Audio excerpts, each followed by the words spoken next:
Hey guys, welcome to the channel. As you see in the thumbnail, What If Banished Naruto gets solo leveling system from his mother and harem. Before I start, please do support for more awesome content, and subscribe my channel and like this video. Go support and follow the Chamblaze for writing that awesome fanfic, and also make sure to comment on this story. Link in the description. Kushina Uzumaki could barely keep her eyes open as she is inscribing a seal in her own blood on her newborn's chest. The reason for this seal is to pass on the power and knowledge passed down since the beginning of her clan. The power of the Shadow Monarch, a powerful gift passed down to her by the Uzumaki's honorable ancestor, a godlike being named Ashborn. This power allows one to raise the dead as shadow-like version of said person. The one who receives the Shadow Monarch's power were also given a power known as magic, which is not dissimilar to chakra and can pass as such. You'll have to build your own shadow army, but I know someone more than willing to be your first, Kushina whispers, sniffling as tears leak from her violet eyes. The seal she has inscribed will leak the knowledge and power into his body until he fully awakens around the time he is 8. Kushina? A voice shouts. Kushina weakly looks up as she cradles her baby. Our Lord Third, she says. Hiruzen Sarutobi reaches her as he sees his successor Minato Namikaze laying dead with a hole in his gut. What happened? He says. No time, Sarutobi. This is our son Naruto. Please take care of him. He's a Hro, Kushina mutters. Hiruzen gently takes the baby and looks down at the blonde babe with 3 whiskers on his face. What happened to the Kyuubi, he says, but Kushina has passed on already. Could they? He thought, looking at Naruto. The former Hokage would call the shinobi clan heads, his former advisors, and a few leaders of merchant clans to take stock but reveal Naruto to them. The attack by the Kyuubi has caused so much damage to the village and many lives were lost.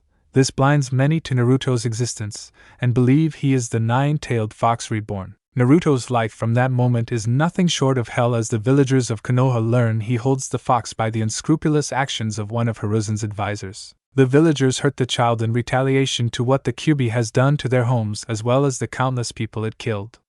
Hiruzen creates a law to try and give Naruto a chance at a normal life, but underestimated the hatred of the villagers. His newly created council, comprised of the shinobi clan heads, fellow elders, and wealthy merchant clans, kept him inundated with paperwork, which took his focus away from Naruto. By the time Naruto was 7, numerous attacks had been perpetuated on him, with those who did getting bullshit sentences due to members of his council. If one were to look at Naruto, you could not tell he was 7 due to malnutrition that has caused his stunted growth. Naruto walks through the village with his head down to avoid the looks of the villagers. Most, if not all, look at him with hate in their eyes. It's been 2 years since he was kicked out the orphanage and away from his only friend he named Panda. She called him Foxy and went against the tide of doing everything to harm him. She would sneak him food when the matron denied him breakfast, lunch, snacks, or dinner. Played with him and shared her toys when no one else would, even taking verbal abuse from kids or the matron. Foxy? A voice shouts, as the blonde passes a weapons shop. Naruto stops and looks back to girl with brown hair and 2 panda buns.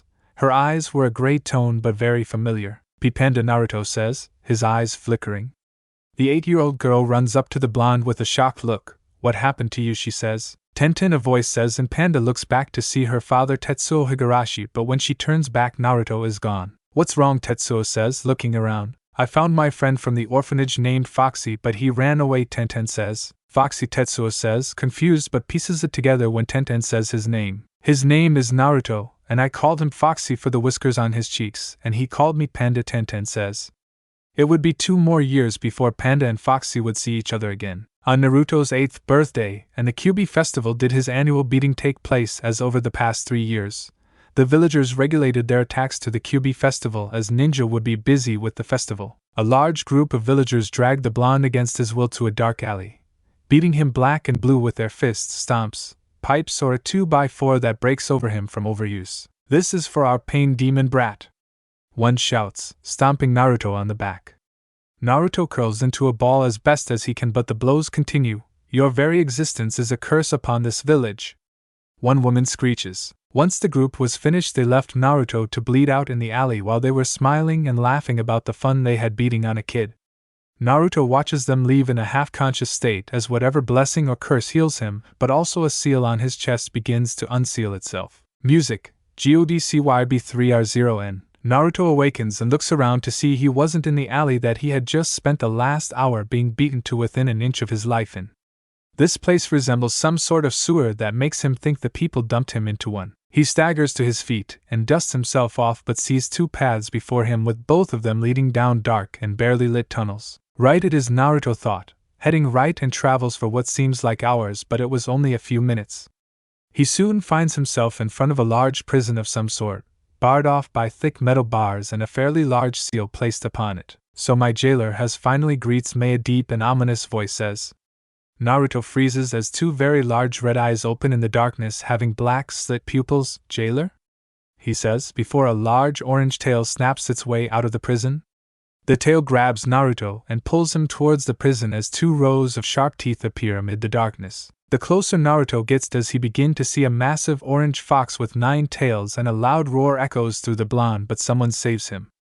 Dark shadows made of black, purple, and blue slice the tail, and the beast roars in pain. Naruto looks left and sees a figure emerging from the shadows, being a huge, muscular warrior with glowing flame-like purple hair, glowing purple eyes, 2 curved black horns, sharp claws, wearing jet black armor and a long smoky black cloak. Who are you? Naruto says. The figure looks to the fox demon and raises their right hand, and the demon slams into the ground as if some mystery force is keeping it submissive. Now we can talk, the figure states, in an echoing tone. Who are you? Naruto asks. I am Ashborn and I am your ancestor of swords, the figure says. Naruto is about to ask more, but his head begins to throb with a head-splitting headache beyond description. It feels like his actual soul itself is trying to break through his skull for some reason, but visions assault him and meld into his brain. Do you see now? Ashborn states, and Naruto nods. I couldn't really see everything, but I understand. My father Minato Namikaze sacrificed his soul to seal half the Kyuubi no Yoko inside me, and my mother Kushina Uzumaki passed her powers as the new Shadow Monarch to me, Naruto says, rubbing his temples. Yes, and no other monarchs or rulers exist, Hirishborn states, answering a question before Naruto could ask. The abilities she had in life I have now, like stealth, ruler's authority, dragon fear, shadow extraction, preservation, exchange, and monarch's domain, Naruto says. Yes, but you have no shadows. You will need to build your own army, Ashborn states, and looks to the Kyuubi. And I know the perfect first shadow soldier, Ashborn adds, and grabs Naruto to point him towards the bars. Now say the words, Ashborn finishes, giving the tiny blonde some help. Arise!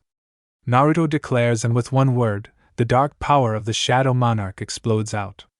The Kyuubi couldn't move from its place and perishes in seconds of Naruto's new powers being unleashed, soon becoming Naruto's first and fiercest warrior. Song ends. Naruto snaps awake in the back alley and feels like his body is much stronger than before, so much in fact that he crushes the piece of wood used to beat him. He slowly gets to his feet and moves his limbs with them feeling stiff, but popping his limbs helps. He looks around his surrounding and picks up a discarded kunai. Here goes, Naruto thought, using his inventory, and it works. He then connects to his inventory, but nothing in it but the kunai. That sucks, but I'll just need to fill it, Naruto muses, taking the kunai out and tossing aside. Now I need a place to train, Naruto thought, leaving the alley. The festival is still going on, and Naruto uses stealth to hide himself from prying eyes. This ability allows him to camouflage himself from his surroundings and hide all traces of his presence, essentially turning himself both physically and magically invisible. He sets off towards the main street of the village, swiping food from various stalls to feed himself. He finds a shinobi equipment store after filling his belly and uses stealth to enter behind a customer. He waits in a corner until the customer leaves and the owner goes to the storage room in the back. Now then, Naruto thought, clearing out the rack of kunai and shuriken.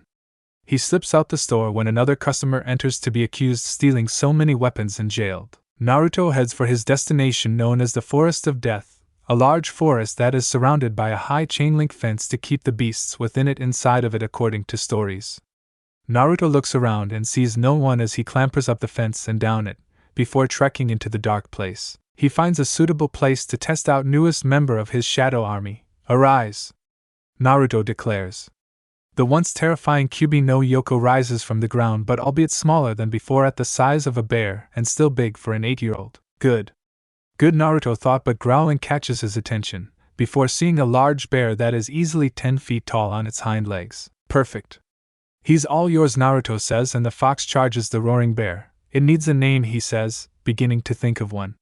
The shadow fox leaps for the throat of the rising bear and latches on as the bear swipes at its shadowy body, but it isn't enough.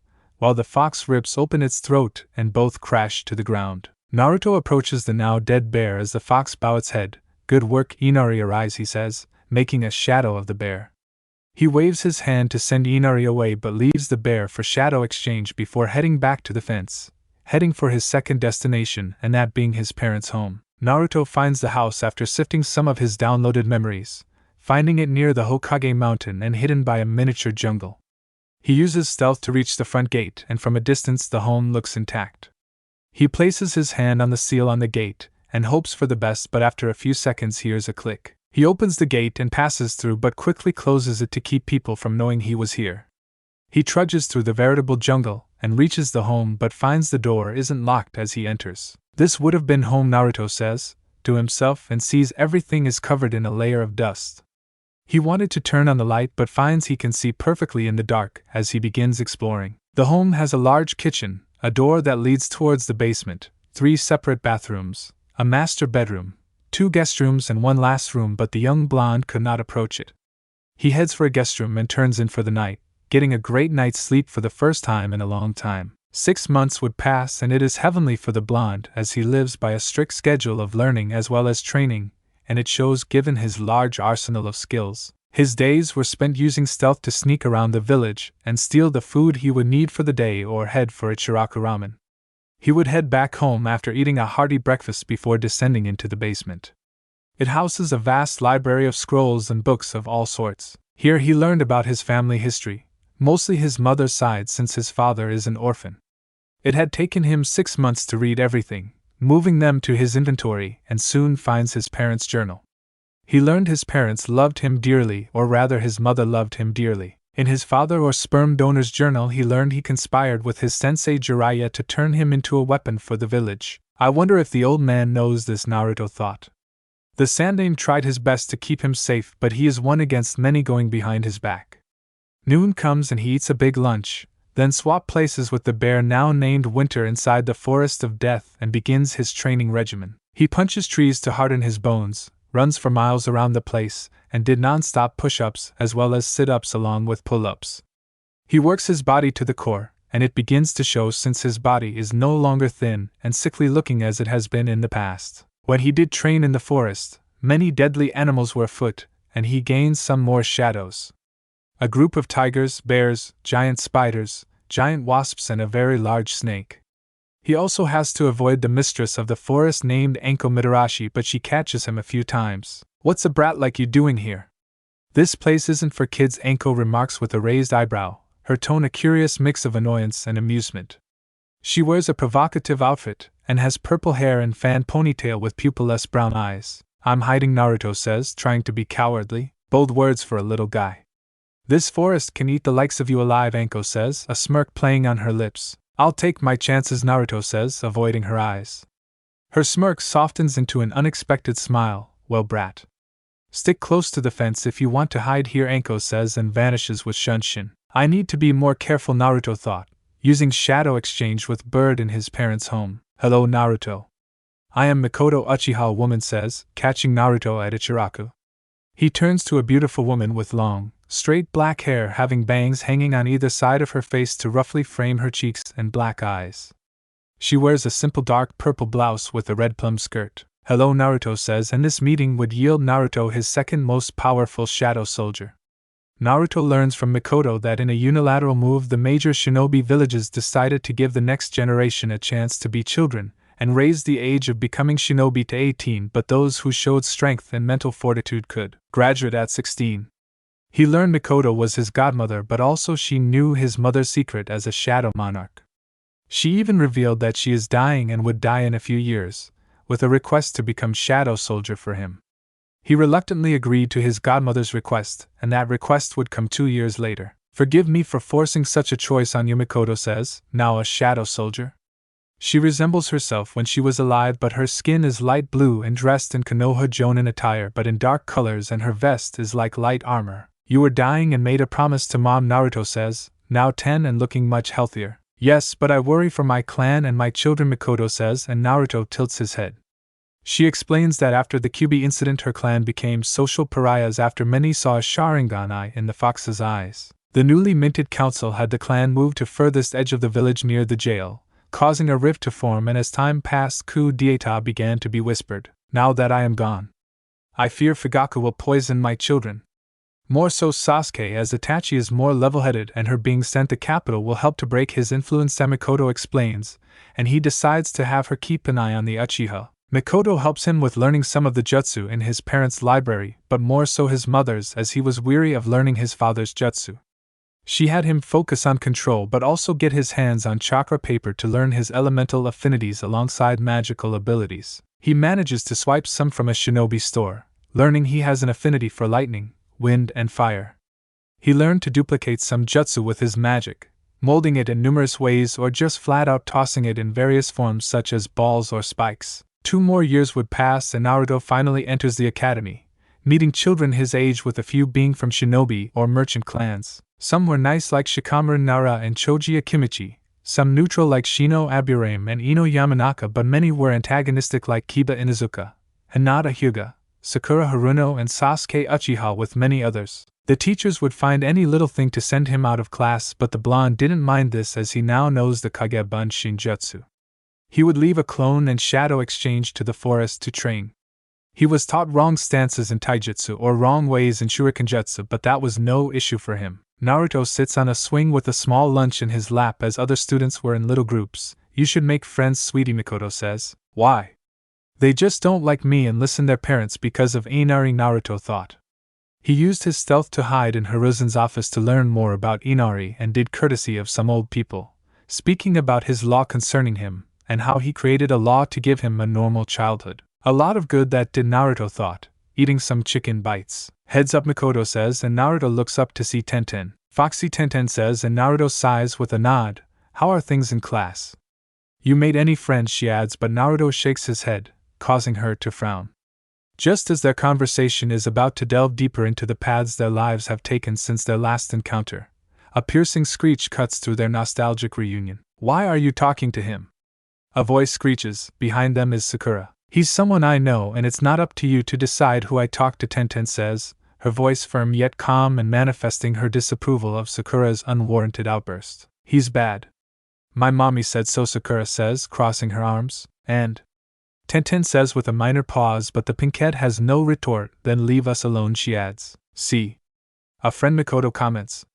The 11-year-old would have constant partner during lunches or after school, introducing him to her dad, and the bear of Manov was very nice to him, unlike most adults, or so both believed. Get out, Uzumaki!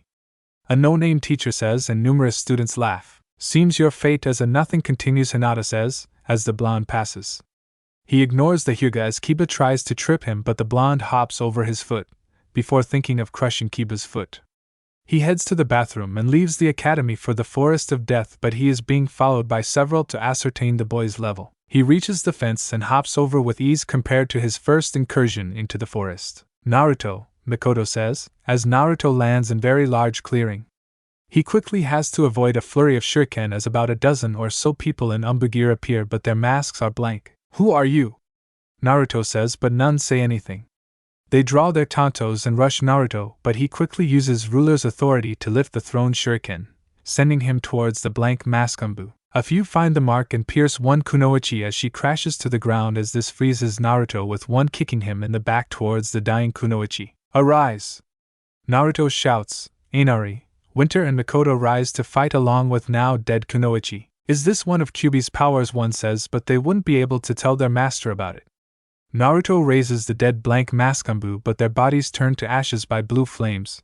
Who are you people, he says, but none of them can talk. No, or Mikoto says, as Naruto falls on his butt. Naruto says, confused. It's a faction of the Umbu and created for the village's protection, but their methods they're more extreme.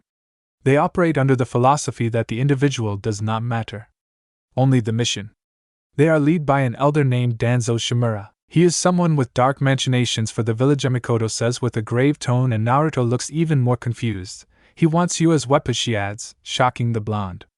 This would inspire him to grow stronger but also cement his choice to leave Konoha for a while. Mikoto got his soldiers to show her where Danzo's base is, and this garnered the blonde some more solidars, but learning of the surveillance on her clan due to said coup as 2 more years passed. Mikoto kept an eye on her clan, and the coup has been solidified when Itachi returned from the capital. Naruto also learned Itachi and her friend Shursui were leaking information to the Hokage and his advisors. Are you sure about this? Mikoto says, inside Naruto's shadow. The blonde is packing all his things and dressed in dark clothes, yes. Leaving Konoha is the best thing for me. I can only do so much in the village. Traveling will yield me some more shadow soldiers. Though I hate that Itachi has to cull your clan or leaving Tenten behind, Naruto says, now 13. The decision to kill the Uchiha comes 3 days after Shursui Uchiha disappears and the choice is made to cull them. Naruto leaves his apartment and uses stealth to head for the Uchiha district as the moon hangs in the sky. It's already begun, Mikoto says, as Naruto finds a few bodies once he passes through the gates. She guides him to which Uchiha to raise as shadow soldiers, each skilled ninja with fully developed Sharingan. What about Fugaku? Naruto says, heading for her home. That is your choice, Mikoto says sadly. Naruto reaches the house and searches for Fugaku, finding him face down with Itachi standing over him, and the young woman looks cold. Dad? A voice shouts and Naruto hides, seeing Sasuke. He listens as Itachi tells Sasuke that she killed everyone to show her power. Tsukuyomi, Naruto thought. A powerful genjutsu. Why would she use such on him? Mikoto says, seeing her youngest run off followed by her oldest. Naruto slips into the room and makes his way towards Fugaku. I don't know, he says, and his eyes glow purple. Arise, he adds. Fugaku twitches as his shadow variant rises from his body, and no longer resembles his human self. Instead is a muscular humanoid with a light purple glow, glowing red Sharingan eyes, glowing purple hair, sharp claws, and a fractured, horned skull mask that exposes the upper right portion of his face. He kneels to Naruto with his head bowed. For now on you will serve Mikoto, and you will not speak unless she tells you to. Nod your head if you understand, Naruto says, and Fugaku nods. Thank you, Naruto, Mikoto says, giggling darkly. Naruto dismisses Fugaku and uses shadow exchange with a bird he sent out hours before to slip out undetected, appearing on the coast of Fire Country, and the smell of the sea catches his nose. Where to? No, Mikoto asks, according to the map and the memories of those agents. Water Country is a good place to hide for now, Naruto says, summoning Fugaku and sending him to find him a shark or some large sea creature. Wave is good place to stop for supplies. Why not stop in Yuzushio before heading into Mikoto suggests. About 30 minutes later, Fugaku returns with 25-foot shark and Naruto makes a shadow of it to ride across the water into Wave Country. About an hour later, sandy shores come into view and he dismisses his shark named Jaws, before pulling the hood of his big hoodie up to hide his face, and makes his way inland. He soon sees a town, but this certain depressing atmosphere hits him. Huh? Naruto thought. The people were downtrodden with children playing, yet all of them stick close to themselves and didn't even so much as look up when he walks past them. What is going on? Naruto thought, but gets his answer due the sounds of a man being beaten up. He finds the source of 5 men with one on the ground being stomped or hit with a pipe, while a 6th man holds a pregnant woman hostage with a flintlock pistol. Where is our payment? One of the mobsters demands, kicking the man in the gut. I already paid Gato last week. The man shouts, in pain, but the men laugh. That's funny, said the man holding the man's wife at gunpoint. Since I do the bookkeeping for Gato, and I don't remember a payment from your family, he adds. What do you want from us? The down man shouts, but Naruto has heard enough. Gentlemen. Naruto shouts and everyone looks his way. Beat it, kid, one says, approaching with a steel baton. Naruto doesn't move as the guy grabs him by the front of his hoodie, but the blonde slices his throat, spraying blood to the shock of everyone. Naruto walks past the now dead man as he crashes to the ground, and in the blonde's hand is a kunai. Get him! The man holding the pistol shouts. The men rush Naruto and he avoids the first punch into a spinning low kick to snap his leg, a leaping punt kick to a second's chin, a kunai to the temple to the third. You brat! The pistol man says, but a kunai pierces his forehead. The woman screams as the man crashes to the ground and rushes to the downed man while Naruto approaches. Are you two alright? Naruto says. Why yes, but who are you? The man says. Nobody. What is this all about? Naruto says, pointing his thumb to the dead. The man named Kaiza and his wife Tsunami spill their story quickly as it starts with the owner of the main shipping line dying. Their island relies on shipping lines to trade and prosper as a community, but that changed when a shipping company owned by Gato moves in. The man acts as a tyrant by monopolizing the shipping lines and hiring thugs to control the populace. Those who spoke against Gato go missing to never be found. Disgusting, Mikoto hisses, in Naruto's shadow. Where can I find Gato? Naruto says, shocking the pair. You're just a kid. You can't defeat Gato. Tsunami says. I've learned the evil triumphs when good men do nothing. Have faith and I'll take care of it, Naruto says, and turns on his heels, leaving the pair. Naruto moves through the town and sends some soldiers out in shadowy forms to find Gato's place. One soon finds Gato's compound and Naruto uses shadow exchange near the place, leaping up into a tree to look over things. Not a big place, Naruto thought, and leaps down. Arise, he says, summoning all his shadows. Two guards see a tiger and fox charging them, but they have no time to react before they were killed. Naruto's shadow army rush into the compound as Mikoto stays at Naruto's side with screams beginning to echo. Mikoto kicks the gate off its hinges as Naruto sees bodies. Think any are worth using, he says. If they were ninja, Mikoto comments, but sees Inari dragging a short man in a suit. You must be Gato, Naruto says, removing his hood. Who the hell are you? Gato hisses and screams as Inari latches onto his leg. Who I am is none of your business. I am simply ridding the world of scum, Naruto says, squatting down and unleashing his bloodlust. This freezes Gato and the mini-tyrant wets his pants in the process.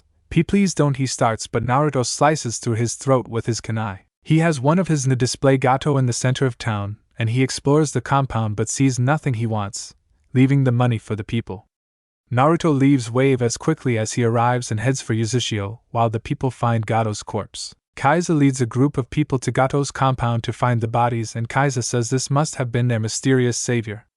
The people would sing the praises of the mystery hero, but they would meet him again some years later. Naruto reaches the land of whirlpools and sees numerous whirlpools, with one being nearly a half-mile wide. He reaches the island and makes 100 clones and summons his shadows to begin exploring as he moves on his own by moving straight. The countryside is dominated by steep hills, but the blonde soon sees skeletons from adults to the smallest of children. His mother's journal said the village of Uzushio has several tall buildings with a wide river running through the village, parcellated in many places by large bridges. I wonder what the village was like before its fall, Naruto thought, leaping along the remains of a bridge. One of his finds a tower similar to the Hokage, and he exchanges to it to begin exploring. The building is half destroyed, but he finds a stairway leading underground to a sealed vault of sorts. He checks it, and it seems to have a blood seal, before cutting his palm and unlocking the vault. He enters the vault, and doesn't find much inside but a few weapons. Tenten would have field day here, Naruto thought, thinking of his first friend and her weapon obsession. He finds 3 sets of daggers called Demon King's daggers, a pair of large black daggers with brown hilts, and red blade guards that resemble a demon's mouth. Samurai Killer being a pair of small black and orange daggers with gray hilts. Kyuubi's Wrath being a pair of large light orange daggers with gray hilts and glowing blood-red edges, with one dagger being thicker than the other. The smaller dagger has a black blade guard, while the thicker one has a golden blade guard. These daggers were made from Inari's fangs. Not bad, Naruto says, moving to pair of long swords. The first sword, a long light-colored sword with a thick black line running through the center of the blade, and an arched blade guard that curves downward. The second sword is 10-part segmented blade, with each segment being wider than the one preceding it from the hilt. 2 pick-like protrusions on the front and back of each segment, the ones on the front much longer than the ones on the back. Demon King's long sword and no name. One can create miniature lightning storms and the other extends 10 feet and channel the elements, Naruto says, looking to the last 2 weapons. One is a pair of bracelets called the Scorching Gauntlets, and the other is the Uzumaki Revolving Rifle, Colt New Model Revolving Rifle. The Scorching Gauntlets are arm-length armored gauntlet made with chakra metal having claws, red plating on the hands and golden destions up the arm like flames. A repeating rifle with .56 projectile, Naruto reads, putting each weapon into his inventory. He finds a journal about the history of his clan and exploits of previous Shadow Monarchs with only 3 previous ones, each using their own style of weapons. One used No Name and the Demon King Long Sword, the second used Samurai Killer, Demon King Daggers and Inari's Wrath, while the last used the repeating rifle and a pair of revolver named Ebony and Ivory. No pistols, Naruto thought, confused. However, turning the last page does his blood boil as elements in Konoha betrayed the Uzumaki, namely Jiraiya and Danzo by the writer's estimation. Danzo, You are really at the top of my kill list, Naruto says, reaching the surface. You have a kill list, Mikoto says, waiting for him. Yeah. Just made with Danzo at the top with Jiraiya, Naruto says. Let me castrate that pervert, Mikoto says, causing the teen to wince. Naruto would explore the entire island over the course of 2 months but finds nothing of note. He uses his new weapons to test them, and each are amazing in their own rights, even the revolving rifle, which has seals on the revolver that summons rounds to the cylinder once ejected. He learns to shoot wild game and decides to head for the land of water. It is composed of many islands with each having their own unique traditions, and after 4 months learns the weather is fairly cool, also covered by mist as he traverses a few islands. He buys some new clothes of a black, sleeveless collared shirt with silver fastenings, baggy black pants, black lace-up boots to his knees, a dark blue sash around his waist, and black gloves. He buys a more detailed map, learning the main island that has Kirigakure is to the further east with the capital on another island as well. Naruto steps off a boat arriving on Fujioka Island with some people who live on the island, but immediately this atmosphere hits him, one that is very similar to Konoha during the Kyuubi festival. You came at the perfect time, friend, a man says, almost giddy. How so, Naruto asks, arching an eyebrow under his hood. It's a festival, a second man says, and Naruto slowly nods. He finds it interesting, but each person he meets has this fake smile on their faces. He sends out his shadows to scout this town and island. This place is creepy, Naruto thought, laying on his bed. I agree, Mikoto comments. About an hour before sunset his shadows have scouted the entire island with the town he's in being the lone one, but there were ruins of 3 other smaller towns. However, something else puts Naruto on edge, and that being there were no children on the island. Not a single one, no newborns, no toddlers, no teens of any kind. A knock at the door wakes the blonde, and he answers to a stocky young man with spiky black hair, neatly trimmed facial hair, and Kirigakure Hitite. Hello, friend. My name is Suko. I'm a jonin from Kirigakure. I wanted to invite you to a bonfire to celebrate, the man says. Celebrate what, Naruto asks, and Suko places a hand on his shoulder with a fake smile, a smile the blonde knows all too well. It's best not to spoil it, Suko says, patting the blonde's shoulder a few. Sure. Let me get my hoodie, Naruto says, and Suko nods, before the blonde grabs his coat. Music, Enemy Tommy Prophet, Sam Tinish, and Beacon Light. Naruto follows Suko towards the center of town as everyone seems to be gathering, and he could see a bonfire in the distance. They moved through the gathered crowd, and the blonde could see the fake smiles beginning to fade from the people's faces, morphing into the ones the villagers had during his beatings. They reach the bonfire itself as Naruto has his hood over his face while Sukyo introduces his teammates Cho, Junpei, and Lichin with some other known name Kiri Ninja. Everyone, thank you for coming to our celebratory bonfire of burning heretics, Suko declares, and Naruto freezes with wide eyes as people cheer louder. Kekkei Genkai users are the harbingers of evil and the source of strife in our country, Suko says with some hears. A girl's scream echoes as girl Naruto's age is dragged before the crowd, her auburn hair chopped short and green eyes filled with fear. A woman in the crowd with her eyes hard but filled with glee shouts, "She's cursed, she brings misfortune to us all." She shouts, "We caught this disgusting creature on one of our patrols and brought her here to let everyone see her burn," Cho declares. The girl looks like she's been beaten as Naruto begins to have flashbacks of his own beatings. "Please let me go." The girl cries, but Junpei punches her square in the face, with a spray of blood. "We should kill you and rape your corpse before we burn you," Junpei says, as the girl gasps in horror. "Kill her! Rape her!" Several shout, over and over. Junpei sees Naruto trembling and approaches him with a smirk. "Hey, newcomer. Why don't you get in on this?" he starts before a rifle barrel enters his mouth. Naruto pulls the trigger and explodes Junpei's head with blood splattering on his face as people scream, a few of the more cowardly running away. "You people are disgusting pieces of shit, and you don't deserve to live," Naruto says and unleashes bloodlust to halt them. "Arise!" he shouts, bringing out his army. "Why, you're a heretic," Suko says, as Naruto's eyes glow purple. "And Miko. Everyone kill them all except the auburn beauty," Naruto says, coldly, and blows out Suko's left kneecap. Mikoto brings out her new weapon, the Demon King's long sword, as the Shadow Army begin their attack. Cho attempts to weave signs, but one of the tigers pounces on him as Suko tries to stand. Naruto blows out his other leg as Suko screams in pain. "I know people like you. You are like the same as people who used to beat me senseless for a burden I carry," Naruto says. He kicks Suko on his back and drives a knee into his crotch as he settles on top of him. Who are ordered you to hunt Kekkei Genkai users, Naruto says. F you. Suko says. The Wayande Mizukage, the beaten girl, says. Kirigakure has ordered wholesale slaughter of people. Is that what happened on this island to the other 3 towns? Is that why there are no children on this island, Naruto says. Why you know nothing, Suko spits. Naruto rises to his feet and points his rifle at Suko's head but stops and instead looks to the girl. You should kill him, he says, walking to her and giving her a kunai as screams echo. The girl slowly takes the kunai from and shakily gets to her feet to approach Suko. You damn demon! Suko shouts, as the girl falls to her knees and begins stabbing him repeatedly. The girl stabs Suko over 30 times before the kunai breaks and Naruto's coat falls on her shoulders as the screams have long stopped. What's your name, he says. Mei. Mei Terumi, the girl whispers, clutching his coat. I'm Naruto. Naruto Uzumaki, Naruto says, but freezes as a thick mist rolls. Not bad, kid. The carnage here reminds me of Whelmy, a voice says, seemingly from everywhere. Who are you? Naruto shouts. The name's Zabuza Momochi.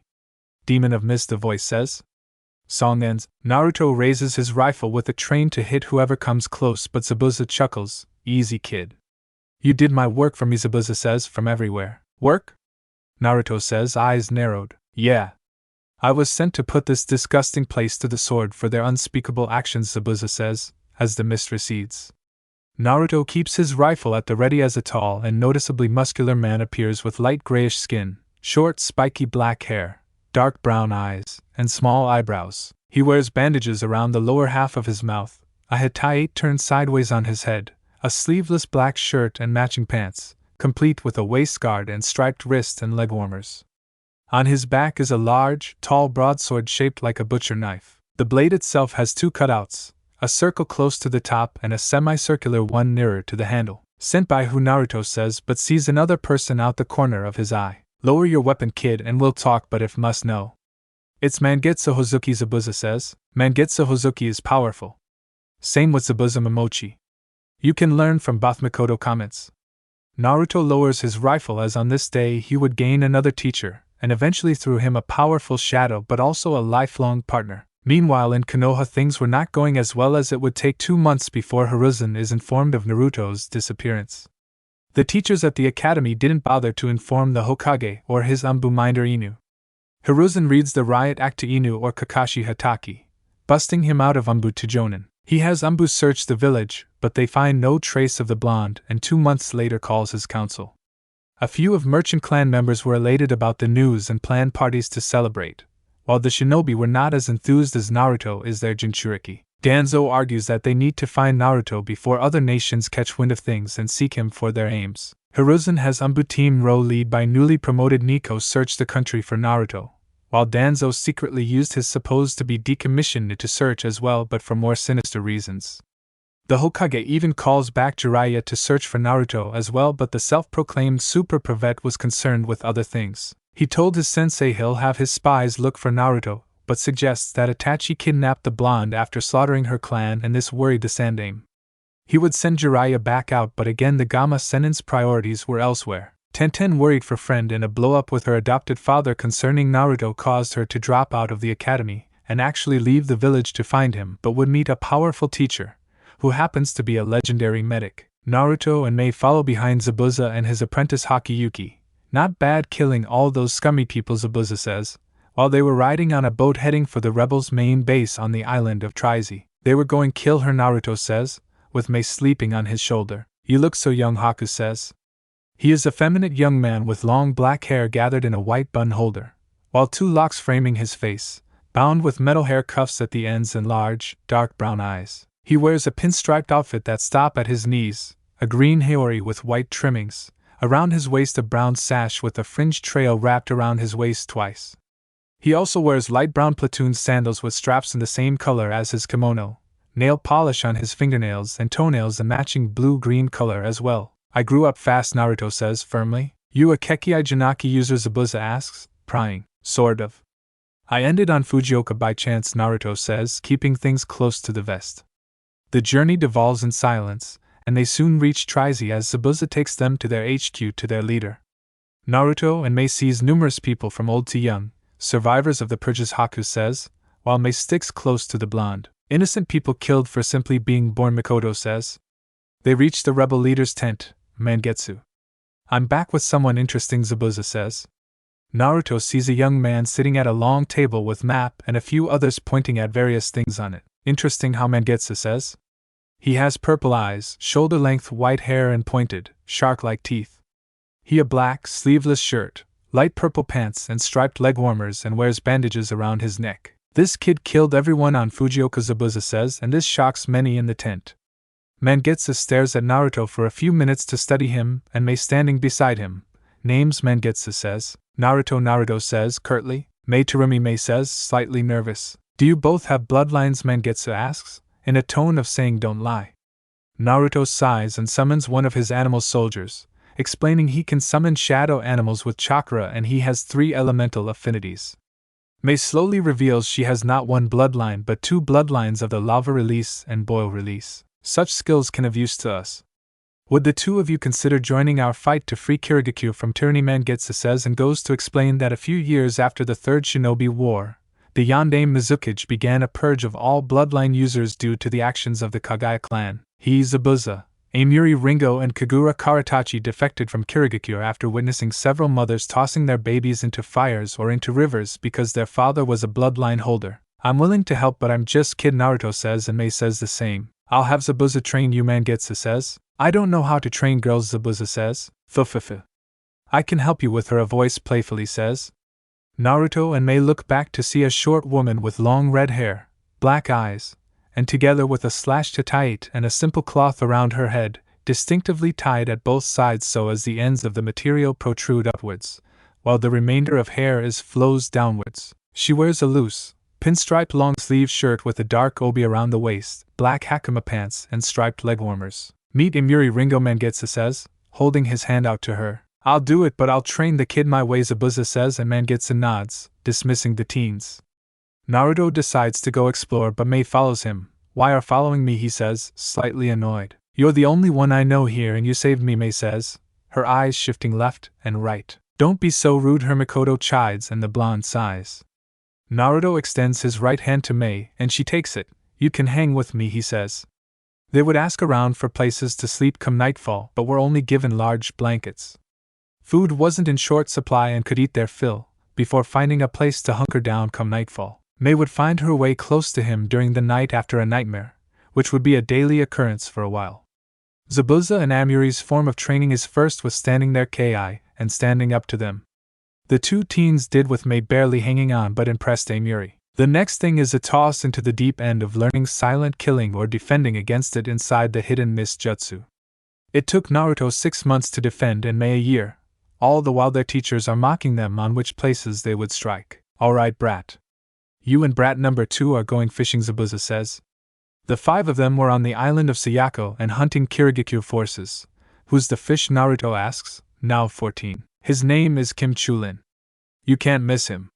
He's a musclehead with a wide double-sided axe. He's in the town of Lee's up ahead, Zabuza says. You have to kill him using only silent killing, Amuri says, looking to Mei, now 14 as well and wearing a dark blue dress. You can use the hidden mist jutsu as well, Zabuza adds. Succeed and we'll teach you some jutsu, Amuri adds as well. Naruto and Mei nod as they pick up their speed and head for the town of Lee's. I'll use a few clones to scout the town and then devise a strategy, he says, and Mei nods. It takes them about an hour to reach the town of Lee's, which isn't large and has about 20 or so buildings. Naruto makes about a dozen clones and they head for the town by using stealth, while Mei and Naruto hide themselves on a hill about 2 miles from the city. What do you think they'll teach us, Mei asks. Who knows? Something geared toward our affinities, Naruto says, looking through binoculars. Mei stares at him for a few moments and debated touching his whiskers but decides against it. Sensei said she has found some jutsu for my futon and yoton, she says. That's good, Naruto says, not noticing Mei stealing glances at him. My godchild can be dense, Mikoto thought from his shadow. About 30 minutes later, Naruto gets feedback from his clones. Kim is in the center of town with about a dozen ninja. They range from Genin to Chunin, he says. What does he look like, Mei asks, as they get up from their hiding spot. Buff with black and buzz cut. He's wearing Jonin attire with a double-sided axe as tall as him, Naruto says, and looks to Mei. Ready, he adds, and Mei nods. Music, groove addicts the beast at our door. Naruto makes another clone as the pair split up with the blonde heading right for the main road and few people see him, but a thick mist quickly rolls in. He can see perfectly as he brings out his Inari's wrath daggers. Arise, he says, and his soldiers rise. Mei is moving along the roofs of a building with her hearing and smell honed from relentless training courtesy of Amiri, who helped cast the hidden mistjutsu Mei hears below her. She brings out a pair of saban needles and drops down behind the genin to drive them through her ears and into her brain. The genin kunoichi twitches with her eyes rolling in the back of her head as Mei catches her to gently place the body down. Saki? A voice shouts and Mei readies another saban. Meanwhile, Naruto is walking towards Kim Chu-lin as he orders squad to find whoever is creating this mist. Perhaps you should have brought a wind user, Naruto says, throwing his voice while his steps are silent as a ghost. Who the hell are you? Kim shouts, readying his axe and straining his senses. I am a demon born of those killed by your masters, Naruto says, picking up speed and slicing the throat of two Chunin before they could scream. Demon, huh? Think you're Zabuza Momochi, Kim shouts, his eyes moving around. Nah. I'm something worse, Naruto says, passing and slicing under Kim's right arm near his armpit. Kim screams and swings as blood runs down his right side. Drop this and fight me like a man. He shouts, cutting the mist with his swing, but it does nothing to dissipate it. Why? Are you not a Kiri shinobi? This should be your bread and butter now. Where to strike larynx, spine, lungs, liver, jugular, subclavian artery, kidneys, heart. Choices. Choices, Naruto says, striking a kidney. Kim sees a shadow and brings his axe down from an overhead swing to crack the ground but hits nothing, only for Naruto to slice the back of his left knee. Kim falls to one knee with a look of rage on his face and is back on his feet. Rage can sure drive a person. How many have you killed with it? Or maybe it's arrogance, Naruto says, stabbing Kim in his other kidney. Kim's breath is becoming labored as Inari's wrath have some latent Biju chakra imbued in it, and Kim is being poisoned with each stab. Shall we end the game, Naruto, and strikes under Kim's left pit but also the back of his knee. Kim drops his axe and falls to his knees as Naruto lightens the mist enough to show his form. Your new name with B-spot, Naruto says, picking up Kim's axe and slices off his head with his axe. Arise, Naruto says, dropping the axe. Spot resembles himself, as he lived, but has light blue skin and his axe has a smoky air to it.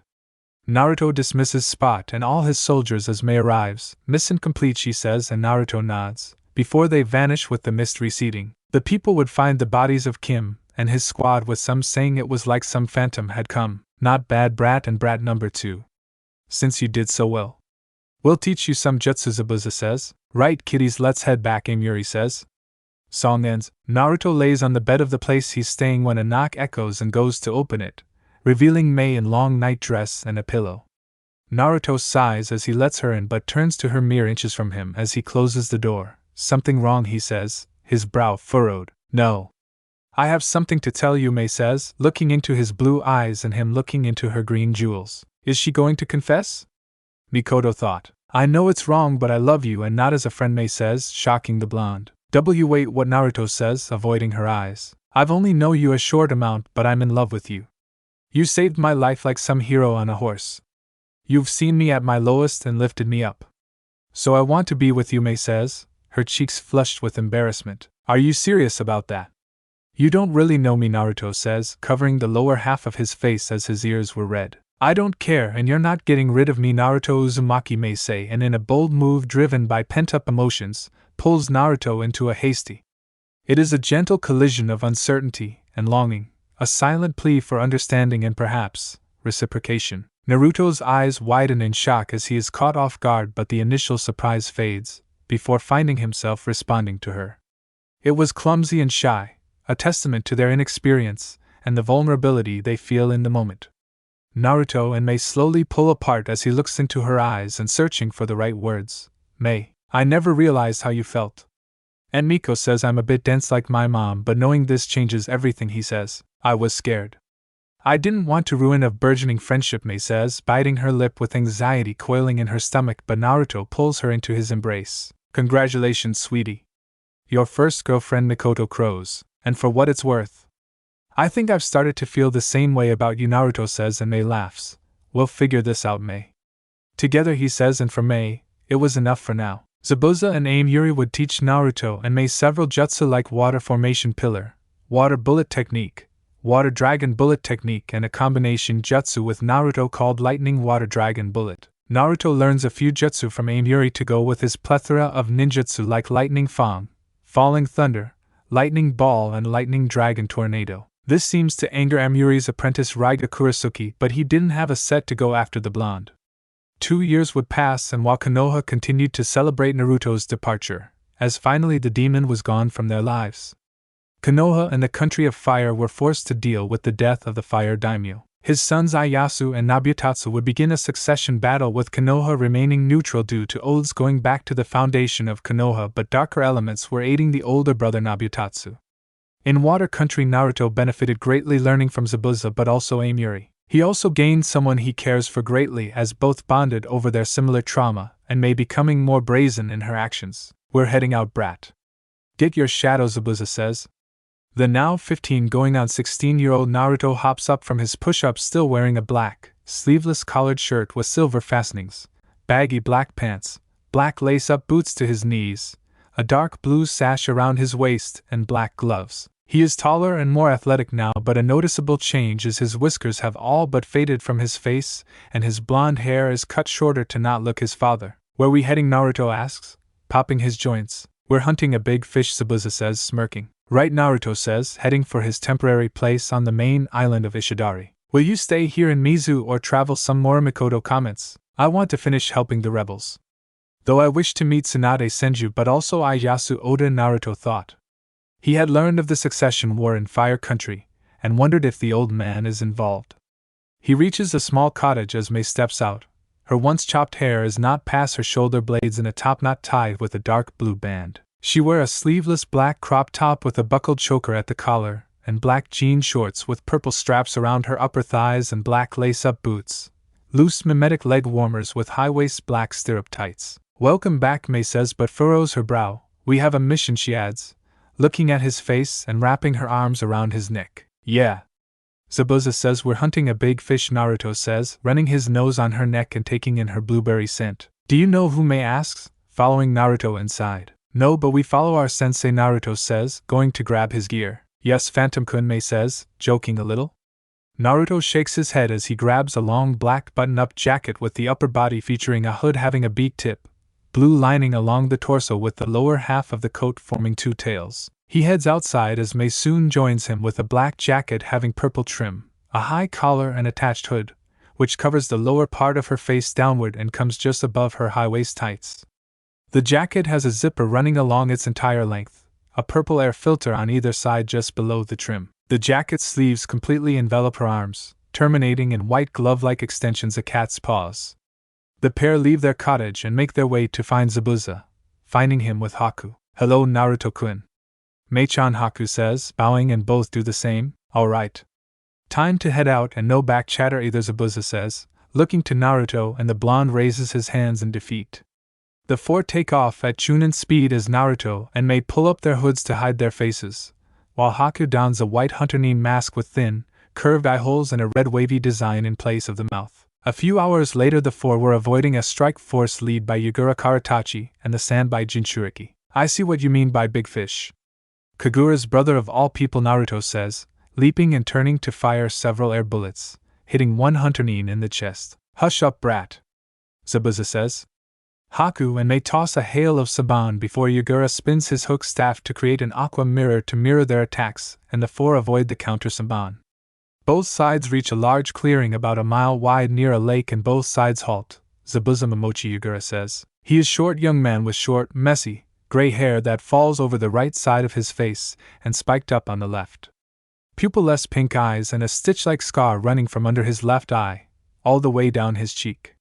His attire includes a gray, sleeveless shirt with short-sleeve mesh armor and a green poncho, a turquoise sash around his waist with a matching green apron over his pants, and a pair of brown boots. Kagura says hi, Zabuza says, and Yagura scoffs. My brother betrayed everything. Kirigakure stands for, Yagura says, but this time Zabuza scoffs. The yondaime is a cowardly bastard who kills people for something they were born with, Zabuza says, and looks to Naruto. Do it, brat, he adds. Naruto quickly weaves signs to Ram, Ninpo, Kirigakure no Jutsu. he declares, creating a thick mist with chakra and magic. Form up! Yugura shouts and his squad form up back to back in a circle. Now the silent battle begins, he thought. Each of 10-person squad keep the senses strained as their foe is Zabuza, a master of silent killing and butcher of his entire class. This man also has put an unnatural fear into the Yandere Mizukage Tozen Hijikata, to the point the man firmly Zabuza will kill him. A wave of flames tears through the mist, but Yugura counters with wave of water before a shadowy figure comes from the right in the form of Tiger, crashing into one Kunoichi and dragging her into the mist. Zabuza makes a move with a leaping and downward strike as Yugura blocks using his staff, but a hail of Saban take out 2 more. You won't win, Zabuza, Yugura says, glaring at his foe. Think so? Then bring out your beast, Zabuza says, and leaps back into the mist. Too bad your brother isn't here, he adds, seemingly from everywhere. Yugura releases some of Biju chakra that puts everyone but on guard. Futon, Taifwika! He shouts, slamming his hook down. A heavy gust of wind tears through the area to disperse the mists, but Yugura and his squad quickly have to dodge a wave of lava as he loses his hook staff in the process. Hijitsu, Makio Hayosho Haku says, catching Yugura and 2 of his squad inside a dome of ice mirrors. Clouds begin to form in the sky as Naruto makes his move with his no-name sword to wrap it around one Kunoichi, tearing her up as he pulls the segmented sword back. Mei leaps over Naruto to send a hail of Saban as the pair fight and sink in Zabuza tears through the remaining squad. However, a disgusting amount of chakra releases from Ice Dome. Shit! Haku! Zabuza shouts. Music, Jinchuriki Naruto Ost. The dome explodes and Haku flies across the clearing as in the newly created crater is Yugura and some sort of dark red, nearly black layer of chakra like endoskeleton with a crab-like shell, spikes all over his body and 3 shrimp-like tails. Haku? Zabuza shouts, seeing his unmoving apprentice. He's dead already, Zabuza, Yagura says, his voice distorted. His face is concealed between a large forehead and lower jaw with pupilless white eyes as blue-red orbs begin to form around him to coalesce in a purple mass. He preparing a Baijidama.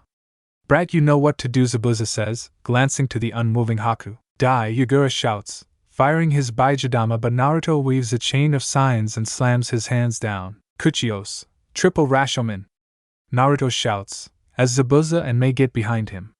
3 demon face gate doors rise from the ground as Yugura's Baijidama nears them and detonates violently, destroying the first 2 gates and bending the 3rd back as everything around them is erased. We can't fight Yugura in this state, Zabuza says, and rain begins to fall, is what I would say. You're up, brat, he adds, smirking. Right, and one of my clones will grab Haku, Naruto says, preparing for some heavy artillery. You better. Come on, Red. We don't want to be in the blast radius, Zabuza says, and both quickly shun Shin away. Naruto looks around the gate to see Yugura and scurries up the bent gate door as Yugura looks up to him, while a rumble of thunder echoes. How noble to sacrifice yourself, Yugura shouts, as chakra begins to explode from him. Better be quick. Arise! Naruto declares, as thunder drowns him out. Shadow variants of Yugura's squad and Haku rise as the latter grabs his body to take off. Yugura's form begins to expand into his full Sanbai form while Naruto releases a disgusting amount of chakra that mingles with the rain itself, and begins a lengthy chain of signs. You'll need to slow him down, Mikoto says from his shadow, but the blonde is inhaling deeply. Naruto releases a magic-infused roar from deep within himself that freezes Yugura but also the Biju inside him into a state of panic. Hijitsu, Kamishini no Yari! Naruto shouts and thick spear of white lightning comes from the cloudy sky to pierce Yugura, lighting up the area in flash of light. Naruto drops from Demon Gate as the rain begins to lessen and he sees the body of Yugura in a crater about 20 wide. Arise, Naruto says. Yugura's body twitches with black shadows of him and the Sanbai rising from his body. Naruto approaches them and both kneel to him as Haku appears with his body. Can you talk? Naruto asks, but Haku and Yugura shake their heads. I can, the Sanbai says. Do you have a name? Naruto asks, curious. I am Isabu Sanbai, or Isabu says, shocking Naruto, and he summons Inari. Can you talk to? Naruto says to Inari. The nine-tailed fox remains silent but looks to Isabu. Yes, I can, but I wish to see if it was worth speaking to you, Inari says. My brother has been burned by Humansabu comments, and Naruto's mouth hangs open a little. He shakes back with a sigh and dismisses all of them before sealing both bodies in stasis scrolls but doesn't notice a strange figure from the clearing's edge. The figure is merged with the ground, having a little black and white side, shaggy green hair, pupilless yellow eyes, and green stalks like a Venus flytrap. How did he kill the Jinchuriki? The white side says, in a lighter tone. He used the mist to hide the fact he was superheating the sky. The sudden warmth created an ascending air current, or thunder clouds. Then he released chakra to link with the rain, the darker side said, having a wicked edge. What about that scary roar? I still feel scared, the white side says. He used it to hold the Jinchuriki in place for his lightning attack. Even if lightning travels as 1/1000th of a second. His jutsu isn't fast but takes lengthy preparation. Hence that roar. He even tamed lightning itself, the darker side said. Toby won't be happy, the white says, as they sink into the ground. Song ends. Thanks for bringing him back, Brat, Zabuza says, looking over Haku's body, which has pink coral coming from his chest. Naruto is standing next to him with Mei behind them. No problem, Naruto says, his eyes drifting to Kagura and Mangetsu. The former resembles his brother Yagura with short, messy, gray hair that falls over the right side of his face and spikes up on the left his forehead, pink eyes and a marking with 3 points running down under his left eye. He wears black pants, a striped purple shirt, a green long-sleeve vest with a high collar, and black gloves. Not many can say they defeated a Jinchuriki, Zabuza says, seeing Mangetsu coming and hearing his words. The Sandame Reikage. The Yandame Hokage and Shodame Hokage, Mangetsu says, each of them are dead and you're alive. Your rank in the bingo book will raise with Yagura's death, Mangetsu says, and he would be right. Word does spread of Yagura's defeat at the hands of Phantom, and Hijikata raises Naruto's rank to A class with an exercise caution, but the writing is on the wall. Yagura is and was Kiri's powerhouse against the rebels despite Kagura being the Rokubi Jinchuriki, as unlike his brother couldn't fully control the Rokubi. However, losing Yagura is enough for the Water Daimyo to commit to the rebels' cause and support a bid for Mangetsu becoming the Godame Mizukage. It would be 6 months later, around Naruto's 16th birthday, did the rebels defeat the Kirigakure loyalists. The victory did not without loss, as Zabuza went down taking the Yandame with him. While Amiri could no longer fight due to her illness, but her apprentice Raiga Kurasuki took her Kiba blade and fled like coward. Amiri's illness is terminal, and she has a few more weeks to live as Mangetsu cements himself as Godame, flushing out Hijikata's loyalists. I'm offering you both positions as Kirigakure Chunin. Your ages don't matter, Mangetsu says, sitting in the Mizukage office. We appreciate it, but I wasn't born here. Fire Country is my home, and I wish to return, Naruto says. I go where Naruto goes. A change of scenery would be a good change of pace, Mei says. I'll accept that, however I won't remove your entry in the bingo book, but I'll guarantee our Hunter Corp will not come after you, Mangetsu says. That's fine, Lord Fifth, Naruto says, and both bow, before excusing themselves. Kirigakure's architecture is several cylindrical buildings, with the Mizukage's office being the widest and largest, as most of the buildings have vegetation growing on their roofs. Let's go see Amiri-sensei, Mei says, and Naruto nods, as she takes his left hand. The pair walk in silence towards the main hospital in the village. Naruto, if when Amiri-sensei passes away, will you make her one of her soldiers, Mei says, squeezing his hand. Naruto stops and looks into her green eyes, but slowly nods as he touches her forehead with his own. Thank you, she whispers. They continue on to the hospital and head for Amiri's room on the 6th floor of it. Well, if it isn't Mei and her boy toy, Amiri says weakly, seeing Mei and Naruto slide open the door with IVs in her right arm. Naruto raises an eyebrow with a mock offense lighting up his features. Boy toy. I've been upgraded, he says, and Amiri's laughter, though weaker than before, fills the room. Sensei. Please don't encourage him, Mei says, moving to sit next to her bed. Naruto moves towards the window to look out it as student and teacher talk. Why not wait to return to Fire Country? See more of the world. You've been fighting for the last few years. Why not see a world not embroiled in war before stepping into another? And Mikoto says. Amiri reaches out a frail hand for Mei to take gently. I'm glad to have seen you both grow. You too have grown into powerful ninja, but don't stop, Amiri says, and Mei nods, sniffling. I reluctantly agree with the accursed Uchiha. Experience life for once. Your mate is about to lose her, sensei. Treat her to a normal lift, Inari says gruffly. Naruto tunes back as the steady beep transforms into a continuous tone as Mei squeezes Amiri's hand, hot tears rolling freely down her cheeks. Naruto moves to cover the door with a stoic look on his face as he moves to grasp Mei's shoulder to squeezes it gently. She's ready, Mei whispers and rises to feet with Naruto pulling her into comforting hug as Mei begins crying once more. Arise, Naruto says, as her sobs echo in his chest. A shadow burst from Amuri's body as her shadow variant rises dressed in old uniform. I promised her we'd kill Raiga, Mei says, looking over his back to see Amuri standing with a smirk on her face. Naruto rubs circles in her back with a nod. Don't worry. Raiga will pay for his crimes, he says, a cold promise made. Naruto sighs as he has his no-name sword in hand with Mei sitting on a rock. You finally have a name for it, she asks, eating some dango. The blonde nods as he swings several times with right gun surging through it to make a whip-like strike and crackle of thunder. Yeah. Zabamara, he says. It's been 2 months since they left Water Country and were now in Lightning Country, making their way to Kumogakure but also explore. Zabamaru. I don't think he'll like it, Mei says, giggling a little. I don't, Sabuza says, from Naruto's shadow. It's close stuff, Isobu comments. Naruto sends Zabamaru into his inventory and the pair continue their trek towards Kumogakure. The country of lightning has vast mountain ranges that has many thunderstorms and many rivers as well, heading for the sea. They stay in few hot spring hotels and see beautiful scenery as well, but soon encounter a group of Kumo ninja on the road or one jonin with 1 chunin and 2 ninja in training. She's a Jinchurikanari, says. The jonin is a young woman that has long blonde hair bound with taut bandages, dark blue eyes and red lipstick. She wears a short-sleeved black and purple blouse with black pants, both having a design similar to clouds on them, purple fingerless gloves and a chain of blue beads wound around her left hand, a Kumo Hittite on her forehead, a kunai holster strapped to her right thigh, bandages around her arms and legs as well as a red belt around her waist. Who are you? Are you Shinobi? The chunin asks. She has blue eyes and straight, shoulder-length blonde hair cut in an asymmetrical bob style. She wears a very low-cut outfit with mesh armor underneath, a short skirt and red handguards, high boots and a modified Kumogakure flak jacket covering her stomach like a girdle. No. We're traveling mercenaries of sorts, Naruto says, rubbing the back of his head. I'm Mei Tarumi and this my boyfriend Naruto, Mei says, smiling to ease the forming tension. Your story is a bit thin. What brings you all the way to the Lightning Country?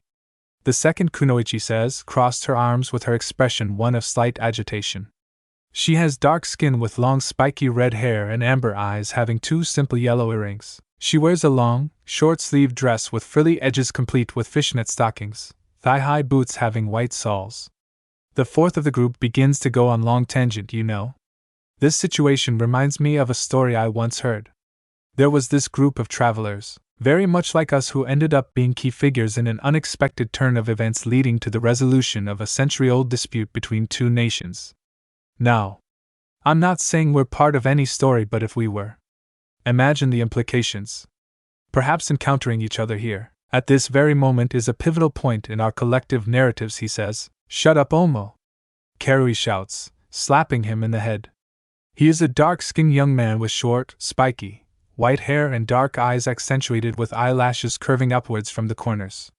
He wears a dark outfit consisting of an overlong shirt with a hood and cargo pants. Are you all ninja? Mei asks. We're from Kumogakure, Yujito replies and has her dark eyes on Naruto. He's strong, kitten.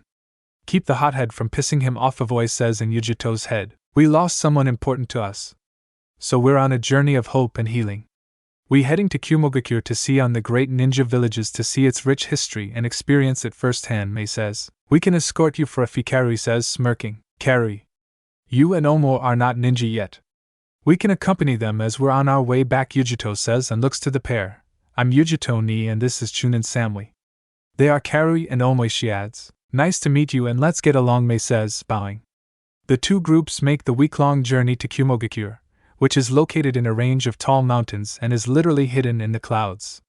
Naruto learns the 4 Kumo residents have various personalities, with Yujito being a courageous, proud and wise kunoichi. Samui is mature, calm, and generally silent compared to the combative, outspoken, stubborn, and impulsive Karui or the overly critical thinking Omo. He also knows this is the same village who tried to kidnap his mother when she was young. This is Kumogakure, Yujito says, as the main gate of the village. Naruto and Mei hand over papers with his last name being Yusuji to keep himself a secret from Konoha. A thing Naruto immediately notices, as unlike Konoha, which could be 70% civilian and 30% ninja, the opposite could be said for Kumo, with 70 to 30 in the ninja's favor. The 2 groups part as Naruto and Mei find a hotel to stay in, finding one, but it costs double compared to most hotels outside the village. Can we head to Iwagakure and get some jutsu for me? Mei says, unsealing her things. We can. IWA deals in the lava release, Naruto says, unsealing his things as well. The pair take a tour of the village and it confirms that there are more ninja than civilians, before finding a restaurant selling some very delicious food. Mei has some seafood and the blonde has a steak but notices again things were expensive. Is it because of the distance? Mei says, as they were leaving the restaurant. Maybe. We are in the mountains, Naruto says. They continue to explore some and Mei drags him to the shopping district for some new clothes. He buys a graphic long-sleeve shirt in a black color with sleeves have bionic designs on them. A pair of hybrid ninja cargo pants with adjustable straps and tight ankles. He finds a hoodie with lightning storm graphic on and Mei would steal it from him once they were back at their hotel. Don't get caught, Mei says, winking. I won't, Naruto says, making a clone in case someone shows up. He uses stealth and slips out the hotel room from balcony to make his way towards the tallest tower of the village and has the kanji for lightning on the front.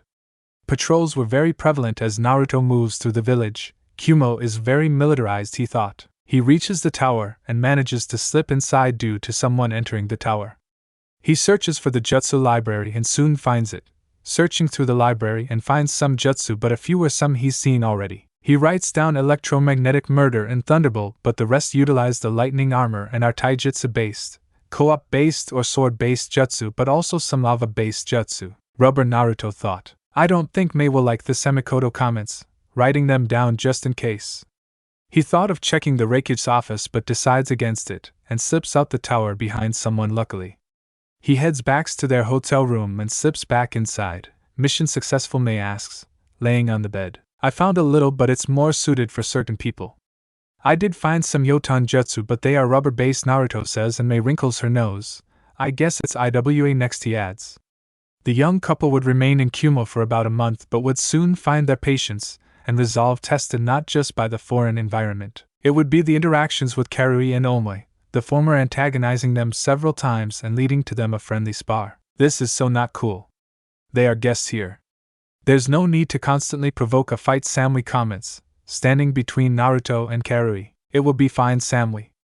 I just want to see what he's made of. Besides, it's just a friendly spar, Karui says, tossing Naruto a wooden sword. Naruto has a lazy grip on his sword with an almost disinterested look on his face but could hear Omoi going on a long tangent about him being the secret son of the Yondaime Hokage to Mei. That is scary, Akira Temikoto says. I agree. If you go Earth Country and IWA, you better dye your hair, Zabuza says. Samui calls a beginning to the spar and Karui wastes no time to close the gap with a two-handed thrust but Naruto parries her strike, into a spin on his heels for a strike to back of her head. Karui quickly avoids it by ducking under the strike and scampering back but Naruto forces her to quick block a series of quick strikes. Naruto has to avoid using any Uzumaki techniques or any taught to him by Zabuza, Yuri and Mikoto. Karui goes for a single quick and powerful cutting motion but Naruto avoids it, even countering a feint by using Kawarimi to distract him and lateral sword slash. He's good. He avoided both the Kumoryu Damashijiri and Kumoryu Omotajiri. He has to be trained but from where Samui thought, seeing Naruto switch hands to counter Karui and strike her in a few spots. That's enough, Samui says firmly, signaling the end of the spar. I'm not finished, Karui shouts, panting heavily. Yes you are, Samui says, and Karui shoots the blonde a dirty look. Her glare at Naruto speaks volumes. She is clearly not pleased with the outcome, her pride wounded by the defeat by some blonde unknown merc. Naruto hands Samui the wooden sword as Mei smiles at him. Thanks for the spar, he says. You have a unique strength. How about joining Kumogakure? I can assure you a high rank, Samui says, her gaze fixed on Naruto, and I'll say it again. I'll have to decline. I want to see the world and I can't be tied to a country's ninja corp, Naruto says, answering with a respectful tone. Karui is still silently fuming and couldn't help but interjects, You're turning down Kumo? Do you even realize how big of an opportunity you're skipping? She says, Maybe, but I think there's a lot I can learn on my own. Meeting new people and facing different challenges, Naruto says, but Karui rolls her eyes, scoffing loudly. Shame, maybe we'll see each again, Samui says, extending her hand and shaking his hand. Maybe, Naruto says, with a small wave to Karui and Omoi, but she flips him off. Naruto and Mei head back to their hotel to check out and leave Kumo that day for Earth Country. They travel south out of Lightning and pass through the Land of Frost. stopping in Shimagakure but find nothing of note except a white harlequin-like mask. It has black painted lips, a pink star over the left eye, its eyes are blacked out and purple crescent moon on the right cheek. Naruto buys the mask at Mei's urging to keep up his phantom motif. Their next port of call is the land of hot water, and the country is one of pacifism, with Yugakure ninja mainly protecting the tourism trade, with towns being few and far in between, but it is the next country where trouble comes calling. I'll ask one more time. Who is this master you serve? Naruto says, firm, leaving no room for evasion. His Uzumaki repeating rifle pointed directly at the chest of a missing nin, the tension palpable in the air as Mei is a safe distance away with Senbon in her hands. He and Mei were currently in the land of rice paddies, or so they thought, as several missing nin called this the land of sound. You have no idea what powers you're meddling with. Why should I talk to ones who will serve the missing nin? Starts, but Naruto blows his head off and raises him as Shadow Soldier, along with a dozen others. This master must be powerful to control so many. Mei comments, her gaze not leaving the missing nin's body. I have to agree, Naruto says, having the soldiers bury their bodies in a mass grave. The pair head for the small town that hired them to deal with these missing nin, but the village head's son meets them at the town's edge and a few others were with him carrying weapons. What's going on? Mei says, it was wrong to hire outsiders. My father will bring his wrath upon, and he will kill us, the young man says, his voice trembling and betraying the facade of determination he tries to uphold. He who, Naruto says, luckily having his mask on and Mei her hood up. We do not say his name. Now leave, the young man says, his gaze lowering to the ground. We'll leave, but don't send he who is not to be named after us, or I'll come back, Naruto says, using a little bloodlust to get his point across. The pair leave and continue west towards the border amongst rice paddies. I wonder who he is, Mei says, her voice carrying a mix of apprehension and curiosity. We know they are a he and powerful enough to scare people into not dealing with outsiders. Even though they want to, Naruto says, removing his mask but keeping his hood up and revealing a thoughtful expression. Do you think his power is the reason for the attacks? To keep everyone in line, Mei inquires, following Naruto's gaze across the sprawling fields. Possibly. But scaring people into submission, it's a coward's way of maintaining control, Naruto muses, and Mei nods in agreement. So we should leave this country quickly, Mei says, and Naruto nods. About 2 weeks later they were in Land of Mountains, which is mountainous country but nothing of note except a place called the Mountain Graveyard. Many tell them to avoid the place as it is haunted as they pass through the country, fighting bandits, or weak missing nin to grow Naruto's army and spread the name of Phantom. The next country they enter on their way to the Land of Earth is the Land of Canyons, having the shinobi village of Takigakure no Sato, but the village is the definition of a hidden village. The land itself is a maze of natural beauty and treacherous paths, with several attractions that lure in the curious and the brave. As they traverse the Land of Canyons, they cannot help but be drawn to the breathtaking views and the unique flora that can only be found in this part of the world. Their journey is punctuated by visits to these natural attractions, each one a brief respite in their relentless journey. These moments were fleeting and provide a necessary reminder of the world's beauty. While pausing at one of the mesmerizing viewpoints, Naruto and Mei find themselves alone. The late afternoon sun bathes the rugged landscape in warm hues, illuminating it in a breathtaking display of natural beauty. This place, it's incredible, isn't it? Mei says, her voice soft and filled with wonder. Yeah. It's like nothing I've ever seen. It reminds me of the whirlpools of Uzushio, Naruto says, his eyes fixed on the horizon. Mei turns to look at him with a gentle smile playing on her lips. Places like this are reminders that there's so much out there waiting to be discovered, she muses, her voice fading into a comfortable silence as stand shoulder to shoulder. The moment is peaceful and a rare pause in their journey that's both soothing but also invigorating. It's moments like these with you that make this journey worth it, Naruto finally says, his voice low and sincere. Mei nods and leans her head slightly against his shoulder, and Naruto wraps an arm around her to pull her close. As the sun dips lower in the sky, casting long shadows over the land, Naruto and Mei linger a bit longer, drinking in the view and the tranquility it offers, amidst its ancient majestic beauty. Is that real? Mei says, as they were sitting in a cafe while rock rain is falling. They've been in Earth Country for a week, and it has nothing but desolate or rocky areas. They passed over a very long mountain range to enter the country after changing their appearance, with Mei having silver hair and blue eye contacts, while Naruto has dyed his hair black. Naruto slips a iwa mochi into his mouth, and the rice cake is very good, seems so, he says, after swallowing. He pauses for a moment to let the flavor linger, a small pleasure in their otherwise arduous journey. How long are we staying in Earth Country, May asks, her gaze still fixed on the canyons that stretch out before them. The way the setting sun hit the rocks, painting them gold and crimson, made her almost forget the uncertainty that lay ahead. We can stay a few months to train in such a terrain, Naruto replies.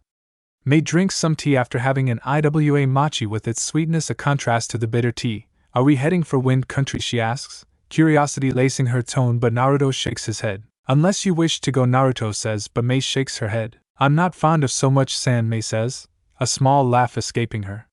They pay for their meal and make their way towards Iwagakure or a town near it, finding a mining town a month later in a valley called Lumen, and he sends a bird shadow soldier into the village itself. The mine is hiring and Naruto decides to take job there while May finds one at a cafe, finding an extended stay in for workers. Naruto looks through his hawk soldier and sees the village of Iwa is built among rocky mountain ranges that provides a natural stronghold. The village's infrastructure is built from much of the surrounding rock and stone, shaped into tower-like structures that are interconnected by a network of bridges. The Tsuchikage's residence seems to be the tallest structure with a cone-shaped roof and bears the kanji for earth. When we'll try to infiltrate, May asks, unpacking her things. Tonight. Why wait? Best to get it done, and that way you can begin your training. I'll even scout a place where you can train without prying eyes, Naruto says, sitting in a recliner. May smiles and comes sit in his lap to his cheek, with it being a simple gesture that speaks volumes. You treat me so well, she says, touching her forehead to his. The pair settle in while Naruto gets ready as 2 hours after sunset uses shadow exchange and stealth to appear above the roof of the Tsuchikage building. It has roof access that allows Naruto uses his lockpicking kit to gain access, but leaving a clone to lock it back before dispelling. That blasted Son Goku is here. They may have some that mimic him. Plus I believe Coco lives in the country with her, Hastanari comments, with a note of caution and irritation. Can you connect with them, Naruto thought, slipping past an IWA patrol. Not in this state, Isoba comments, a hint of regret lacing his words. Naruto silently clucks his tongue and moves to the second floor of the building. Here we are, he thought, finding the library on the first floor of the building, and searches out the jutsu section. He searches the jutsu, and most are earth-based but exclusive to IWA itself. He finds a Yotan section and begins inscribing such as a jutsu named Rakasiha, which is similar to May's acidic mud. He then finds a lava geyser jutsu, fissure vent eruption, volcanic mud dragon, before moving to find any Futon jutsu. He finds a few like boiling mist geyser, but the others require the gobi. She has a few.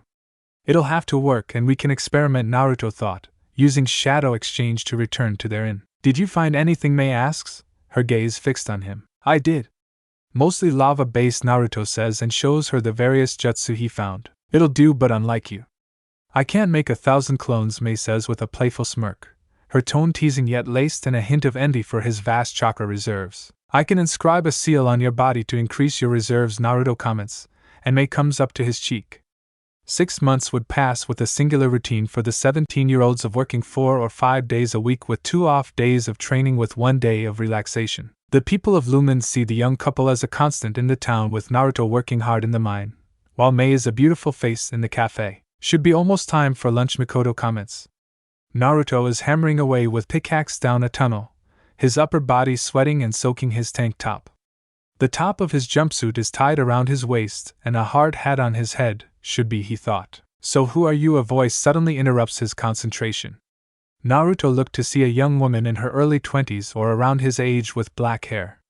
Her pink eyes accented by her eyelashes and wearing the red IWA ninja uniform, indicating her origins. Menma, Ms. Naruto says, giving her an easygoing smile. Kuratsuchi, the young woman says, and cocks her head slightly, her gaze studying him with a mix of curiosity and caution. Menma, huh? You must be new, Kuratsuchi says. Naruto rubs the back of his neck and rubs his forehead with his towel as Kuratsuchi continues to scrutinize him. A few months ago, he says.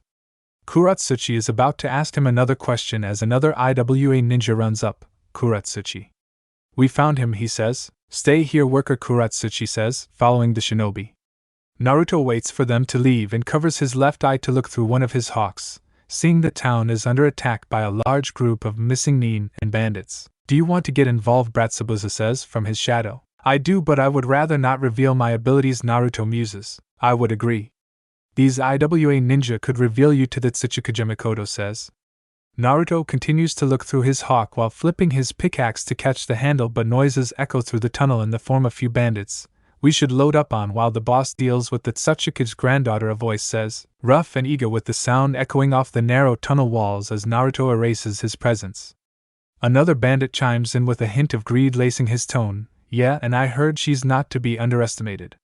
But with her out of the way, the old man will have no choice but to give in to our demands, he says. Are we really going to go through with this?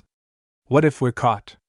She's the Tsuchikage's granddaughter, the third says, seemingly younger and less assured. Silence envelopes them for a moment, while Naruto grips his pickaxe as he waits for the last to pass and swings his pickaxe into his back.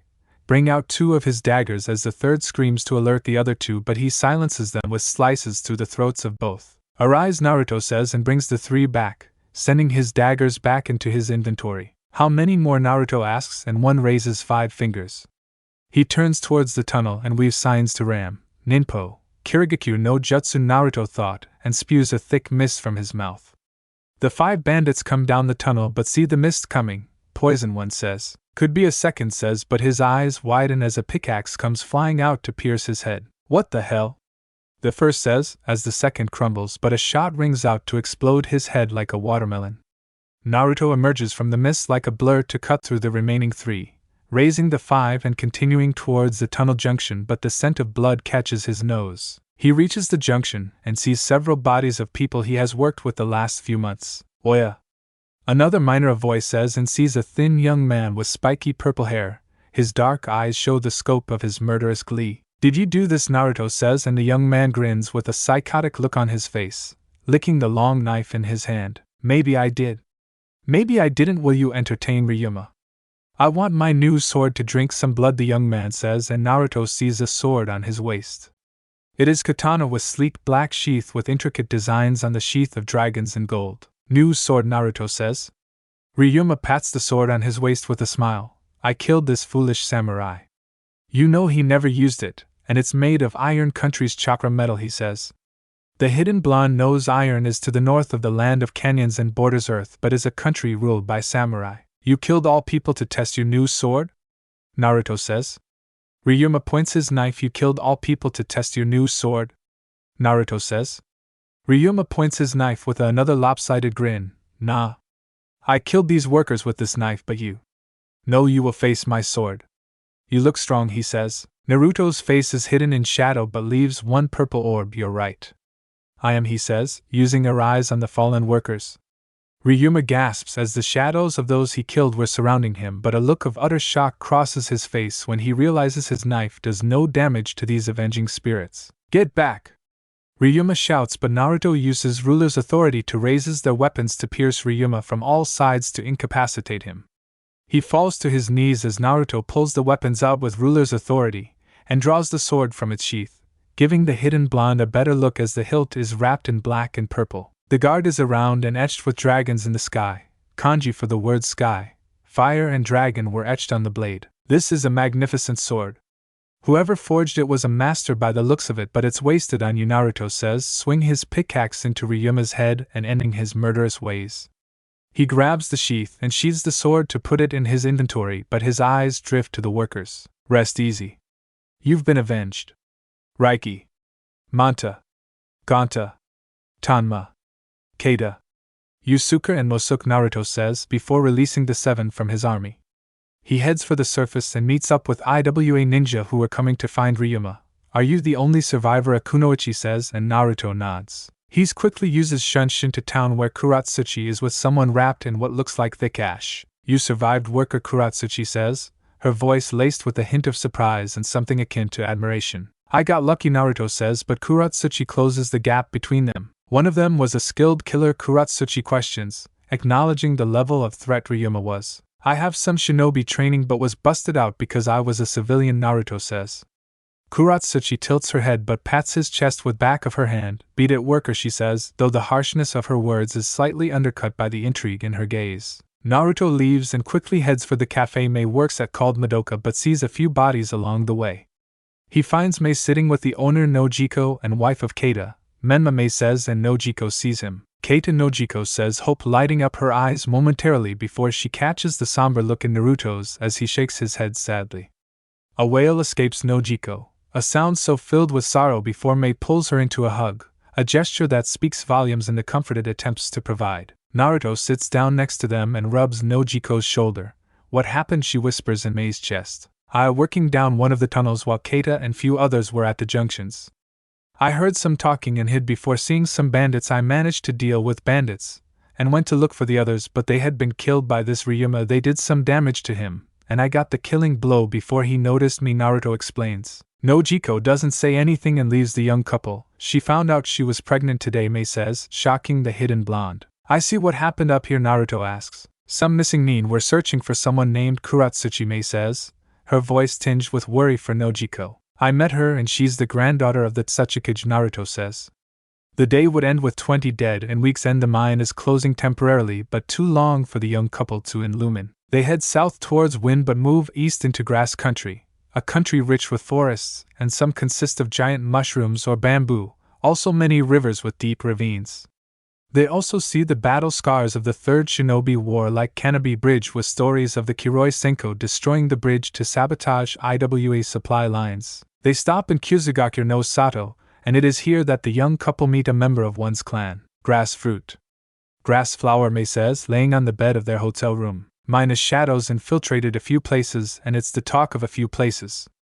Apparently Hozuki Castle contains some weapon. Grass fruit wants to use it, and grass flower opposes it, Naruto says. Are you going to sneak in the prison, Mei asks, her voice laced with a mixture of concern and excitement.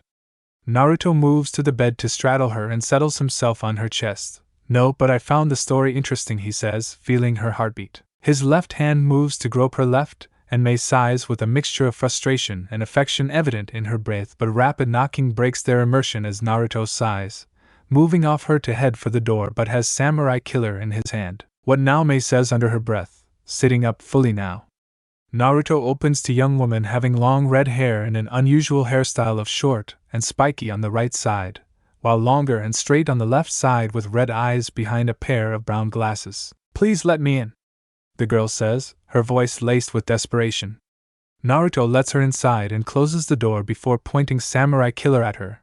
Who are you? He says. I'm Karen Uzumaki and you're the Shadow Monarch, the girl says, bowing deeply. How do you know that? Mei says, holding a senbon between her fingers and her stance ready for any threat. Karen looks back to Mei and then to Naruto. I possess the Uzumaki clan's Kagura Shingon, and I can seize the honorable ancestor Ash-born overlapping your soul, Karen says, an earnest gleam in her eyes. Why did you come? Naruto says, sending Samurai Killer into his inventory and offers her a chair. Karen collects her thoughts for a few moments and clears her throat. My mother Kikyo told me stories about the shadow monarchs of our clan. Select Uzumaki blessed by our honorable ancestor. The last she spoke of was Kushina Uzumaki. She starts. Why didn't you come to Konoha? Kushina Uzumaki was there? Naruto asks, curiosity mixed with a slight edge of confusion in his tone. My parents were attacked by masked ninja with no emotion. My mother and I managed to escape, but my father didn't. We came to Kusa, but it is here where our slavery began, Karen replies. Her voice trembled slightly with the weight of her past visible in her eyes. Slavery, Mei says, her voice steady but tinged with horror, and Karen nods. My mother possessed our clan's heel bite and those in power here in Kusa, Karen says, and her eyes flicker. They used her to death, she whispers, tears running down her cheeks and tracing lines of untold grief but also resilience on her face. Naruto approaches and gives her cloth to wipe her eyes. Are they doing the same to you? He says, seeing a bite mark on her right arm. Why, yes. I attended their academy but was moved to become an apothecary, not a kunoichi, Karen replies, regaining her composure. Why did you come to find him? Mei says. Karen adjusts her glasses with look into Naruto's blue eyes. I know this is a lot to ask, but please take me away from this place. I don't want to die like my mother, she says. The vulnerability in her request is palpable, resonating through the silence that falls upon them. Mei looks to Naruto and then to Karen. You must have Mindas, Mei says, her voice a mixture of curiosity and concern. Why, yes. Sosi is a jonin. Midori and Shiba are chunin, Karen says. Naruto sighs and runs his fingers through his still black hair. Can you leave at this moment? He asks, his tone serious yet not devoid of compassion. Yes, Karen says, her eagerness to escape her current predicament clear in her swift response. Then you'll come with us. We'll be heading south through Rain Country and from there to the land of rivers, Naruto says, and Karen nods. Are you sure? Mikoto says. I am. She's family, Naruto thought, and Mikoto smiles. The young couple pack their things and check out of their hotel +1 to leave Kusagakure, but they have pursuers. Hand over Kusa's property, a voice says, its tone-chilling voice sliced through the tense air. The three halt on a road heading south, and Karen visibly freezes at the sight of Zosui emerging into view from the barely lit morning mist, while Midori and Shiba appear behind them. The sudden encirclement feels like a vice tightening around her hopes of escape, her fleeting dreams of freedom waning under the scrutinizing gaze of their pursuers. Property? Naruto says, his hood obscuring his masked face. She belongs to Kusa, Zosui says, in a very cold and indifferent manner. She doesn't belong to anyone, Mei says, stepping forward with a mixture of anger and determination in her eyes. The assertiveness in her voice belied her youth, painting her as the protector within this trio. That's a bit naive, girlie. That girl serves a function for Kusa, Midori says with a smirk, his voice carrying the weight of arrogance and unwavering loyalty to his village. His stance is casual yet threatening, but suggests he is no stranger to enforcing such claims, which she will no longer do, Naruto says, his tone firm. Who are you to say that? Shiba says, his gaze drilling into Naruto's. Naruto reaches for his hood to pull it down and reveal his mask. You can call Phantom or maybe Shadow, but then again, you'll never tell anyone, he says. Zosui draws the sword from his hip with a blank look on his face. You will return Kusa's property, and you both will be made to serve as well, he says. Naruto's shadow-like aura begins to spread out as his eyes glow purple behind his mask. Arise, he says, his voice calm yet carrying an undercurrent of power. What the hell? Midori says, disbelief painting his features as he takes a step back with his eyes wide and tries to comprehend the scene unfolding before him. Nah, but you'll be heading there, Zabuza says, catching Zabumaru from Naruto. Karen watches mesmerized as Inari shears off Sosui's head, a display of efficiency and skill that leaves no room for hesitation or doubt. Zabuza, with a display of raw power and a grim determination, tears apart Midori with Zabumaru as his actions as fluid as they are deadly. Spot cuts Shiba in half as the action is so swift it's almost poetic, a deadly dance that leaves no room for mercy. The scene is a tableau of power, loyalty, and a grim understanding of what must be done. Arise, Naruto says, and their shadow variants rise. Hands behind your back and bow your heads to the ground, he orders, and all three do so. Karen looks over the three shadows and glances to Naruto as he removes his mask. Thank you, she says. We should get going, Mikoto says, having the newbies moving their old bodies. The three stop in a town to buy Karen supplies for the trip, but also making plans to train her in several skills learned from Zabuza and Amiri. They test her affinities to learn she has Doton and Suiton affinities, which allows them to further teach her several jutsu. They skirt the edges of Rain Country and see further battle scars of many shinobi wars, many speaking ill of the great nations, and their god will smite them before they reach the land of rivers. You think it is accurate, Naruto says, his voice breaking the silence. Mei is sitting across from him in a cottage they found in the woods while Karen is outside training. It could be. Raiga had a nasty habit of burying people alive, Mei says, her voice low but carrying a weight of understanding and fear for what that meant for their quest. It has been a month since they arrived in River Country and get their first bit of evidence of finding Raiga. We can't take Karen with us, Naruto says, his voice firm but tinged with an underlying current of concern. The thought of bringing Karen into a potentially deadly confrontation with Raiga unsettles him. The distant sound of movement indicates Karen is still training outside, pushing her limits and honing her skills, unaware of the discussion taking place inside the cottage. We can't leave her here either. Her skills can be valuable, Mei says, but sees the bigger picture and the role Karen could play in their pursuit. Naruto sighs with ruffle of his hidden blonde hair. She'll have Zabuza attached to her, he says, and Mei nods. The pair head outside and speak to Karen about their plan to chase a rumor concerning someone they knew and promised to take down. The three pack up their things and erase their presence before heading for the Katabami gold mine, which is about a week's travel from their location. Raiga Kurasuki, Karen says, while they were on the road. He was student of my sensei Amiri Ringo and one of the 7 swordsmen of the mist, Mei says, her voice laced with a mix of respect and disdain. He stole my swords, the Kiba blades, and ran off. I charged the kiddies to kill him, Amiri says, coming from Naruto's shadow in a chibi form and resting on Naruto's head. Will you keep the swords, Karen asks, a question that has been lingering in her mind. Depends. We'd have to head back to Kirigakure or Amiri can keep them, Naruto replies. The journey falls into silence, but about 2 hours later the heavy scent of blood catches their nose. Arise, Naruto says, bring out one of his tigers. It follows the scent off the road and into the forest to find the body of a large wolf. Kami, Karen says. Naruto moves closer and sees numerous slashes to the wolf, but a bit distance away is a large dead boar. Looks like they were fighting and killed each other, Naruto says, but hears whimpering. Find the source being a wolf cub with black fur and blue eyes. The pup growls at Naruto, but the monarch slowly moves his hand close for the pup to sniff and acclimate to him. It slowly sniffs his fingers and after a few minutes begins licking him as Naruto picks him or her up. Their mom is dead but took the boar with her, he says, seeing the pup is a girl. Karen approaches and lets the pup sniff her, with it being more at ease with her. Can I keep her, she says. Sure. Mom is mine though, Arise, Naruto says, bringing the wolf and boar back. She'll need a name, Mei says, letting the pup sniff her. How about Blue for her eyes, Naruto says, dismissing the wolf and boar as Karen buries the mom with a Doton Jutsu. The 3+1 head back for the road and continue towards their destination of the mining town of Katabami. They deal with some bandits and pass a few towns, getting Blue looked at by a vet and gain more information. A few days later they arrive at a curry shop that doubles as an inn called Curry of Life. Curry of Life, Karen says, Blue in her arms and now sporting a white collar. She is wearing a long-sleeve white shirt with a red tie having black cuffs on her wrists and a waist cincher, black cargo shorts with red tights and black ankle boots. We should it. They have info on the mine, Mei says.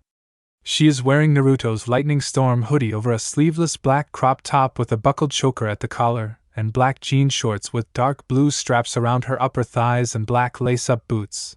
Loose mimetic leg warmers with high-waist black tights. I've never had curry, Naruto says. He is wearing a graphic long-sleeve shirt in a dark purple color with sleeves have bionic designs on it. A pair of hybrid ninja cargo pants with adjustable straps having tight ankles and steel-toe harness boots. He also has on a long black button-up jacket with the upper body featuring a hood having a beak tip, blue lining along the torso with the lower half of the coat forming two tails.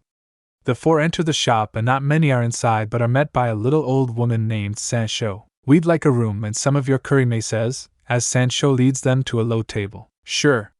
I'll whip up my world-famous curry, Sancho says, going to grab a ledger for them to sign. Naruto looks around and removes his hood to observe, but only a few older men are drinking in the corner.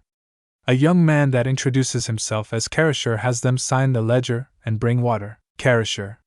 What do you know about Katabami mine? Naruto asks. Karashur begins a small rant about the magistrate imposing high taxes on the workers, but soon the hero came to overthrow the magistrate. What's hero's name? Mei says, her curiosity piqued. Raiga. Raiga Kurasuki, Karashur says, proudly. You'll have to take us to meet him, Mei says, sweetly, and Karashur nods with dumb smile on his face. What a minx, Naruto says, under his breath but loud enough for Mei to hear. What's that, love? Mei says, turning her gaze towards him and feigning ignorance. I said what a minx, Naruto says, a slight grin on his face and acknowledging Mei's playful demeanor. Well, I'm your minx, Mei says with a teasing smile, her eyes locked on Naruto's and escalating their flirtatious banter. So Raiga is in Katabami, Karen whispers, attempting to steer the conversation back to the task at hand. Seems so, Mei, and I will head Katabami, while you stay here.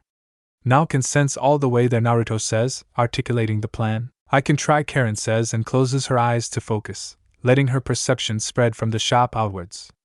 A few minutes pass and Karen opens her eyes. There are at least 20 Chunin and above people there.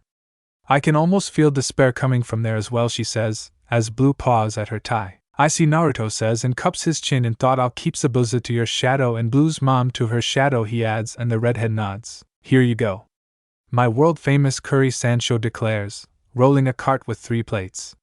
Karen sees the older men waving their arms and heads frantically as Sancho places 3 plates of nearly black curry. The two Uzumaki and Terumi stare at the concoction before them, but the hidden blonde makes the first move, grabbing a spoonful of curry to slip it into his mouth. The pair watch in horror and fascination as his face undergoes a rapid transformation, changing colors from red to green to pink to blue to white. He trembles violently, sweat pouring down his face, before falling back with a dramatic clatter of the spoon hitting the floor. Naruto? Both say. Naruto snaps awake with a look on his face but tears well up in his eyes. Oh my Kami. I almost died. I almost died. I almost died. He cries and Mei pulls him into a hug. Lock arcane. Lock arcane, he mutters, confusing both. He quickly snaps back and glares at the curry on the table. I've eaten food out of the garbage before, but that is evil, Naruto says, getting to his feet, pulling out some money. Order something better, don't eat that, blue, Naruto says, stopping the pup and giving Karen money. Mei grabs Karasher and the three head for the mine as Karasher extols about Raiga. What do you really know about Raiga, she asks. He's a hero, Karasher says, his voice filled with an unwavering belief. They soon reach the outskirts of the mine with a waterfall feeding into a makeshift river, several buildings, and what appears to be the magistrate's place under construction. You can head back, Karasher, Mei says, a serious tone to her voice. I wish to see Raiga, Karasher says, but Naruto chops the back of his neck. A clone pops to life and takes Karasher back to the shop as Naruto brings out his mask. How do you wish to do this, Naruto says. Flood the area with your mist and lure him out, Mei says, and Naruto makes about 5 clones that use his stealth to begin flooding the area. Looks like his habit is on display, Naruto says, attaching Ainuri to Mei and pointing to the graves. At the same time, in front of the magistrate place, Raiga Kurasuki sits on the steps before a frightened man. To his right is a mountain of a man standing nearly 7 feet 2 inches with a muscular physique with long pants and a sweater. So Ryunosuke Raiga begins, still wearing his former Umbu-like attire, and the Kiba blades at his sides. It seems his friends managed to reach a ninja village, one of his minions says, wearing the hooded mantles of the group. Then in that case, let's have your funeral, Ryunosuke. I'll give a grand speech and cry deeply for you. More than even your family, Raiga says. Boss! A member of the Kurasuki suddenly shouts, running up to them with urgency clearly etched on his face. What's going on, Raiga says with a calm demeanor, masking the intrigue that sparked within him at the unexpected interruption. We're under attack. Some people showed up in a thick mist, the minion stutters out, trying to catch his breath. Raiga rubs his chin with a smile on his face but looks to his mountain, Taiga. Take care of our pest problem, he says. Fine, Taiga said curtly, his voice carrying a note of eagerness for the task. With a nod toward the remaining minions, follows the one who brought the news and ready to confront whatever challenge awaits them. Back with Mei and Naruto, they were making short work of Raiga's minions as the hidden blonde raises them to be new soldiers. A heavy gust of wind erupts through the area to lighten the mist, and Mei appears next to Naruto, while Taiga reveals himself with 6 others. You are a very good-looking woman, Taiga says with his blue eyes on Mei, but his gaze drifts to Naruto. However, you seem more intriguing, he adds. I would be inclined to agree. Can you handle them and go for Raiga, Naruto says. Mei runs her fingers over blue lips to wipe some excess lava away. Of course. Have fun, she says. Bring out more Saban. Taiga removes his sweater to reveal his muscular body while Naruto slips off his coat to drop it, creating a small standoff between both sides, but Mei breaks it by charging Raiga's minions. Taiga takes this as an invitation to shoot with a drilling left straight, the air whooshing in the wake of the punch's force and forcing Naruto to avoid it. He's big and fast, Naruto thought, barely keeping his balance. Taiga is on him with 7 heavy punches, but Naruto manages to force a leaping right to his temple, dropping Taiga to one knee, but he simply smiles. Beautiful, Taiga says, quickly coming in a low tackle. Naruto connects with a rising uppercut as Taiga reaches him, but he pushes through to grab him, but Naruto notices these markings overtaking Taiga's body. Suh! Taiga roars, tossing Naruto nearly 20 feet, but he manages to catch himself as his mask falls from his face. Taiga methodically approaches as his body goes through a radical transformation. His skin is beginning to darken and his scarab bleeds black. His arms gain vambrace like plating on his forearms as well. Taiga propels himself with a missile into furious rush of punches, but the hidden blonde manages to get his arms up to block. Naruto uses Kawarimi with the body and brings out the scorching gauntlets. Round 2, he says. Ha! Yeah, Taiga says. Both rush each other into a flurry of punches with either block. They're snapping from the thunderous blows with blood flying from Naruto's face from each of Taiga's punches connecting. A right hook connects with Naruto's face but uses the trajectory of the punch to spin and gain velocity. Burst knuckle, he shouts, connecting with right that sends Taiga skidding back. Taiga falls to one knee, but the smile on his face never falters while blood runs down Naruto's face and both shoot forward. Naruto ducks under Taiga's left hook and the hidden blonde clenches his left, Fury no Kiwami. He shouts. Naruto caves in Taiga's chest and drives him into the ground as 2 blows appearing like one, fractures as Taiga crashes with a spiderweb crack. Special technique of the scorching gauntlets. Fury no Kiwami, Mikoto says, her voice steady but carrying an underlying excitement. Yeah. 2 punches that act as one arise, Naruto says, turning the gauntlets back into bracelets. Taiga rises as Mikoto goes to retrieve Naruto's mask and coat, but the mountain of a man is even taller with a single horn on his forehead. I am yours to come, Taiga says. Naruto pulls a stasis scroll from inventory to seal Taiga's original body for a proper burial as Mikoto comes with his things. Now we go kill Raiga, Naruto says. Reizo, Ikazuchi no Utage. Raiga shouts, driving his swords into the ground. Mei narrowly avoids the bolts of lightning running along the ground and tosses several saban. She has been doing well against Raiga, but the Kiba blades keep her from getting close to deal the death blow, though a few of her saban have found the mark. Is she dead? Raiga sneers, firing off a few lightning balls. Thanks to you, Mei says, we've a few signs and spewing some lava globs. Raiga avoids them but knows if one gets him, it'll be his glorious funeral, but that will not happen in his mind. Ha! Ashamed, the youngest member of the 7 swordsmen of the mist died in some bed, Raiga says, and brings his swords together. I'm done playing. Time for your glorious funeral, he shouts. Rumbles of thunder echo as Raiga calls down lightning as Mei prepares to avoid it while he spins in place. Raryu no Tatsumaki, he shouts. Mei sees the snarling dragon with red eyes coming, but suddenly Taiga lands with a large dust up to block it by a heavy punch. What is that? Raiga says, before being shot in the back. He crashes to the ground as Naruto appears from stealth with his rifle in hand. Your former subordinate, Taiga. I also have another surprise, Naruto says, removing his mask and hood. He touches his hair and channels some chakra as his raven locks become golden locks after touching his head. You! Raiga says, pain lacing his voice as he struggles futilely to move but finds his legs unresponsive. Naruto sends his rifle away and walks to pick up the Kiba blade. Yes, me. We made a promise to Amuri and we keeping it, he says, as Amuri rises from Mei's shadow. The kiddies have done right by me and now they'll deport your sorry ass to hell, Amuri says, her voice a blend of amusement and threat but revealing her unforgiving nature, and the scars of her past that shaped her into the formidable kunoichi she is today. Mei with a calmness that belies the storm brewing within as she weaves signs to Tiger. Yotan, Rakusiha, she says, before spewing a large projectile of acid. Raiga's screams of agony cut through the atmosphere, a harsh reminder of the brutality that comes with their world. He melts down into a puddle of sludge, his end as tragic as his life while being a victim to the very violence he perpetuated. Sorry, love. Now you can't bring him back, Mei says, but the blonde shakes his head, reapplying his black dye. Don't need a cheap knockoff, Naruto says, dismissing Taiga and Amuri. The pair head back to Sancho's shop but encounter a Konoha Genin team led by Might Guy. Who are you? One says, and Naruto recognizes him as Hinata's cousin Niji, his questions slicing through the air with a gaze as piercing as his Byakugan. You can call me Phantom, Naruto says, recognizing a second member named Rock Lee, but the third he doesn't recognize her. Phantom, we were hired by a villager to deal with Raiga Kurasuki, Lee says, optimism undying in his voice. Sorry you came so far, but Phantom and I have dealt with him, Mei says, her tone even but strong. And who are you? Niji says, his focus shifting to Mei. Call me Ringo, Mei says, a slight tilt of her head. You took our mission, Xiao Mao and the third of Team Guy says, her voice tinged with both accusation and disbelief. Naruto pins his hidden eyes on her with curious tilts of his head. What can we say? We got here first, he says, hiding the underlying tension with a facade of nonchalance. Yes. We killed Raiga.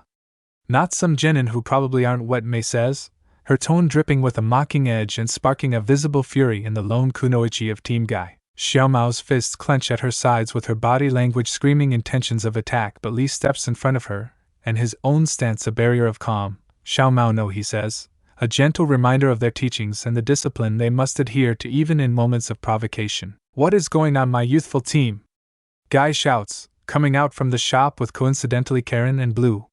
The sudden interruption momentarily diffuses the tension, redirecting their focus to their sensei as his presence demands respect and adherence to the code of conduct they've been trained to follow. These two have proclaimed they have killed Raiga Kurasuki, Niji says, his brow furrowing as he recounts the event. Guy looks over the pair but for once remembers Naruto's mask from the bingo book, your Phantom. Kirigakure placed you in the bingo book, he says, recognition mixing with a hint of respect in his tone. It's rare for someone so young to make such an impression that they're noted in the notorious Book of Shinobi, and you might Guy. Konoha's noble green beast, Naruto says, and both shake hands, as I was telling your team. We took care of Raiga, but if you head to the mine near the magistrate's office, You'll find what is left of him, he adds, detailing their encounter and its aftermath. We'll need to confirm it, Guy says, shifting into action. We'll talk the owner and be on our way, Naruto says, heading inside. We should bring them back to Konoha for questioning, Xiaomao says, her analytical mind thinking ahead to the potential intelligence they could gather. I agree with Xiaomao. The information they possess could be crucial for our future operations, Niji comments, nodding with Xiaomao's sentiment. If a fight were to happen, it would not be easy. Phantom is credited with killing the Sanbai Jinchuriki Yagura Karatachi during Mist's civil war, Guy explains, his voice carrying a gravity that underlines the severity of their situation. The mention of Phantom's reputation causes a momentary silence amongst the group, understanding the potential threat could be far greater than they had initially thought. Teen Guy depart for the mine as Naruto's group leaves after listening to Karasher curse them for killing their hero Raiga. Good thing I was wearing my mask and dyed hair. Otherwise Konoha would be hounding me, Naruto says, a hint of relief in his voice at having maintained his anonymity during the confrontation. At least your infamy will spread. That will keep our enemies guessing, Mei comments, trying to find a silver lining in their precarious situation. That Konoha team was weird, Karen adds, and Blue barks her agreement, sensing the unease amongst her companions. The death of Fire Daimyo Hideyoshi Oda was a shock to many in Fire Country, but also other countries as well, as the man was fair to both friend and foe. However, now with his death the country falls into a succession war between his two sons, Nabutatsu the oldest and Ieyasu the youngest. Nabutatsu is a man filled with greed and ambition, while Ieyasu is fair, honorable, and heroic. The hidden village of Konoha found itself in the middle of the brothers, but both princes decided to not fight with their country's hidden village due oaths taken by Konoha. Instead, the brothers fought with samurai and Onimusha, but Nabutatsu had the clandestine involvement of the darker elements of Konoha in the form of Danzo Shimura. Ieyasu had rallied many in the court to his side, but Nabutatsu had many on his side as well. The daimyo's court is filled with deceivers and liars, people who spoke in honeyed words and have the blackest of hearts, but Ieyasu could weed out these serpents. Fire Country as a whole was wholly affected by the succession war, with Konoha continuing to take missions, but many could feel the unease under the surface. The brothers did not live the capital of Edo, but instead in their domains of Akimitsuwari for Nabutatsu and Owari for Ieyasu, the latter to the east of Fire Country with ample farms, mines, fishing and shipping to create a bastion of stability. The battles between brothers makes the country begin to take sides, but it is the brothers' action that were making the difference. Nabutatsu cared not for the common people or warriors under his advisor's commands. Towns used by his forces were filled with unscrupulous actions by bandits, or missing need to create refugees fleeing to various other places. On the other side, Ieyasu aids everyone and builds places for refugees that arrive in territories under his control. He has his men and women deal with banditry and missing need as best they can, even getting some to join his side. Other nations were watching this succession battle between brothers with keen interest, but soon a powerful ally would join Ieyasu Oda. The sounds of swords clanging echo in the courtyard of the castle of Prince Ieyasu Oda within Owari lands. The mid-20s prince has done everything to improve Owari from when he took over some years ago. Improved farming techniques, improved healthcare facilities, a small and bubbling industrial sector that has propelled the region of Owari into an economic hub. His other ventures like the soup kitchens, his cracking down on banditry and corruption have won him the love of the people of his lands, but his other territories as well. Your skill with the sword rivals my general's, Ieyasu says, sword in hand. He stands nearly 6 feet, with a slight muscular body from training, sharp dark eyes and a short black-haired mane. He wears no shirt with dark hakama pants, and calf-high boot having segmented shin guards. Thank you, Princess, Ieyasu says, one Tenten Higurashi, or simply Tenten now. The 18-year-old has come a long way since her heated argument with her father concerning Naruto and his disappearance. She believed her father was on Naruto's side, but it was a facade and caused her leave. Her leaving Konoha had been the right choice, as now she is a student of one of the legendary Sannin and her idol Tsunade Senju. Their meeting was one of chance, but the mention of Naruto brought them together. Ieyasu sheathes his sword with a sign of trust and respect in their culture. It's not just your skill, Tenten, but your determination. You remind me that each one of us has a role in forging our village's destiny, he says, wiping his brow. It's been a tough journey, Prince Ieyasu. But seeing how you lead, how you never waver, it inspires me, Tenten says, balancing her stance. Ieyasu nods with an understanding the unspoken hardships she refers to. This village, our people. We have survived through much. It's the bonds we share. The resolve to protect each other, that has always seen us through. And now more than ever. We need that unity, he says. A moment of silence passes between them. How is Lady Momo doing? Tenten asks, her signature panda buns covered by white silk brocades. She also wears a white sleeveless, high-collar chipao dress with red trimmings and a pink flame pattern on the left, tied with a maroon obi. Underneath she has white-black leggings, black high-heel boots and arm-length black fingerless gloves. She is well. Lady Tsunade and Lady Shizen are taking good care of her. I cannot believe I'll be a father, Ieyasu says, his voice a mixture of pride and incredulity.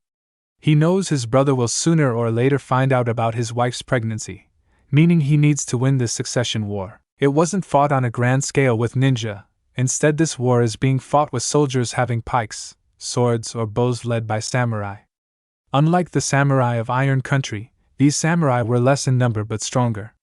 They used their chakra to create aura blades and used various swords arts that were like jutsu, meaning you need to win this war, a voice says, and both sees Tsunade standing on the landing. The blonde is a beauty despite being nearly 50 with straight blonde hair that parts above her forehead. Her hair has shoulder-length bangs that frame her face and the rest reaches her lower back. Her eyes are honey brown and she has a purple rhombus on her forehead. She wears gray, kimono-style blouse with short sleeves and a broad, dark bluish-gray obi that matches her pants. Her blouse is closed quite low, revealing her sizable cleavage, and wears open-toe, strapped black sandals. I plan to Lady Tsunade. How is Momo? Ieyasu says, bowing to Tenten to end their spar. She is doing well, but her morning sickness is a something to keep an eye on, Tsunade says, before taking a sip from a jug of sake hanging from a strap. I will go check on her, Ieyasu says, and both bow to him. The kid has what it takes to be daimyo, Tsunade muses. Not if the first prince has anything to say about it, Tenten says, her brows furrowing in concern. At Danzo Shimura as well. That one-eyed bastard is aiding him behind Sensei's back, Tsunade says, her tone dripping with disdain as she takes a seat while the weight of their situation seemingly pressing down on her. Though we have no evidence, Sensei, Tenten says, sitting next to her and her voice carrying a note of caution. Maybe Konoha is staying out this succession war but are prepared to support the prince that gains the advantage and wins, which puts us in a precarious position as Konoha ninja, Tsunade says but smirks, which is why Shizen and I are no longer Konoha ninja. It sucks to lose my travel rights as a Sannin, but I'm not going sit idly by as people die, she adds, and Tenten smiles, but thoughts drift to a certain blonde. Do you wonder where he is? Tenten muses.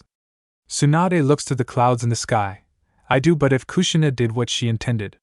He's building his army and making a name for himself, she muses with a hint of pride and hope in her voice. Hidden Dream Village, Mei says, breaking the silence that hangs between them like a thick fog. Naruto, Mei, Karen and Blue were making their way to the Hidden Dream Village for a job commissioned by ruler of the area concerning said village. Jito Akiku Matsumoto is worried about the succession war going on and the first prince deciding he needs to have the edge in battle, Naruto explains, sharing the details of their mission. What's a Jito? Karen asks, tinged with curiosity. It's a lone noble and granted land to govern, paying a certain amount of money and taxes to the daimyo, Mei explains, her voice confident and steady. And with the daimyo dead and his sons going to war, things are precarious here in Fire Country, Naruto says, concern lacing his tone, which we're walking into. Mei comments nonchalantly, her gaze fixed on the path ahead. It's been about 4 months since meeting Team Guy and we're now in Fire Country doing freelance work, overhearing rumors about the princes and their actions. Seems Prince Ieyasu is pretty much like my mother said, but Prince Nabutatsu is the older, and has some skilled samurai despite Konoha not getting involved, Naruto says, a hint of admiration in his voice for the strategic prowess the prince seemed to possess. Mei glances to him with a thoughtful look. Your mother had insight into nobility and their games. It's fascinating, and yet here we are, caught somewhat in the middle doing freelance work at taking us to interesting places, she says. Mom knew a lot about a lot according to her journal. Makes me wonder what else we'll find out here. With the princess fighting and Konoha staying neutral. It's a messy situation, Naruto says, his blue eyes reflecting a mix of emotions, neutral or not. Our path crosses with these squabbles. We'll need to be more cautious now. In case Konoha ninja happen to see you, Mei says, and Naruto nods, touching his black hair. A few days later they were in Yumgekyo, that has a collage of numerous nagaya or longhouses, each home sharing communal facilities. This quaint village was nestled in a flat valley, hugged tightly by embracing forests with a bridged river that dissected it neatly in half. So Fire Country has 2 ninja villages, Karen says, her tone carrying a mix of surprise and intrigue as they meandered along the cobblestone paths that snaked through the village. Apparently, but Yumgekyo is not considered an official ninja village, Naruto says, as they search out the village leader's home. Karen has a sense of curiosity burning within her as the idea of a village outside the traditional shinobi system intrigues her, and wonders what unique customs or secrets Yumgekyo holds within its heart. They soon find it, and it is the compound of the Tenro clan. This reminds me of the Inuzuka compound, Mikoto says, as Naruto sees wolves at the main gate with bladed weapons on their backs. Halt! Who are you? One guard challenges, stepping forward with a firm stance. My name is Phantom Mormenma and I was hired by Jito Akiko Matsumoto to discuss certain matters, Naruto says, pulling a scroll with Akika's sigil from his coat. The guard's eyes narrow and scrutinizes the scroll before signaling with a nod. Follow us, he commands, and turns on his heel as another guard falling into step beside him, leading them inside the compound. The atmosphere shifts palpably as those inside pause their activities to cast suspicious glances their way, the air thick with unspoken questions, and look upon the three with suspicion in their eyes, but the 3+ wolf pup ignore them. Lord Enzo will meet you in a moment, the guard says, putting them in a meeting room. Naruto sits on a cushion before a slightly raised section about 10 feet from them, with Mei on his left and Karen on his right, Blue sitting in her lap with curious tilts of her head. A few minutes later, a large and bulky man with gray spiky hair enter, followed by a young woman. His attire consists of a gray sleeveless kimono shirt with a collar lining of dark blue fur, a hitayate in the shape of Hapuri face guard and the symbol of ZZZ on it, a red scarf around his neck with round stone ornament attached, and brown pants having leg warmers and matching fur. I am Enzo Tenro, and this is my daughter Ryuka, the man says, his voice steady and commanding. She has messy purple hair, amber eyes, and has red marking under each eye with a Hapuri face guard, but has 2 extensions upward. She wears a sleeveless pink kimono with a furry collar and a necklace consisting of rings attached together by red strings, ending with a tassel to the left. She wears furry wristbands on each wrist, followed by bandages that go up to her elbows. She also wears a short violet skirt and dark brown pants that have furry endings right below her knees, the rest being bandaged up. I am Menma Yusuji, and this Ringo. Rin in blue, Naruto says, removing his mask to reveal purple contacts. You were sent by Jito Matsumoto, Enzo says, and Naruto nods, holding up the scroll. Ryuka moves towards them and takes the scroll from him before checking for traps. Here, father, she says, reaching him. Enzo opens the scroll and begins reading the contents that Jito Matsumoto has reason to believe Gensui Amajiri has aligned with Prince Nobutatsu in seeking the 3-headed guardian beast or Cerberus for himself to win the succession war. How can Jito Matsumoto believe this? Gensui is a trusted ally. His son is engaged to my daughter, Enzo says. I do not know. We were simply tasked with delivering the scroll, Naruto says. I agree with father. Elder Gensui would not do such a thing. Perhaps this some sort of trick, Ryuka says, but Enzo raises his hand. This is indeed Jito Matsumoto's sigil and signature, Enzo says, and having disbelief lacing his voice, but looks to Naruto. You will accompany my daughter and I to speak to Gensui. Those two will remain here, he adds. Naruto glances to Karen and Mei with his hidden eyes moving back to Enzo. If that is your wish, Naruto says. Tenro ninja come in to sequester Mei and Karen while Naruto follows Enzo with Ryuka. I do not trust you, she says, her voice steady but yet ripe with an unspoken challenge. That is your decision, Naruto says, a hint of understanding in his tone. His response is measured and devoid of animosity, reveals a level of patience and wisdom not commonly found in one his age. I've heard of you, Phantom. You cut your teeth and missed civil war, Enzo says, but Naruto says nothing. The three leave the village proper and head of the Hill of Illusions, giving one a clear vantage point of the surrounding area and the forests of mythic beasts. The forest itself has a heavy mist and visibility is not very far. Reminds me of when I was training you, Bratsubuza comments. Don't remind me. You made me stand in your hidden mist for hours to get used to fighting in it. If not for being the Shadow Monarch, I would have been completely blind, Naruto thought, seeing large insects around their perimeter as they travel through the forest. Why have you come, Lord Enzo? A voice says, slicing through the tension that filled the air like a sharp knife. Taisa. I'm here to see your father, Enzo says, his voice steady and unwavering. There is a silence, a pause in which the weight of his words seemed to settle over them, before a young man appears from the shadows with his gaze wary yet curious. He has short brown hair and several pinkish-red markings on his face. He wears a samurai-like attire of the same color as his markings with some purple and white. He has 2 purple shoulder guards, loose, dark gray pants with some yellow on the left leg tucked in bandages wrapped around his lower legs, and wears the unique sandals his clan. What about Enzo? Jenswei says, appearing next to his son with his voice as grounded and ancient as the earth itself. He is an elderly man with very long white hair, some of which is pointed up. The rest is straight and tied into 2 loose, thick ponytails behind his back, and has 2 strands framing his face with a small goatee. He wears a samurai-like attire that has spots reddish pink and purple with iron and gold plating.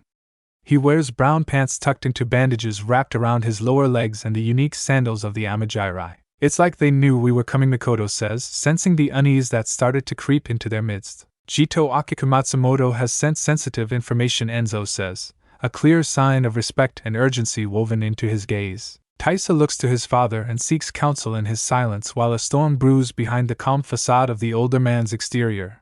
I thought I would have more time, Jenswei finally admits, his words heavy with a resignation that spoke volumes of the challenges they were about to face. More time?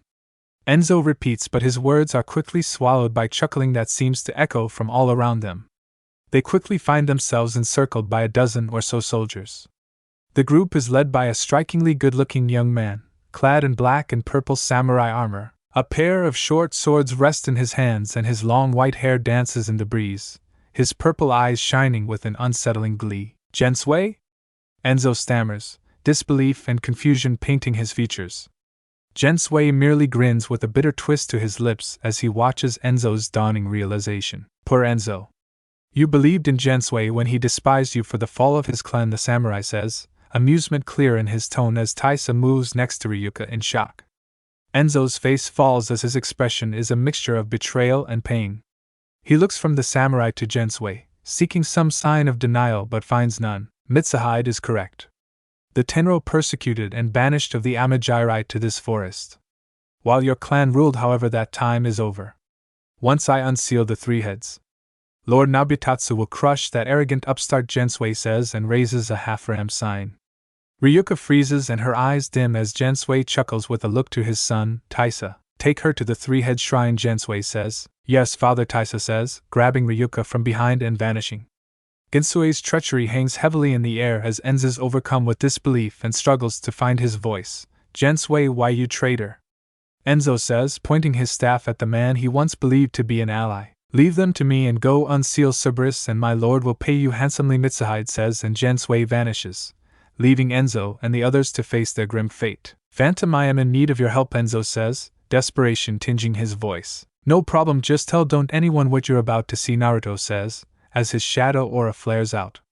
Enzo and Mitsuhide's men were shocked by Naruto's army, but Mitsuhide ignores this as the battlefield tense with both sides eyeing the other warily. Mitsuhide shoots towards Naruto with a smile as the hidden blonde says arise, and his soldiers rise before he blocks Mitsuhide's attack with Sabimaru. Tenroryu ninjutsu, Jijinka no jutsu. Enzo shouts, transforming himself into a werewolf-like creature. You managed to block me, Mitsuhide says, his tone laced with a mix of surprise and respect. Naruto back jumps and swings Zabimaru with a whip strike, but Mitsuhide avoids it with his eyes sharp and movements even sharper, closing in with his sword crossed, and Naruto somersaults over his strike. He swaps out Zabimaru for Inari's fangs as Mitsuhide smirks. Those are beautiful weapons. I look forward to using them, Mitsuhide says, shooting forward, and Naruto does the same. Both meet in furious clash with sparks flying, but Naruto sees chakra humming along Mitsuhide's sword and uses Kawarimi with a log to avoid a slash of chakra. You avoided my aura blade, Mitsuhide says, a hint of intrigue in his voice. Interesting technique, Naruto says, his Inari's wrath and reverse grips. Mitsuhide lowers his stance and blitzes forward using the reduced earth technique, but spins rapidly 3 times, attempting to slash Naruto 3 times, but the hidden blonde blocks all 3. Fast but not fast enough, Naruto quips, a slight smirk on his face. Mitsuhide's eyes narrow slightly but is impressed despite himself. Your skills are commendable. It's not often I find someone who can keep up, he admits, reassessing Naruto with newfound interest. Mitsuhide tries to confuse Naruto by rapidly alternating between fast and slow movements, but Naruto uses the mist to his advantage by making it thicker. Have you ever killed someone by making no sound, Naruto says, his voice echoing eerily through the mist. Mitsuhide only scoffs and swiftly moving to counter Naruto's unpredictable tactics. I prefer to hear the screams of my victims, Mitsuhide retorts, blocking Naruto's strike from his right with a quick sidestep. Duly noted, Naruto says, landing a glancing blow to Mitsuhide's thigh and slicing through his armor as if it were made of paper. He cut through my armor? Mitsuhide thought in shock, feeling the sting of the wound. You're probably wondering how I cut through your armor, Naruto says, his voice coming from seemingly everywhere as the mist thickens around them. Mitsuhide swings blindly with a backhand strike but hits nothing but air as Naruto chuckles. These daggers are special, the hidden blonde says. Mitsuhide stifles a cry of pain as Naruto slashes his outstretched left leg and vanishes back into the mist. Let's try something. I'll strike you in 10 seconds, Naruto says from the mist. 10, 9, 8, 7, 6, 5, 4, 3, 2, 1, Naruto says and appears in front of Mitsuhide. Mitsuhide crosses his sword in a scissor-like motion to cut the hidden blonde's carotid arteries, but it turns out to be an illusion of Naruto. This trickery, it's child's play, Mitsuhide exclaims, attempting to hide the rising panic in his voice. Almost 10, 9, 8, 7, 6, 5, 4, 3, 2, 1, Naruto says, adding his bloodlust to the mist. His presence seems to loom closer until suddenly he slashes Mitsuhide in the back and slips back into the mist. 10, 9, 8, 7, 6, 5, 4, 3, 2, 1, Naruto says from Mitsuhide's left, but the samurai swings. Sword art, wind cutter. Mitsuhide shouts, desperation edging into his voice as he swings his swords like a vortex. It slashes through Naruto, but he crackles with lightning and electrifies the samurai. 10, 9, 8, 7, 6, 5, 4, 3, 2, 1, Naruto says, as if mocking the samurai. Mitsuhide whirls around trying to anticipate from where Naruto will strike next with each number, but the slashes never come from the expected direction, leaving Mitsuhide frustrated and wounded. A testament to Naruto's elusive tactics and the unique, eerie battleground the mist has become. Face me head on, Mitsuhide shouts, seemingly losing his composure a bit, but his face explodes with blood. Naruto's voice cuts through the mist with a cool and mocking tone. Is that fear I hear in your voice, Mitsuhide? I thought you were braver than that, he says, seemingly right next to Mitsuhide. You bastard! It'll take more than tricks to defeat me, Phantom. I will have my revenge, Mitsuhide shouts, his right eye missing as he swings right. Alright, I attack you head on in 10, 9, 8, 7, 6, 5, 4, 3, 2, 1, Naruto says, voice oddly solemn amid the tension. Mitsuhide focuses in front of him and sees the hidden blonde coming with his heart races, adrenaline pumping, a desperate plan forming in his mind. Mitsuhide throws both sword at the charging Naruto, hitting the end of the first one with the second one for an extra boost. The second sword is hidden directly behind the first to make on believe only one is in their line of sight. This is the end for you, Mitsuhide shouts. Naruto parries the first, and not the second, as it pierces his left eye, but he collapses into a puddle of water. What kind of trickery is this? Mitsuhide shouts, panting heavily, and scans the area. Game over, Naruto says, slitting Mitsuhide's throat. He staggers forward and clutches his throat as Inari's poison ends his life before crashing to the ground. Arise, Naruto says, spreading his aura and raising all the dead. He searches out Enzo and finds the man being guarded by Spot with a few low-rank soldiers. Go after them. You must stop Gensui. The Three Heads prison is ahead, Enzo says, pointing to his right. I'll stop him, Naruto says, ordering Spot to continue guarding, and the tank smirks. He races through the forest towards the Cerberus prison and encounters several Amajiri ninja, but the hidden blonde makes short work of them. He soon reaches a cave entrance that is glowing red, but Taisa appears at the entrance. You will not stop my father's ambition, Taisa says, but Naruto flexes his bloodlust, and he falls to the ground. Your father's ambition will bring about the deaths of many innocents. I won't let that happen, Naruto says, walking past the frozen Taisa and into the cave. The cave's interior reveals a treacherous layout of lava pools with dark stalactites and stalagmites, creating an ominous atmosphere. Is this like a volcano? Naruto says, navigating past the hazardous lava pools with ease. Perhaps, Mikoto says. Naruto picks up speed and sees Ryuka in front of a pedestal with a blue orb, but Gensui is next to her. You are too late, Gensui shouts, his tone dripping with malice. The prison surrounding the pedestal glows ominously and pulsating with a dark energy, then explodes outward to release Cerberus but blows Ryuka towards a lava pool as Naruto catches her. So, this the three-head Cerberus, Gensui declares, a twisted grin spreading across his face. Cerberus is a giant monster with a body similar to that of a lion and 3 different heads. Its skin is mostly white and has dark purple on several places, including the underbelly. It has beige armor above the main head of a lion on which there are several small, red markings and a row of spikes. The other 2 heads of a wolf and a dog come out of each side of the armor. It has light yellow-green markings under each head's small eyes and thin sharp teeth. Now 3 heads. You will serve Lord Nabutatsu in crushing all his enemies. Gensui shouts with a manic confidence, but the creature bites down into him.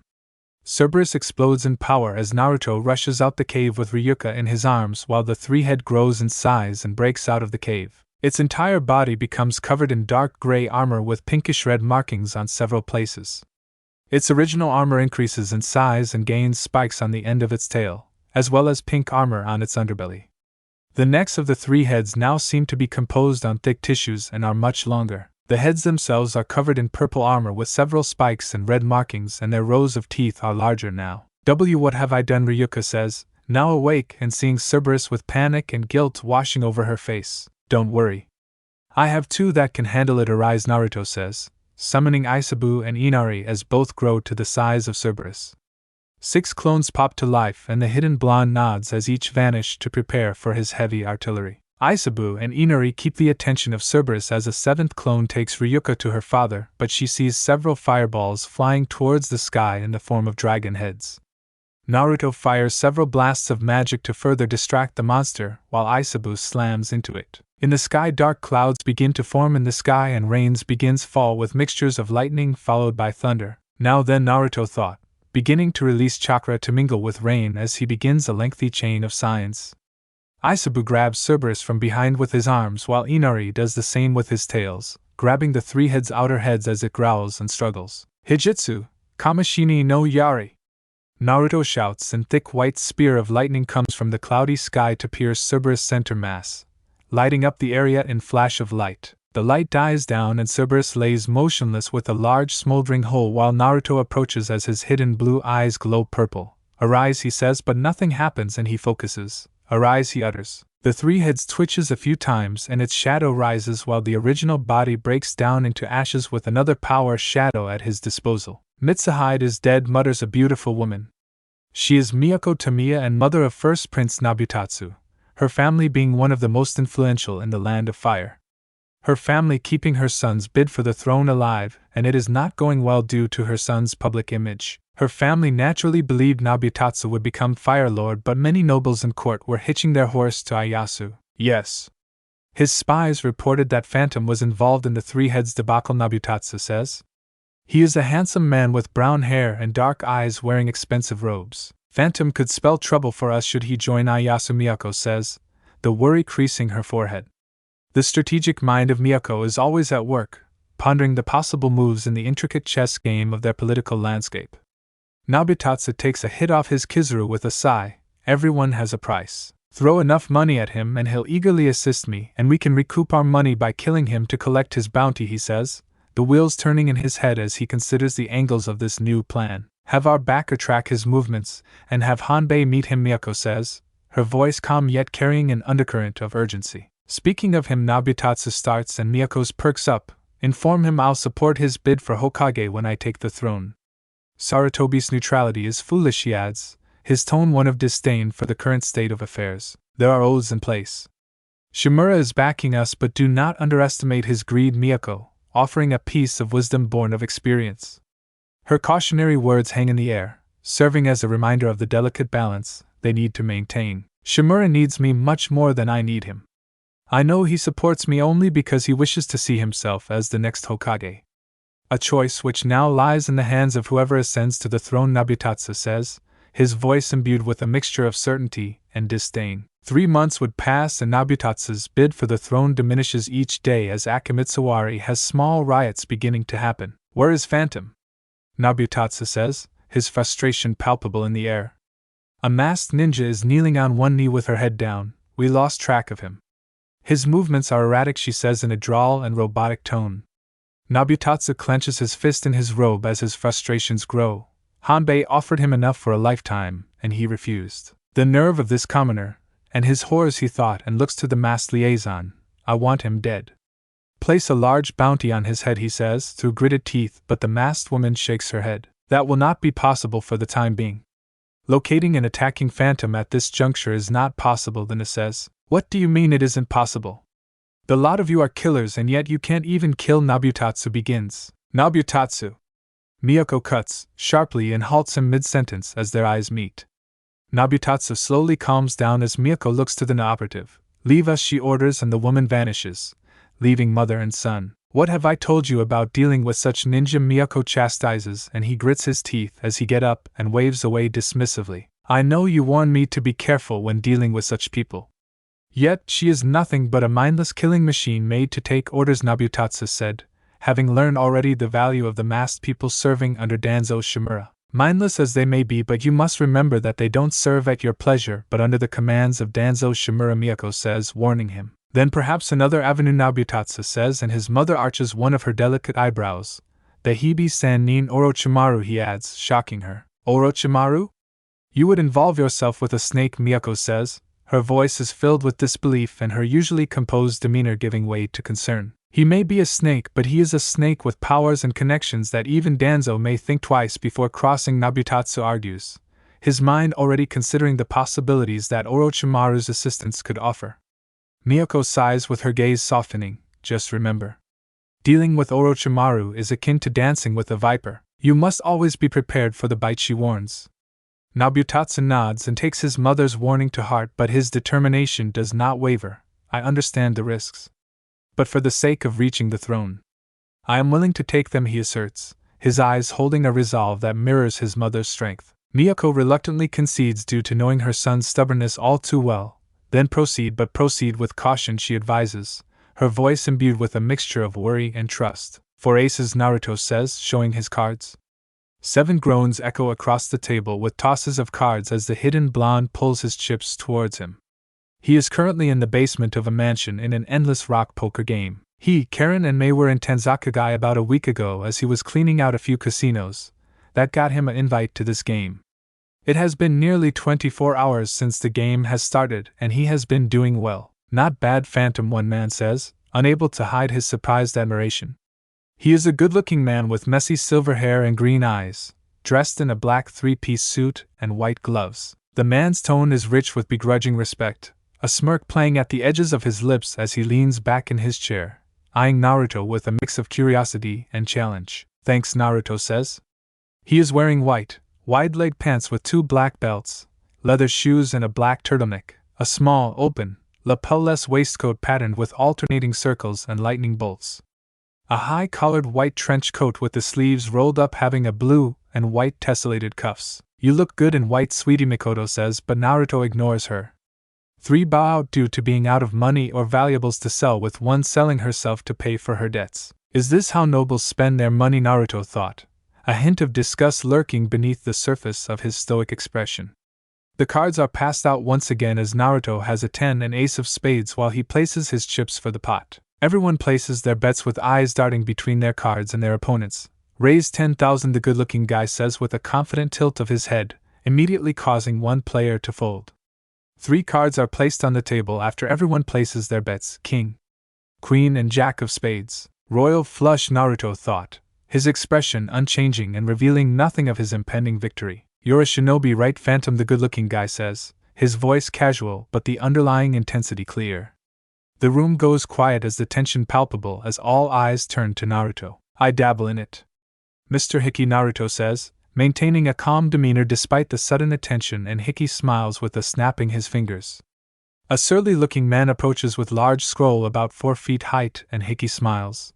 Apparently this some sort of summon contract. I got it at an auction for about 100,000 with some other things. I'll bet this to raise 100,000, Hickey says, his smile never wavering. The others at the murmur as there were 2 more cards to be played but quickly fold while Naruto pushes in all chips. All in then, he says, while attention begins to ramp up as the next card is placed down. How about we go further, Phantom, Hickey says and unbuttons his coat, pulling out 2 revolvers with a 7.5-inch barrel, Colt single action Army .45. It has a frosty nickel finish and ivory grips, but one could also see Whirlpool engraving on it as well. I got these 2 at the auction as well. Apparently the Uzumaki clan that was wiped years ago had some of these. These are worth 250,000 apiece, Hickey says, with an arrogant smile on his face. Naruto leans back with a slow exhale and a roll of his neck. You have a royal straight flush. He has nothing to beat, Yumikoto says, and the hidden blonde reaches for his mask. How about this? I don't think my bounty covers 500,000, but you can tell the world you killed Phantom, Naruto says, slipping it off to reveal his face and places the mask on the table. The room's atmosphere is thick with suspense, every patron holding their breath, waiting to see how this high-stakes game will end. Hickey stares at the mask but then to Naruto's face before flipping the guns to handle first and places on the table. All right. Let's show them, he says, revealing a full house aces over kings. Sharp gasps echo through the room while Hickey has this smug smile on his face, but the look quickly vanishes and his eyes widen in shock. Royal straight flush. 10 to ace of spades, Naruto says, grabbing his mask and slipping it back on his face. He rises from the table and looks to the dealer. I'll take my chips in cash, Naruto says, grabbing the revolvers to slip them into his coat pockets and rounds the table to grab the scroll, but the surly man blocks him. Let him go, Corky's, Hickey says, and Naruto grabs the scroll. Congratulations, he adds, his voice tinged with resignation yet respect. Thank you, Naruto says, hefting the scroll under his left arm. He heads upstairs to await his money, and 30 minutes later he is leaving the mansion with a silver briefcase. He about halfway from the mansion when he encounters Corky's with several masked men. You are to return Lord Hickey's belongings, Corky's demands sternly. They aren't his belongings anymore. I won them fair and square, Naruto says. I was only fooling around. I never meant to bet those items, Hickey admits, emerging from the shadows behind the masked blonde. Naruto adjusts the large scroll under his arm with a small sigh. But you did. You were hoping I would fold like everyone else, but the card gods were on my side and not on yours. Now I need a shower and some rest, he says, asserting his claim over his winnings. Just hand those items back to me and keep the money you've won, Hickey bargains, trying to find an amicable resolution. I'll have to decline. A summon contract is a valuable thing to shinobi, and these revolvers are from a powerful clan. You certainly don't need them, Naruto says, his voice firm and eyes keenly observing the opponents behind his mask. It doesn't matter. They're mine, Hickey says, and tosses the briefcase towards Hickey. You can have the money I won, and these are mine, Naruto says, steadfast in his resolve as Corky's brandishes a knife and charges at him. Naruto immediately unleashes his bloodlust and freezes all in place with Hickey in a cold sweat as he's surrounded by darkness. Why are you so driven to get these items back? The hidden blonde says, his voice echoing with a hidden depth as he confronts the terrified Hickey. They are mine, Hickey says, his voice barely above a whisper and betraying his fear. Naruto removes his mask to show his glowing purple eyes. And Miko, he says, and Mikoto rises to use her eyes on him. Hickey spills his guts at this was a second attempt by Nobutatsu to get the blonde on his side against Ayasu. All this makes me want to side with the second prince, Naruto says, his statement hanging in the air like a silent but irrefutable challenge. Kushina's instincts were right concerning the former daimyo's sons, Mikoto says, a slight wrinkle marring her face as she glances over at Hickey as he has visibly lost control of himself out of sheer terror. I guess we're heading to Ari, Naruto says, turning on his heels and leaving the dazed men behind but also the money. He heads back to his hotel for a much-needed shower, letting Karen and Mei sleep by using stealth with a soundproof seal. The blonde crashes on the floor as soon as he hits his sleeping bag, but they were being watched by a black raven. You won a summon contract at a poker game, Karen says, the next morning during breakfast with her voice laced with disbelief and a hint of admiration. Pretty much, and 2 Uzumaki revolvers as well, Naruto says, bring out both from his inventory. Do they work like your rifle, Mei asks. Her curiosity piqued and leans in closer to get a better look at the firearms with her eyes scanning them thoroughly. I'll need to check, Naruto says, putting them back into inventory.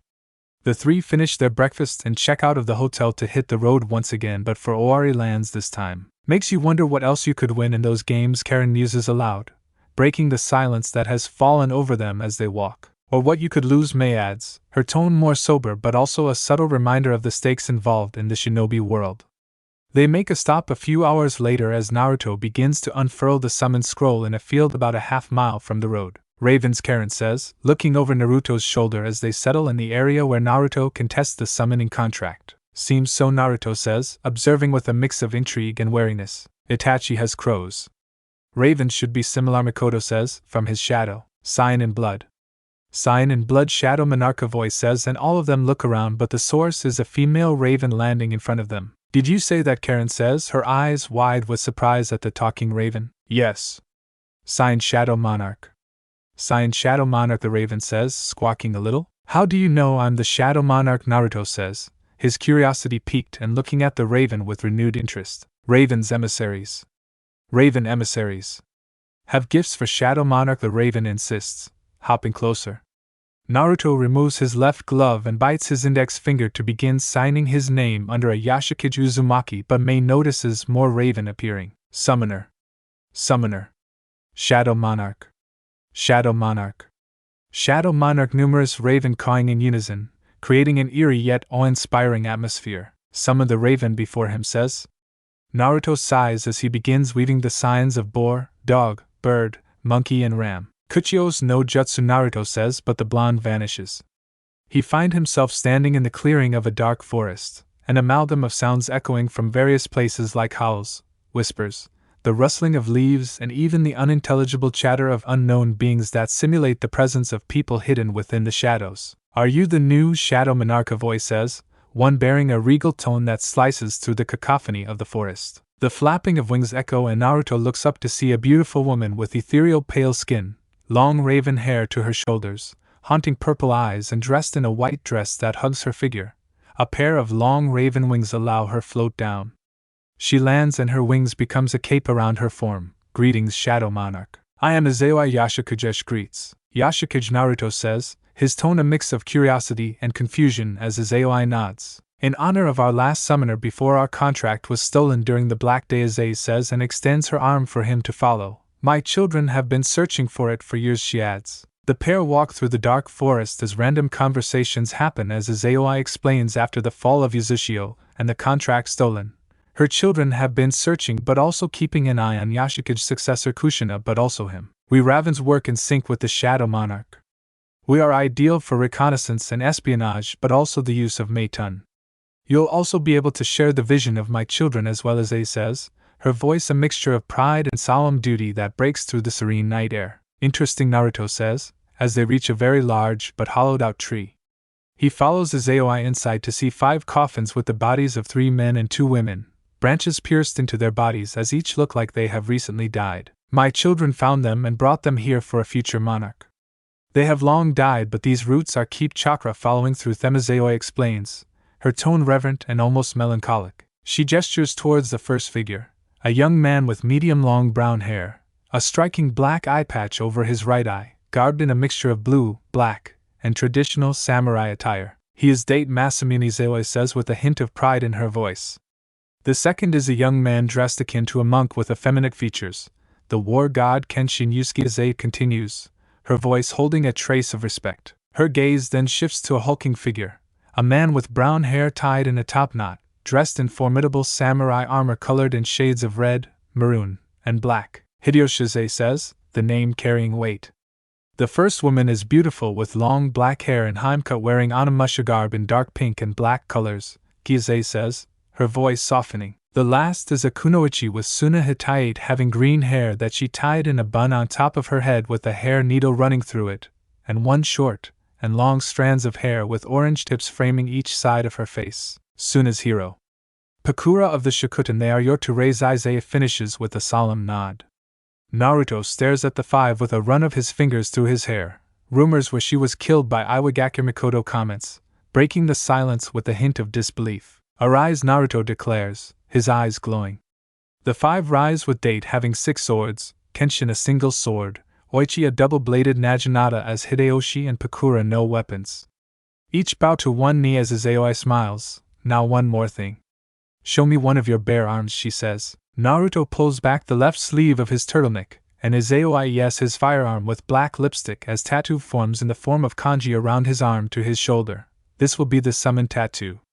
Simply channel chakra into it, and it will summon a swarm of my children, she says, and Naruto slowly nods, dismissing his new soldiers. He suddenly finds himself back in the field with the contract in front of him. Summoner back.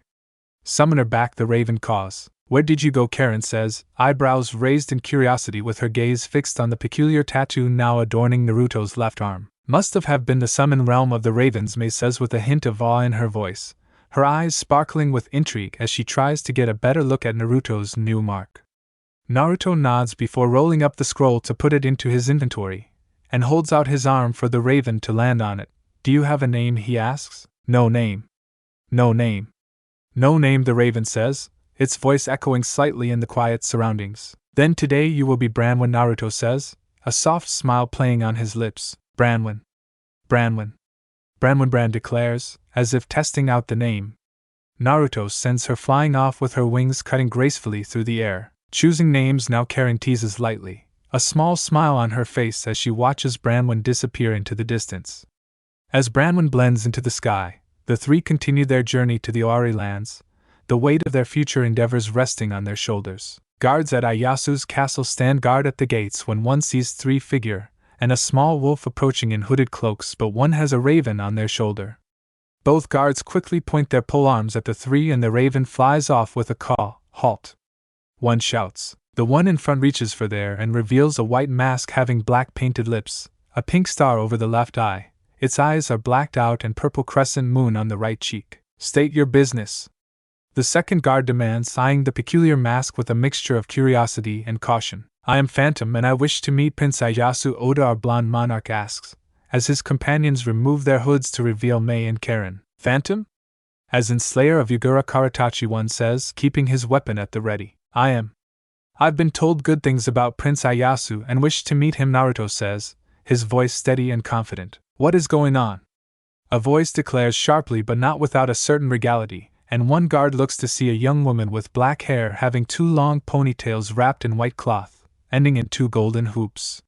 She wears a sleeveless coat sewed with white juban underneath, black hakama pants and black ballet flats. Phantom has come to meet His Highness Madam Lin, one guard says, slightly lowering his weapon but still wary.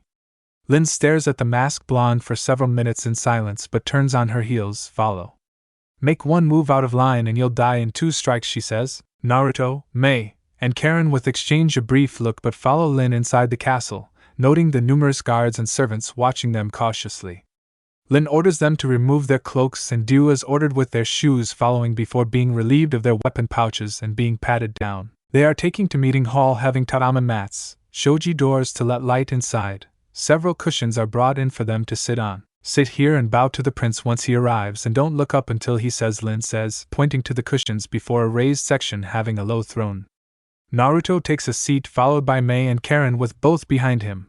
What did she mean in 2 strikes? Karen whispers, gently and rubbing Blue's head once Lin was gone. She is wearing a long-sleeve white shirt with a red tie having black cuffs on her wrists and a waist cincher, black cargo shorts with red tights and black ankle boots. Who knows, Mei says, her eyes scanning the finely decorated room and trying to distract herself from the nervous anticipation of meeting the prince. She is wearing a sleeveless black crop top with a buckled choker at the collar, and black jean shorts with dark blue straps around her upper thighs and loose mimetic leg warmers with high-waist black tights.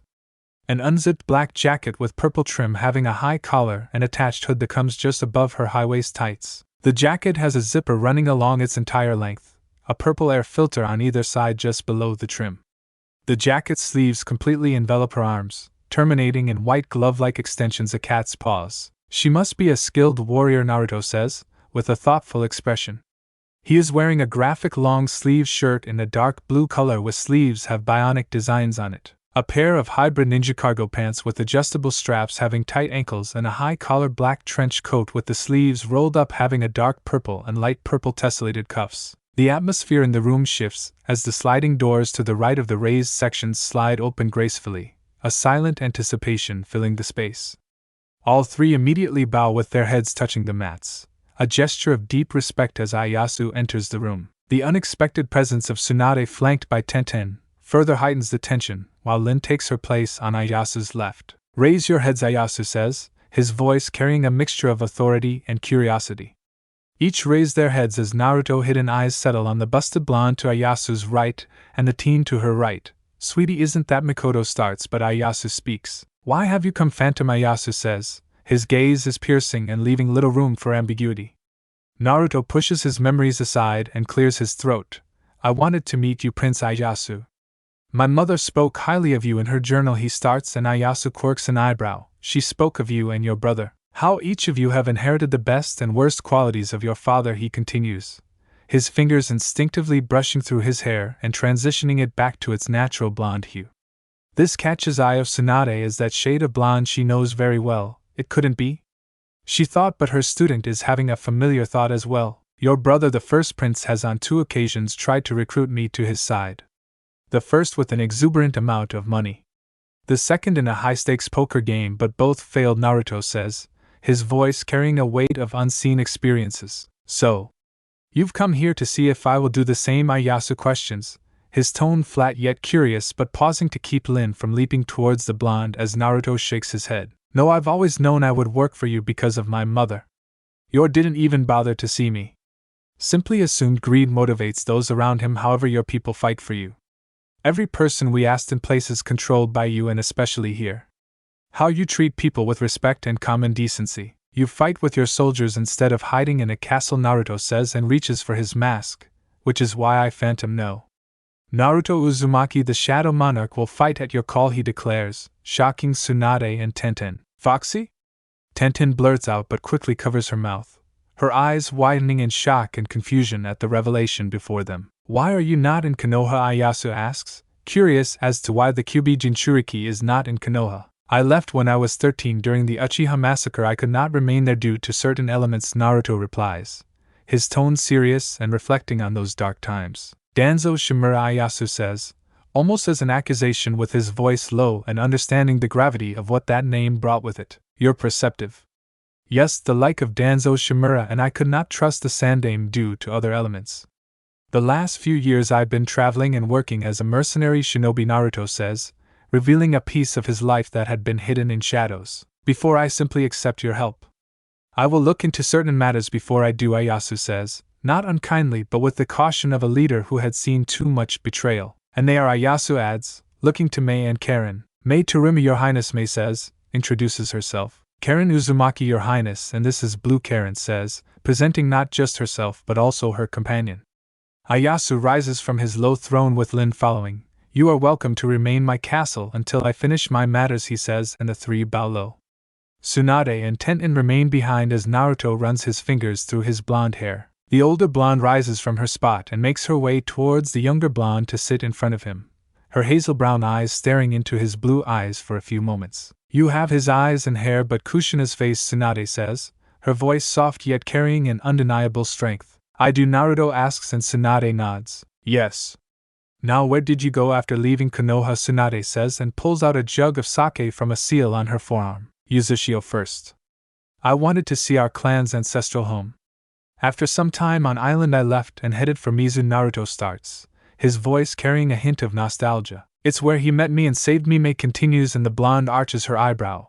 I'd possess 2 Kekkai Genkai and loyalists were going to rape and murder me if not for Naruto, she adds. The day we met Zabuza Momochi and he trained us in exchange for assisting the rebels, Naruto explains, his tone reflecting a mix of respect and sadness. You killed Yagura Karatachi and Phantom aided the rebels in their victory, Tsunade says, drinking some sake from her jug, and Naruto nods. Naruto and Mei saved me from a life servitude and I became their apothecary, Karen adds, her voice small but carrying a weight of gratitude. Interesting.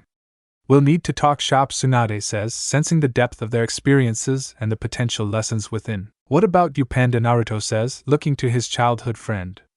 Tenten collects her thoughts with her glancing to Mei but clears her throat. It was not too long after you left, she starts and sighs.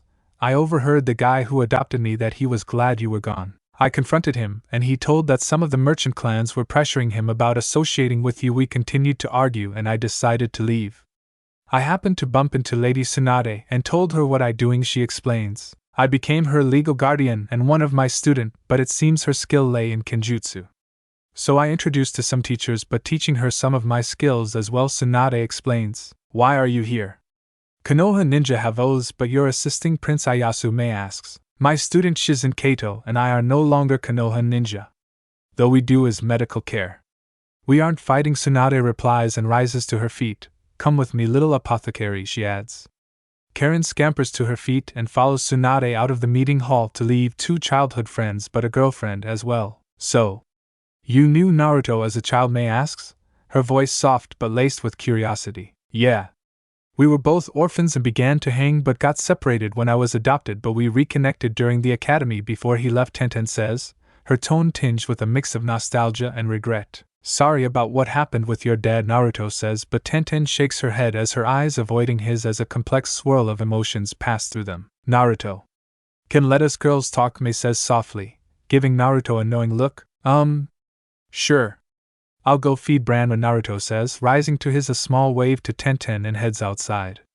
A few minutes pass as both teens sit in silence, but Tenten breaks it. How has Naruto been doing, she asks, looking into Mei's eyes for the first time since the conversation began. He's doing well, Mei replies, her tone gentle as she fixes a stray bang covering her right eye. Are you too close, Tenten asks, fiddling nervously with her fingers. We're a couple, we trauma bonded over the ordeal on Fujioka Island, Mei replies, surprising Tenten with the depth of their connection. I see, Tenten stutters out, a mix of emotions crossing her face as Mei tilts her head slightly and detecting the turmoil brewing within Tenten. Do you have feelings for Naruto, Mei says, and Tenten turns red, causing a slightly sly look to form on the auburn beauty's face. I don't know, but it doesn't matter, Tenten says, her voice barely above a whisper. Are you serious? Tenten says, and Mei nods. I am. You are his childhood friend and you should see if you have feelings for him, Mei comments, and rises to her feet. If you have feelings for him. No, I confess to him first, Mei says, her tone firm yet open as she leaves to find Naruto. Tenten would contemplate this choice well into the night as the complexity of her emotions and the unexpected turn of the conversation left her in a state of turmoil, but eventually she would make a decision. She would explore her feelings for Naruto, a choice that would impact their lives in ways none of them could have anticipated. The clang of a sword and daggers echo as Naruto spars with Tenten. Your skills with the sword is impressive. It's like you're dancing with it, he says, his eyes shining with admiration and a hint of surprise.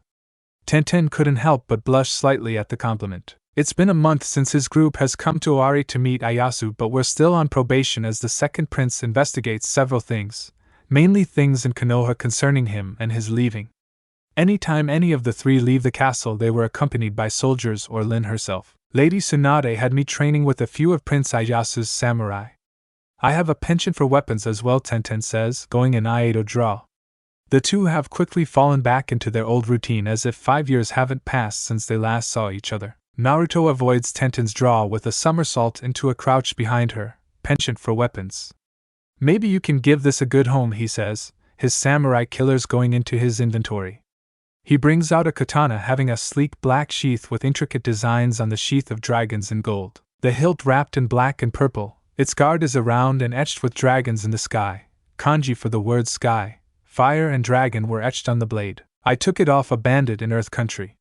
The blade is made with chakra metal from iron, Naruto says, holding out the sword horizontally. Tenten stares at the sword in shock with wide and flickering eyes. Why you want to give me this sword, she says. Naruto ruffles his hair a little. Yeah. Call it a late birthday present, Panda, he says. Tenten slowly takes the sword from Naruto and grips it in both hands. Thank you, Foxy, she says. Mei watches from the shadows with a soft smile but glances to see Tsunade. You sure you want them to reconnect, the blonde says. I am, but I'll be his first. He deserves a lot of happiness according to his Aunt Miko, Mei says, her voice carrying a hopeful note. He is the last male of the Uzumaki. If he settles back in Konoha, those in power will push for him to be put into the Ciare, Tsunade says, with a grave tone. I'll only accept Tenen because she is Naruto's friend and has known him when he was most vulnerable, Mei comments firmly, making it clear that she trusts Tenten's intentions with Naruto, and Tsunade smirks. Nightfall comes and Mei strokes Naruto's blonde hair as he falls asleep on her chest. Lady Tsunade told me something, she says, her voice soft but bearing a weight of seriousness. What was it, Naruto says, half asleep but sensing the importance, and listening to her heartbeat. If we go back to Konoha, those in power may want to force the clan revival act on you as the last male of the Uzumaki, Mei says gently, ensuring he understands the gravity of their situation. I don't think I could do something like that, Naruto says, the thought of being constrained by such laws unsettling to him. Could you accept Tenten, Mei asks, and Naruto looks up into her green eyes. Naruto says, but Mei pulls him closer to her chest. Tenten and I have been talking, getting to know her and her intentions. So we decided that if she gains feelings for you, from there I'll share you with her, Mei says, and Naruto sighs softly. Do I have a say in this, Naruto says, his voice laced with a mix of confusion and curiosity. No, but would you mind, Mei says, and Naruto shakes his head, Then we'll need a name for this. When Tenten joins us, she adds, continuing to stroke his blonde hair until his concerns begin to fade and is comforted by the soothing motions. Naruto finds himself pondering the situation, but is this what Tenten wants? I mean, have you both talked about this seriously, he says. His voice conveys his concern for all parties involved. We have. It's not a decision we're taking lightly either. We understand it's unconventional, but we care about you. We just want to ensure you're not isolated or feeling left out, Mei explains warmly, her sincerity shining through. Naruto lets out a thoughtful hum as his earlier apprehensions now mingling with a newfound curiosity about the dynamics of their future relationship. And if she does join us, how will this work? I don't want anyone feeling less important, he says. That's something we'll figure out together, Mei assures as her voice steady and reassuring. We'll communicate and make sure everyone's feelings and needs are considered. That's the most important part, she adds. Naruto nods slowly as he is comforted by Mei's words, their unusual scenario becoming less daunting under the light of her understanding and compassionate approach. As the night deepens, their conversation fades into comfortable silence, the only sound the rhythmic breathing of two hearts trying to navigate their unconventional paths together. Until sleep claims them, Naruto is wrapped in the warmth of Mei's embrace and pondering the future with a cautious optimism. Another month would pass as Naruto, Karen and Mei settle into life in Owari with their probation lifted. Each of them train in various facets, with Karen and Mei learning from Tsunade but also Shizen, as Naruto and Mei both spar constantly with Tenten, or Naruto learning Meitan from Branwen by using his magic. The ravens teach him a few jutsu like Gashidakuro made of Meitan and can grow in size due absorbing chakra, the skeletal entity starting at 15 times the height of him. He learns to break himself down into ravens as well, but the most interesting is the Ruler of Darkness technique. The jutsu works similar to the hidden mist jutsu but shrouds the area in complete darkness, but it can't fool the Byakugan. However, the Sharingan and Rinnegan are susceptible, which will hide the caster. The prince left in a hurry, Naruto thought, laying on the roof of the meeting hall. Branwen is flying around above him, while Mei and Tenten were training in the countryside. The last month he and Tenten have been drawing closer, threading moments of near confessions amidst their growing bond, yet words of love remained unspoken, captured only in stolen glances and lingering touches. The blonde reaches into his cargo pocket for a flavored cigarette pack to slip one into his mouth. Kushina would be angry to see you smoky, Mikoto says in her chibi form coming from his body, her voice a mix of concern and teasing. Blame Zabuza, you need a coping thing, brat, Naruto muses but doesn't light it. It's a rarity for him to smoke as he does once every 2 weeks. Yeah, blame me, Bratchabi, Zabuza comments. I plan, Tamikoto comments, a trace of amusement in her voice. Naruto ignores them and covers his left eye with his hand to look through several ravens that he has, keeping an eye on Karen, Mei and Tenten with shadows attached to Ayasu, Tsunade and Shizen. The blonde monarch decides on a nap to avoid the persistent Lin, who for some unfathomable reason harbored a dislike for him. About an hour before sunset, Naruto snaps awake as one of his soldiers is suddenly injured. Shadow exchange, he says, swapping with said soldier and finding himself in the thick of a battle. Music, Faust, Mick Gordon loop. A few moments before Naruto arrives, Ayasu is fighting for not just his life but lives of his wife Momo, his mother Jiyu, but also his newborn daughter Nozomi. The attack is fierce and heavy as ninja wearing Hitayate having a musical note attack Hanoji Temple, where his mother lives as a nun, also where his wife is going through labor. Ayasu leads the charge with his retinue of soldiers, with one of his samurai named Saido Himura alongside him. However, Ayasu draws the shortest straws as he found himself facing the leader of the assault. Who sent you? Ayasu says, blood running down his face from a gash above his right eye and half blurring his vision. His foe is a young man with pale skin, vivid green eyes, angular facial features, 2 scarlet dots on his forehead, and shoulder-length white hair. He has it divided down the middle on his head with a zigzag parting and 2 separate partings on either side of his face. You don't deserve to know trash, the foe says, his voice as cold as the chill of the deepest winter.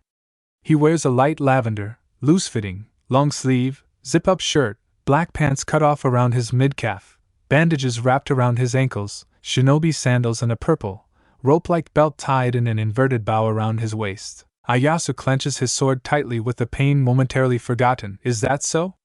What makes you think you can judge me? He says, but his foe simply stares. The fact that you're on the verge of defeat says more than enough. You are weak, and the weak don't have the luxury of questions, the foe says, devoid of any emotion. Ieyasu shoots forward for an upward arc strike, but the foe avoids it with ease, driving a white bone-like protrusion from his palm into the prince's leg. Ieyasu cries out in pain and drops his sword, but the foe follows up with a back elbow to his nose, breaking it and spewing more blood. Weak or not, I've survived until now. And I won't let you or anyone harm those important to me, Ieyasu shouts, swaying slightly but his resolve steady. Is that what you call this pitiful existence of yours, trash? The foe says, coldly mocking the prince.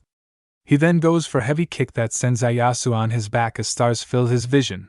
I can't die. Momo. Nozomi need me, Ieyasu thought, turning on his back and tries to retrieve his sword. I'd rather live a pitiful existence than one where I don't recognize myself in the mirror, Ieyasu retorts, wiping the blood from his face with the back of his hand, defiance shining in his eyes as grabs his sword. You will die here. Do not fret. I will send the woman and baby after you, the foe says callously. This ignites a fire in Ieyasu as with a war cry swings Aido-like strike, but the foe blocks his strike. My bones are as hard as steel. You will not shatter them with such weakness, the foe says, as Ieyasu's sword shatters. The second prince staggers back in shock but clenches his broken sword while blood coats half his face. I may not be as strong as a shinobi, but I will not let you kill my wife and child, Ieyasu says, determined to protect Momo and Nozomi to the bitter end. The foe raises his left hand with his fingers pointed and Ieyasu gasps as white bone comes from the foe's fingers. Then Dai Teshi-sen, and the foe says, and the bone fires. Time seems to slow as Ieyasu sees the drilling bullets coming. His vision hyper-focused, but everything returns to normal as he on his back with a person made of shadows standing his place. What? Ieyasu says, but his breath hitches, as Naruto suddenly appears in the person's place. The foe charges Naruto, but a wave of the blonde's hand sends him crashing through a tree or two. It seems you are in need of help, Prince Ieyasu, Naruto says, his back to the prince. I am. They attacked quickly. I rushed to defend my family. Tsunade is protecting them, but I was unluckily pitted against their leader, Ieyasu says, panic lacing his voice. Naruto slowly turns to Ieyasu with his face hidden in shadow but leaving 2 purple orbs. Then I'll ask you one thing, Prince Ieyasu, can I kill all those who have attacked this place? Naruto says, voice is calm and almost unnerving in its steadiness. Please help me and my family, Ieyasu says, wincing several times. Naruto kneels and tears off the left sleeve of his black sweater. Everyone come out, he says, pulling the bone from Ieyasu's left leg. Mikoto and everyone rises from his expanding shadow except Inari, Isabu and Cerberus, while the blonde ties the prince's leg. Fugaku. Spot. Taiga. Take the prince to his family and defend them. No harm is to come to them, Naruto says, helping Ieyasu to his feet. Taiga lifts the prince carefully with a nod and Spot a thumbs up. We'll handle it, Taiga says. Everyone else. Go hunting, Naruto says, seeing his foe on his feet. Mikoto and the others vanish as Naruto rolls his shoulders with the scorching gauntlets crawling up his arms to his shoulders. More trash come to die, the foe says. Kimimaro. Strange black things have begun attacking. We need one of the enemy, says, running up, but Kimimaro fires his finger bullets through her head. A Kagaya, Naruto thought, and tilts his head. Why would a Kagaya involve themselves in fire country, he says. It is none of your concern, trash. You will die here along with Prince and his family, Kimimaro says. Not happening, Naruto says, as both rush each and the blonde leaps into 540 kick, but Kimimaro avoids it into crouch. He shoots his palms towards Naruto as bones shoot out to stab him, but he turns into an unkindness of ravens. Kimimaro whips around to block a flying sidekick and Naruto uses that to somersault back to punch forward as he lands to disturb the air, forcing Kimimaro right, but the Kagaya goes in with a series of swipes with his palm blades and adding a few kicks to the mix as well. Your bones, they are the weapons of the Kagaya. The Shikatsumiyaku, Naruto exclaims, ducking another bone spike. Yes, and they will be your end, Kimimaro replies coldly, his eyes narrowing as he prepares another attack. His taijutsu is impressive. His speed, agility, and dexterity are high caliber, Naruto thought, avoiding a leaping split kick from Kimimaro. He's avoiding my Yanagi no Mai no matter. I'll show him my Tsubaki no Mai, Kimimaro thought, unzipping his top halfway. His upper left arm undulates, as the upper arm bone slowly rises from his skin and Kimimaro fashions it into a sword. I have to call this a fortunate opportunity. I didn't get to meet a Kagaya during my time in Miss, Naruto says, lowering his stance to spring forward. Meeting me will be the last of your fortunate opportunities, Kimimaro retorts, ice in his voice as he advances with blade at the ready. Their dance of combat resonates with increased ferocity, each blow and counter telling a story of two warriors pushing their limits. Naruto meet Kimimaro with a snapping 6-piece jab combo, but the Kagaya blocks with his bone sword into several stabs coming from a slightly different angle each time. "Is that all you've got?" Kimimaro says, his bone sword deflecting each blow with ease, with each counterattack a stabbing motion coming from a slightly different angle. Kimimaro quickly changes the regularity of his strikes, with a few getting through due to the constant and chaotic strikes. Naruto sends Kimimaro skidding from a concussive punch and rockets forward to slice his cheek with Inari's fangs coming from his inventory. Kimimaro's vision begins to blur and his left eye bloodshot, but a tattoo of 3 slightly curved lines on his chest over his manubrium begins to spread in a rip-like pattern. "Your death is assured now. My clan's power is beyond your comprehension," Kimimaro says, a sinister cold in his voice. The marking on his chest turns orange-red and expands in lines spreading and contorting and parallel lines. Kimimaro blitzes forward with increased speed, and his chaotic movements force Naruto to put a little distance between them into using ruler's authority to drive the Kagaya into the ground. Naruto leaps as Kimimaro is still pinned and clenches his right fist as his gauntlet glows. Scorching bullet, he thought, his focus laser sharp and bringing his fist down on Kimimaro's spine to crack the ground under him. Naruto leaps back as Kimimaro lays motionless but remains on guard. That attack would do most in the blonde thought. Kimimaro begins to move to all fours, his resilience becoming apparent as his skin begins to turn a dark gray. "No one, not even Lord Orochimaru, has seen this form," Kimimaro says, his voice low and threatening as he looks up with his teeth much sharper than before. His eyes Skara has bled black, transforming his once green eyes into a sickly yellow. 6 large bone spines protrude out of his back menacingly, a long bone-spiked tail slaps the ground with a thud, and 2 dark curved markings form under his eyes, 1 under each eye and 2 more serving as elongated, sinister eyebrows. Naruto brings out his Inari's fangs once again, but Kimimaro tackles the blonde and spears them into a tree, with Naruto spitting up some blood. The blonde brings down his daggers into Kimimaro's shoulders to deliver more poison, before breaking down into an unkindness once again. "That will not kill me," Kimimaro says, turning to face the reforming blonde with an air of disdain. Naruto spits a glob of blood away. "Oh, it will," he says, crossing both blades over one another. Kimimaro lowers himself while struggling a little to maintain his balance, and slowly pulls out his spinal cord to make a whip-like weapon.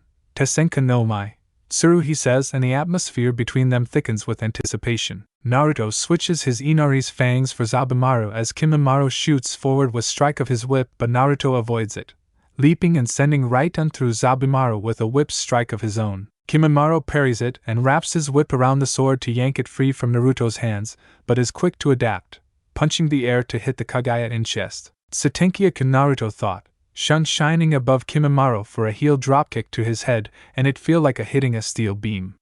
He quickly uses Inari's fangs once again to slash Kimimaro before he recovers and leaps away as the Kagaya slashes at him. He slowly struggles to his feet as Naruto remains on guard, but the blonde sees bone beginning to coil around Kimimaro's left arm. "Tesenka no Mai," Hana, Kimimaro hisses. The last Kagaya lowers his stance as Naruto sends his daggers away for a moment, and weaving signs before Kimimaro rockets forward. "Meitun, Gashidakuro," Naruto thought, as his shadow aura expands and begins form a skeletal entity about 10 times his height. It leans down to block Kimimaro and throw him off course, but the Kagaya grazes the blonde's side and Naruto clutches his side while leaping away. Naruto quickly weaves signs once again to a ram sign. "Meitun, ruler of darkness" technique, he says, before everything around them becomes sheer darkness. Kimimaro looks around but could see nothing. "What has he done?" he says, confusion lining his tone as the darkness shrouds his vision completely. "Welcome to my world, Kimimaro. Can you fight what you cannot see, or will your other senses compensate?" Naruto says as his voice echoes around, taunting and distant. "I don't need my eyes to defeat you," Kimimaro shouts as he hears voices and feels something slice into his body. He tries to use his bone whip but also hits only shadows before loud pings hit his body. "Is this the extent of your power, Kimimaro? Fighting shadows while your real enemy stands unscathed?" Naruto teases. His voice seems to come from everywhere and leaving Kimimaro unable to pinpoint his location. "I will not be defeated by the likes of you. My bones can cut through darkness itself," Kimimaro yells, but the darkness only thickens, suffocating him as if mocking his resolve. "You're going to die here, Kagaya, but don't worry. You'll serve me well, voices say in unison. The air is thick with malice, with a sinister promise lingering in their midst. Kimimaro grits his teeth in anger and prepares to use his Sawarabi no Mai, but suddenly blood spews from his mouth as his vision blurs. I can't die. I need to return to Lord Orochimaru, Kimimaro whispers, desperation coloring his tone, but something cold presses to the back of his skull, while his limbs become numb and unable to move. You'll see Orochimaru again, however, as a member of my army, Naruto says, the cold edge in his voice sharper than a kunai's blade, and pulls the trigger of ebony. Kimimaro crashes forward, but it takes a further 6 shots to penetrate his skull and destroy his brain. He slowly returned to a human visage as Naruto brings down his ruler of darkness jutsu. Arise, Naruto says, but nothing happens. Arise, he says, but again nothing. Arise, he says thrice, and a shadow hand emerges from Kimimaro's body. His shadow soldier resembles his transformed state as he kneels to one knee in service of his new master. Song ends. Naruto winces as Shizen looks over his wound to his side while her hands glow a light green.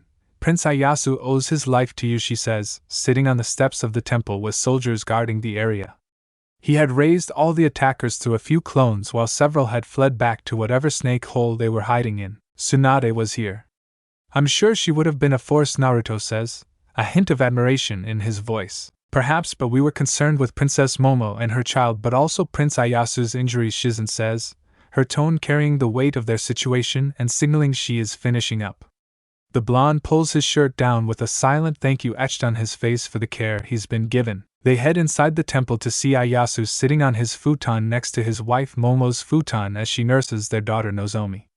Momo has long snow-white hair having a tinge of pink to it, and kind blue eyes, her newborn Nozomi resembling her but having Ieyasu's eyes. Naruto. Thank you, saving my family, and Ieyasu says, his voice filled with genuine gratitude yet heavy with the responsibility of what had been risked. He's right, Tsunade says, checking his bandaged leg and forehead. What will you do, my lord? This attack reeks of your brother, Saito says, cutting through the tension. He is a tall man with a lean but fit frame, pronounced cheekbones, and a cross-shaped scar is on his left cheek. His eyes are yellow and give off the air of a wolf. He's dressed in a dark military uniform and a katana strapped to his hip. Prince Nabutatsu would actually convince the likes of Orochimaru to aid him, Naruto says, rubbing his chin pensively. It's not out realm of possibility. Nabutatsu has shown he'll stop at nothing to get the throne.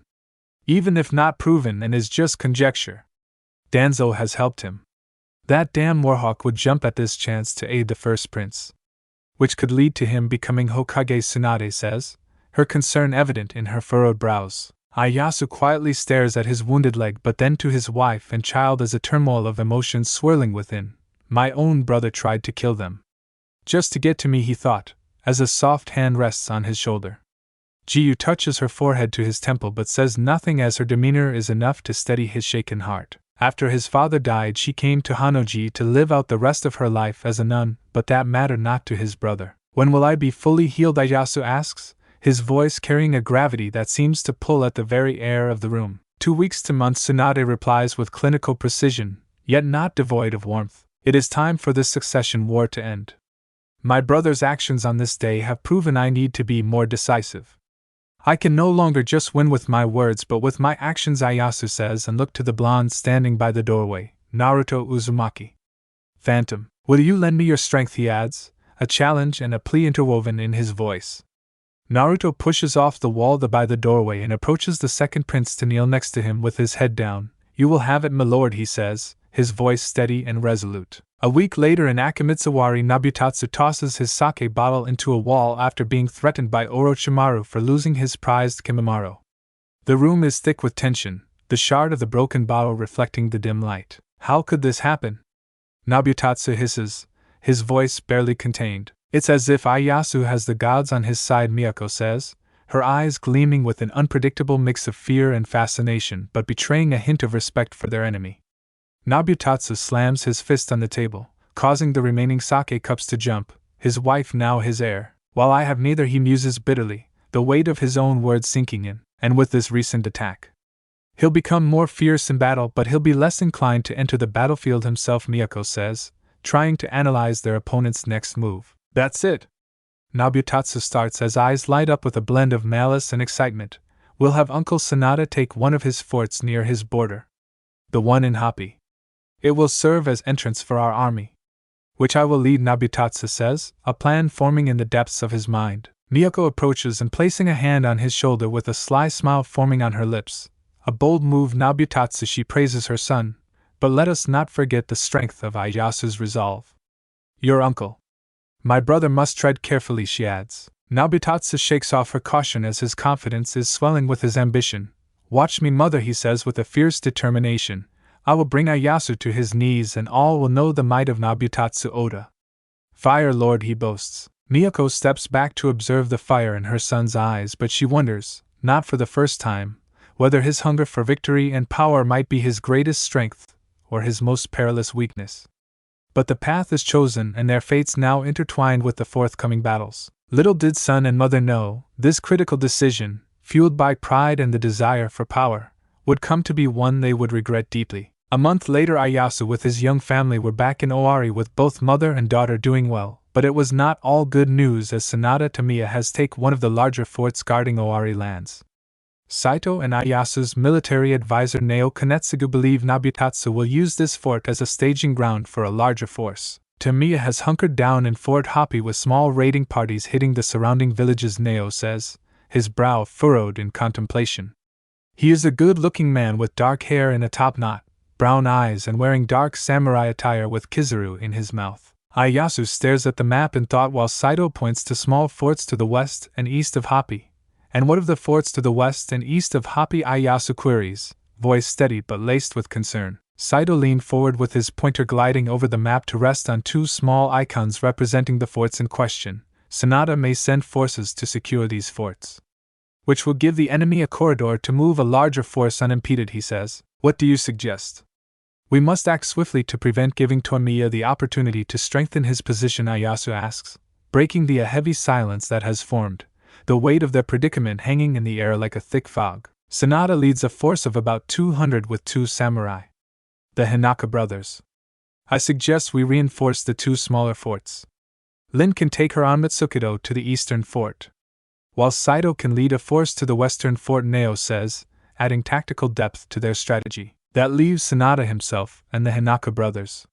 Things hinge on Sanada going for the smaller forts and spreading out his forces, Saito comments, his analytical mind assessing every possible outcome. Even if he does not, we will strike at the head of the snake, Ieyasu says, his voice embodying a leader's determination. Are we going to kill Sanada? Saito says, but Ieyasu shakes his head. No.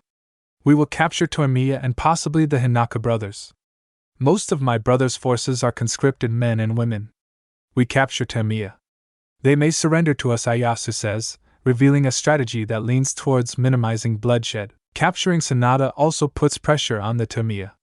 Consort Miyako treasures her brother, Ieyasu adds, hinting at the intricate web of relationships that bind their foes. Think so? She did have her younger brother but also 3 cousins and her niece killed according to rumors, Saito says, questioning the reliability of using family ties as leverage. Regardless, we need to be coordinated in attacking Hopi. Speed and coordination are key here, Nao concludes, emphasizing the necessity of a flawless execution for their plan to succeed. Which is why I'll have Naruto Uzumaki, Mei Terumi and Tenten joining me in attacking Hopi, Ieyasu says, his voice carrying the weight of command. As Ieyasu's words hang in the air, Tenten is moving through the forest in search of Naruto after Mei told he was doing some night training to better control shadows. She finds Naruto on a hill meditating with Branwen on his left shoulder, and the raven sees her. Panda. Panda. Panda, she calls, flying off. The night air seems cooler than before as Tenten approaches the blonde with her steps hesitant but determined. Mei had given her a pep talk on a few occasions the past month about her feelings towards him but found herself retreating, her courage dissipating like mist under the sun. Naruto, Tenten begins but her voice is barely above a whisper. Can I talk to you, she adds, much louder. Naruto looks over his shoulder with a nod but his blue eyes were curious yet welcoming as he gets to his feet and dusts off his rear. His eyes are a feature she most enjoys about him as they were like 2 sapphires, becoming a fierce amethyst when using his monarch abilities. His whiskers were fun to mess with but they were gone now though his cheeks were still sensitive. What's on your mind? Naruto asks. Tenten takes a deep breath and musters all the courage she needs to finally let her feelings out. Well, I've been thinking a lot about us, she says, and Mikoto squeals from Naruto's shadow, as he tilts his head slightly. We've been friends since we were little. playing with toys, sneaking food when the matrons didn't let you eat, helping you read when no one else would help, spending time together during our brief time at the academy. Now we've reunited and our friendship has progressed into something more, Tenten says. Naruto's expression softens with a small smile on his face and moves closer to her. I have to agree, he says, and places a hand on her shoulder. I wouldn't be the same without you, he adds. Tenten smiles with a mixture of relief and happiness lighting up her features. I know you have made, but I want to be by your side, but not just as your friend. I want to be someone who cares for you deeply, she says, almost losing herself in his eyes. Then we'll try. You. Me and Mei, Naruto says, and Tenten nods with pink cheeks. A distance away from the hill, Mei watches with a smile gracing her lips while the stars seem to shine brighter above them. In Happy Fortress, Sanda Tomiya sits quietly as his fellow samurai, the Hinaka brothers, as they celebrate taking this fort with Owari land wine, while he drinks some tea. Their takeover of the fort went smoothly as they were able to overwhelm the initial defenses rather quickly with their sheer numbers. His next plan is to send forces to take over the forts to the east and west to prepare for a larger force led by Nabutatsu. My nephew has never fought in a real battle or lead soldiers, but I must aid him, Sanada thought. He has gray hair with a scar on his neck, wearing dark green and silver samurai armor. He has a sworn oath to his nephew due to his sister, but also as the firstborn son of Lord Oda. Succession is clear, but Ieyasu has proven to a better choice, causing this succession war to be born, and unlike his power-hungry sister, he believes in honor and respect, but his nephew's choices or actions were weakening the country as a whole. Ha! I told you this was going to be easy, the older of the Hinaka brothers, Shinso, says. His younger brother Hayama nods his head with several gulps of wine. Our lord is overestimating the bastard. He is the younger brother, and our place is to serve our older brothers. It is high time he learns his place, he says, savoring the warmth as it slides down his throat. We were successful so far because we were able to catch their forces unaware. However, despite their lethargic response, do not underestimate the enemy force, Sanada says. Pa! They just ran away in fear when they saw us approaching, Shinso says, thinking he could see something that not even the older man could see. We must exert caution. I plan to send out scouts to the forts west and east to prepare for us to take them over before Ieyasu marshals a response, Sanada says, thinking that Ieyasu will come himself. We don't need scouts, Shinso says, and Hayama nods, as both brothers drain their glasses of wine. They are rats. Whoever the upstart sends, we will crush them like rats, and Lord Nabutatsu will march into Owari, burn the upstart's castle down, and slave away their women, Hayama says, smirking at a memory of Ieyasu's wife Momo. Something his brother thought, as well as both brothers believe they'll get a chance to have their way with Ieyasu's wife. Will the two of you ignore the rumors that Phantom has joined Ieyasu's forces, Sanada says, after a sip of tea, and both Hinaka brothers look at the elder samurai. According to his bingo book entry, he fought in Mist Civil War and killed a Jinchuriki. Such a power turns the tide further in Ieyasu's favor, Sanada says. Pa! I don't believe that, Shinso says. Sanada knows that despite leading this force of 200 built from conscripted people in lands controlled by his family or Nabutatsu, the brothers were too hot-headed and balk at his orders constantly. Old age has caught up to him, and his chosen heir in the form of his daughter Disgyuzing as her twin brother would lead the family in service of whomever won this war. The aged samurai would test Hideyoshi's second son to see if he can lead Fire Country. Ohatsu knows what to do when I fall or I am captured, Miyako. Nabutatsu. You've shown that power can corrupt, but has it corrupted Ieyasu? Sanada thought, a stern look in his eyes as he watched the Hinaka brothers' incessant drinking. Come on, old man. We have the strength. The men. Let Ieyasu come. We'll show him the might of Lord Nabutatsu's army. Shino says, raising his cup and drinking more wine. Sanda shakes his head slightly with his weary eyes observing the flickering flames. Strength without wisdom is a blade pointed towards one's own heart. You would do well to remember that, he says, but Shino scoffs, something his brothers share a sentiment with. Wisdom? Ha! Old man. You worry too much. With Lord Nabutatsu's strategy and our might, no fort can withstand us. Hayama boasts, his chest puffed out in pride, but neither brother noticed Sanada's troubled gaze. 2 weeks would pass as no counterattack happens, which emboldens the Hinaka brothers to burn 2 villages to the ground, but Nabutatsu's orders were such, despite Sanada's misgivings. He sends scouts out but learns Ieyasu has bolstered both forts and would be coming to take back Happy. Aya! Fire! Get some water! We're under attack!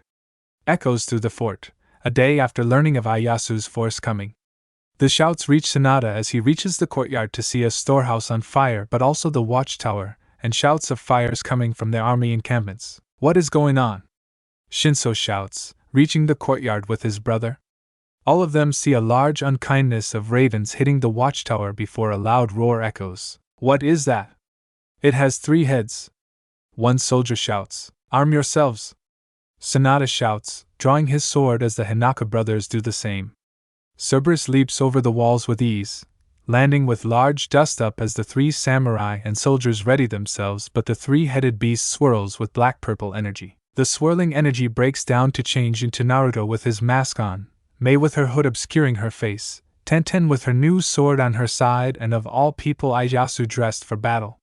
He wears a black hakama with a matching koso that has a yellow patch on his shoulder. Armor in the form of shoulder guard attached to his left shoulder. Chest armor is attached at the waist with a red obi, a segmented bracer on his left arm and segmented shin guard over his horse riding boots. Prince Ieyasu, Sanada says with the Hinaka brothers flanking him. Sanada to Miya, Ieyasu says, tension thick in the air as the 2 groups face off. The Hinaka brothers, being the ever brash and bold warriors, let their eyes wander towards Tenten and Mei and barely concealing their lecherous intents with poorly veiled smirks. Sanada to Miya. I urge you to lay down your arms and surrender, Ieyasu says, his tone leaving no room for negotiation. Pa! It should be you who surrenders! Shinso retorts sharply, his voice laced with disdain. You were a fool to come here with just 3 allies, Hayama adds, his sneer directed at Ieyasu and his small entourage. Naruto shifts his hidden eyes as his black hair flutters slightly in the tense air but sees a few soldiers with bows trained at them. The 4 of us are more than enough against the likes of you, Naruto says, a mocking tone coloring his words perfectly designed to irk the Hinaka brothers. Fire! Shinso suddenly commands, rage overtaking reason. Stop! Sanada shouts, but it is too late as arrows careen towards the 4 while Naruto grins behind his mask. He raises his left hand towards the 3 samurai and uses ruler's authority to halt the arrows to the shock of everyone but his side. You can have this back, Naruto says, sending the arrows back and summons numerous ravens. Ieyasu charges Sanada with his sword drawn, and Sanada meets him with the Hinaka brothers fighting off the ravens. Tenten and Mei spring into action as Naruto vanishes to appear behind Hayama with his ivory in hand as the samurai cuts down a raven, but it is a shadow. Bang, Naruto says, firing and blowing Hayama's brains out. Hayama? Shinso's shout is filled with disbelief and burgeoning rage as he grips his sword tightly, rage in his eyes like slits of fury and locked on Naruto. His grief morphs into raw power and turns his sword a menacing red hue as he unleashes an invisible slash, tearing through the ground towards Naruto with a vengeance. The hidden blonde breaks into an unkindness and comes towards Shinso to reform, now with his samurai killers in his hands. You killed my brother! Shinso roars, the weight of his loss evident in his voice and swinging a horizontal strike, but Naruto avoids it. Ieyasu flies back with a skid as Sanada is approaching with his right sword hand shaking a little as he raises it up and examines it, gripping his sword tighter. Impressive, Prince Ieyasu. Not many can make my hand shake like this, Sanada says, his tone a mix of respect and challenge that compliments the prince, but his sharp gaze sees Naruto leading Shinso away. Ieyasu is caught between vigilance and valor, only noting in acknowledgement, as his gaze briefly meets Tenten and Mei to ensure they're given the strategic space needed to combat their own adversaries. It seems you are going to make this old man come to you, Sanada says, a thin smirk playing at the corners of his mouth as he employs Shikuchi and drastically reduces the distance between them in a blink. Ieyasu barely has time to get his sword up to block as the metal of their blades clash against one another and sparks fly. The second prince of Fire Country digs his feet and pushes more chakra into his blade, imbuing it with a mesmerizing blue hue, while Sanada's sword vibrates with an equally impressive green aura. As they break apart, the tension only seems to amplify while the ebb and flow of their power echoing through the battlefield. The uncle of the first prince demonstrates his battle-hardened prowess, and closing the distance once again with a sophisticated assault. Ieyasu is no less skilled and sidesteps the deadly downward strike with practiced ease, but Sanada is a master of his art, and seamlessly alters his blade's trajectory mid-swing, the vertical strike morphing into a horizontal slash aimed with lethal precision as Ieyasu avoids it. I must admit, Your agility is quite remarkable for someone of your lineage, Sanada acknowledges, his eyes reflecting a warrior's respect mixed with the thrill of the fight. And your experience is evident, Sanada to Miya. It is an honor to cross blades with a legend such as yourself, Ieyasu says with respect mutual, though his stance remains guarded and ready for the next exchange. Their dialogue is amidst the symphony of clashing steel, reveals not just the depth of their individual character but the complexities of a world where power, honor, and strategy intertwine, hinting at the many layers and battles yet to unfold. Amazing! Ieyasu thought, leaning back as another precise strike passes right above him.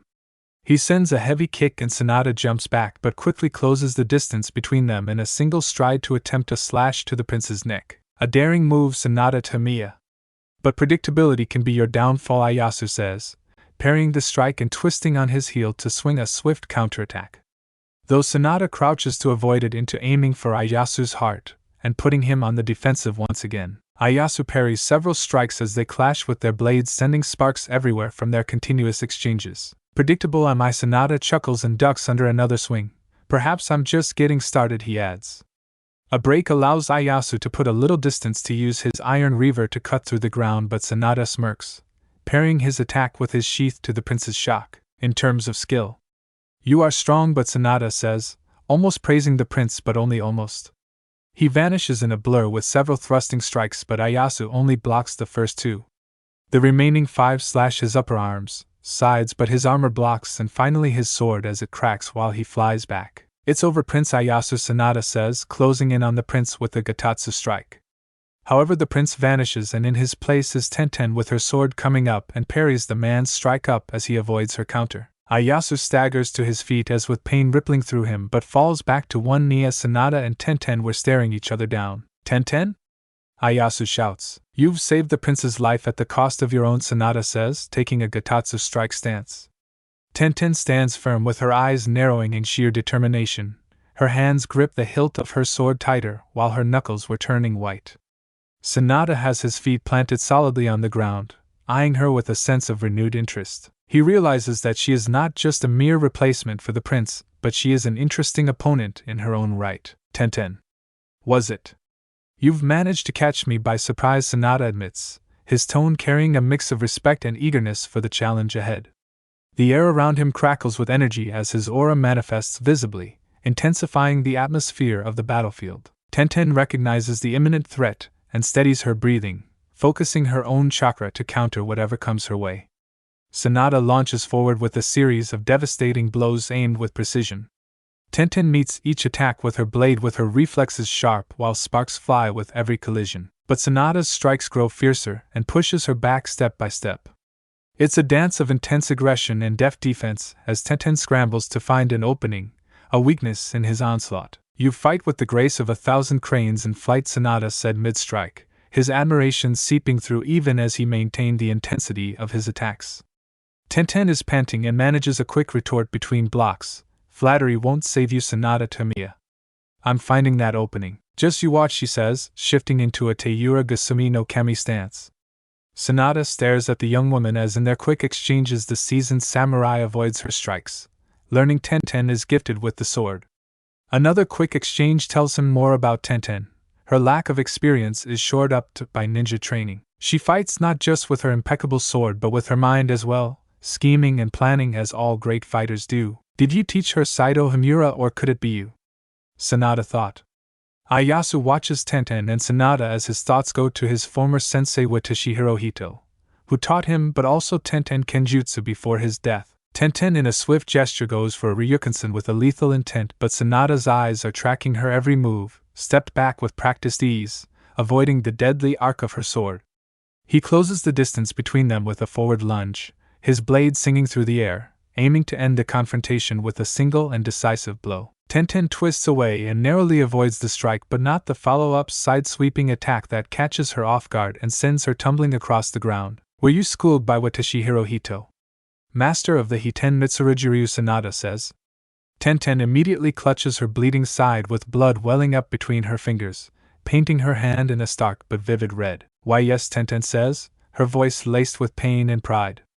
But before Sanada could pursue this new line of questioning, the head of Shinso lands with a wet thud between them, severing the tension like a blade through silk. Naruto steps forward with Shinso's sword gripped tightly in his hand, his presence suddenly commanding the attention of Sanada. Sanada immediately takes in the sudden appearance of the hidden blonde, recognizing the gravity of the situation.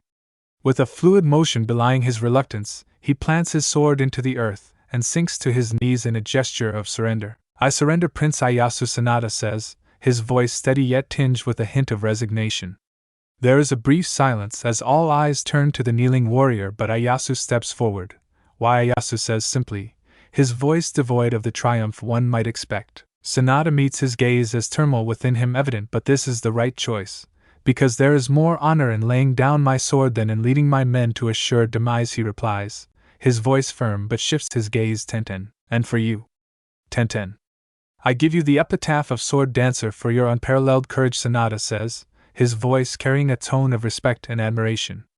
Tenten is taken aback by this, and sheathes her sword into a deep, "Thank you, Sanada Tamiya," she says, denoting her respect to the samurai. "Nabutatsu is leading a force towards this fort," Ieyasu says, breaking the silence that had settled among them. He, Naruto, Mei and Tenten were sitting in the main building of the fortress after taking it back about an hour ago. Most of the force surrendered after learning of Sanada's surrender, but the four have to dealt with almost half the force. "How large of a force?" Naruto asks, steady and betraying none of the concern that flickered in his eyes. Tamiya said it was double what he brought to take this force and his last two samurai, Ryozen Kamatachi and Jin Ichino's, Ieyasu says. "We can't fight that with just us," Tenten says, and a frown marred her features. "It would take days for us return with a proper force. Saido and Lin need to defend their forts in case," Ieyasu says, his gaze sweeping across the room and resting momentarily on each face. "We won't need to. The three of you head back to Oari with Tamiya. I can hold things. Send word that you captured Tamiya.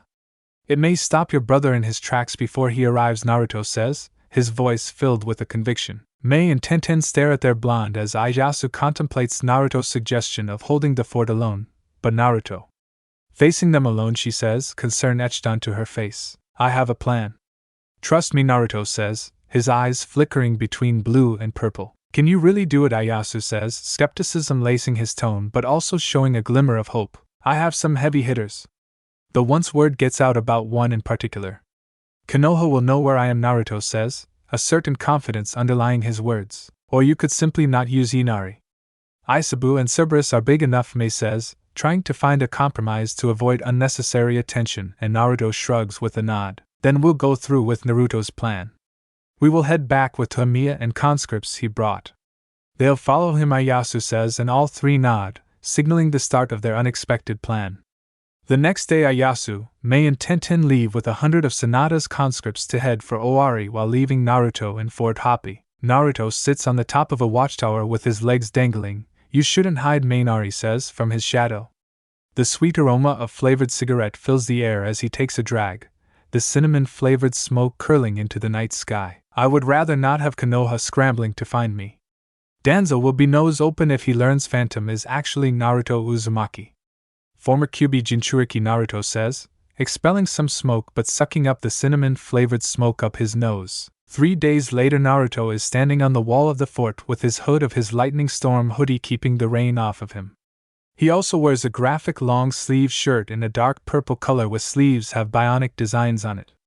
A pair of hybrid ninja cargo pants with adjustable straps having tight ankles and steel-toe harness boots. It has been raining heavily since midnight, and this will impede both Nabutatsu's forces but Ieyasu's as well. "They're here," Naruto thought, looking through some binoculars. He sees the force of nearly 500 strong with about 100 on horseback. Leading the pack were 2 samurai on horseback, but no sign of Nabutatsu until the hidden blonde sees a carriage among the cavalry. "He seems too good to be in the rain," like Asabusa comments, as Naruto slips his mask on and drops the binocular. "Seems so," Naruto says, hopping onto the wall's edge and drops down onto a shadow horse at the sight of white flag between the 2 samurai from an Onimusha. Naruto rides out to meet them as the 2 samurai do the same with a few rumbles of thundering echoing. "Where is Prince Ieyasu?" one says, a serious and clinical tone. He is older man with lightish hair and calculating brown eyes in full armor, even a kabutamushi helmet on his head and mask over his face. "In Oari and bringing a force to stop you. However, he has also captured Sanada Tamiya." "Your lord's uncle," Naruto says, watching closely for their reactions, and this angers the second samurai. He has dark brown hair in a topknot with a large scar running down the side of his face through one of his eyes that is milky white in light armor. You dare to stand against us with such disrespect? He hisses, his hand edging towards his sword. Naruto's posture remains unyielded and his voice calm yet firm. It's not disrespect to state the facts. Prince Ieyasu aims to prevent further bloodshed, he says, angering the second samurai more. Then he left you to die. Pitiful, the first samurai says, his tone laced with derision. No. He left me because he trusts I can hold off your forces until he arrives, Naruto retorts, and looks to the carriage. Where is Prince Nabutatsu? Sanada said he was leading this force. Is the rain too much for his sensibilities, he adds, his question sharp and intended to provoke. You cur! My name is Ryozen Kamatachi, and it will be I who will kill you, the second samurai shouts, his hand reaching for his sword once again. Then you must. Jin Ichinos, the prince you serve, tried twice to recruit me. First by throwing money at me, which would make many fall to greed. Then second through a poker game, but both failed, Naruto says, his eyes locking with Jin's. Then you are him. Phantom Jin says, his voice filled with a mix of recognition and respect. I am, and I ask you turn your army around. I've learned that your forces are made up of conscripted men and women, forced to join for one's man greed, unlike Prince Ieyasu's forces, made up of people willing to aid in this war, Naruto says, his plea heavy with sincerity. We will not. Lord Nabutatsu has been ordained to become fire daimyo by right of being firstborn, Jin says, standing firm on his orders. Naruto sighs as a flash of lightning erupts to cut a mean figure of his form. Then there are no words. Only fighting. I'll be waiting, Naruto says, and breaks down into an unkindness, heading back towards the fort as his horse vanishes. He's as arrogant as the upstart, Ryozen says, watching Naruto's departure with a sneer. Maybe, but news of Sanada's capture may break the morale of his forces among our group, Jin says, his voice carrying a hopeful note. It won't matter. They know what happens to those who do not serve, Ryozen says, a callous smile on his face and certain of their victory. Music, solo leveling OST Dark Aria, LV2 loop. Naruto reforms on the fort's wall and grabs the binocular to look, seeing the army continuing their march towards the fort. Naruto's shadow aura begin to expand as his eyes glow behind his mask. Everyone come out, but Inari only show one tail and not as big, he says, as his arm rises. Fininari comments, his voice laced with a hint of excitement and anticipation. Many in the approaching army see the three bestial forms of Inari, Isabu and Cerberus among the shadow army. What are those? A few shout, disbelief and fear evident in their voices. Pa! Petty illusions. Charge! Ryozen shouts, galloping forward and refusing to acknowledge the threat in front of him. Nabutatsu looks through his carriage window with wide eyes. That has some sort of illusion. Shinobi tricks, he thought, and opens his window. March forward, he declares. Naruto sends his army forward as Spot is at the forefront with Isabu and Cerberus. Spot swings his axe towards the coming Ryozen with the samurai confident of passing these illusions, but his confidence dies with him. Spot swings his axe and sends Ryozen's horse flying and knocking the samurai to the mud, but Cerberus crushes him into the mud. Arrows and rifle volley flies into the charging shadow army, but it does nothing towards them. Tight streams of water tear into the enemy lines. Large fireballs from numerous Uchiha and also Inari, while Zabuza, Amuri and Raiga unleash a thick mist. Sword art, searing swallows. Jin shouts, swinging his sword from his horse, which glows with an orange hue and creating numerous swallows that explode on contact. Jin takes out a few soldiers, but they manage to separate him from his horse and avoids crashing to the ground. Amidst the chaos, Naruto appears, having replaced his position with Shadow Exchange, samurai killers clutched in his hands and his hoodie discarded while thunder rumbles above them. Around them, Date cuts through soldiers with his 6 swords between his fingers with shouts. Here we go, he shouts, his sword moving like claws of a dragon. Kenshin moves with the speed of like lightning while Oichi dances elegantly through the battlefield, her double-bladed naginata slicing through enemy soldiers. Hideyoshi upturns the earth and blows back the earth with punches while Pakura conjures mini suns, incinerating soldiers and turning some of them into mummies. You don't have to throw your life away for Nabutatsu's greed. His actions will bring Fire Country down, and other countries will prey on that, Naruto says, overlapping his arms and daggers in reverse grips. He may very well, but I swore an oath to him, and I must honor it, Jin says, shifting into a Aso no Kami stance. Naruto makes the first move and closes the gap between them, but Jin swings with force to disturb the rain falling as Naruto slides underneath him, going for a strike with one of daggers. Jin moves back using Shikuchi but quickly has to block Naruto's heavy strikes with his daggers as sparks erupt from each clang. The clash breaks as both fighters leap back while fighting echoes around them, but Naruto sees through Branwen's eyes that Nabutatsu's carriage is fleeing. Coward, Naruto thought, sending his daggers away, and holds his right hand down as the Demon King's long sword materializes.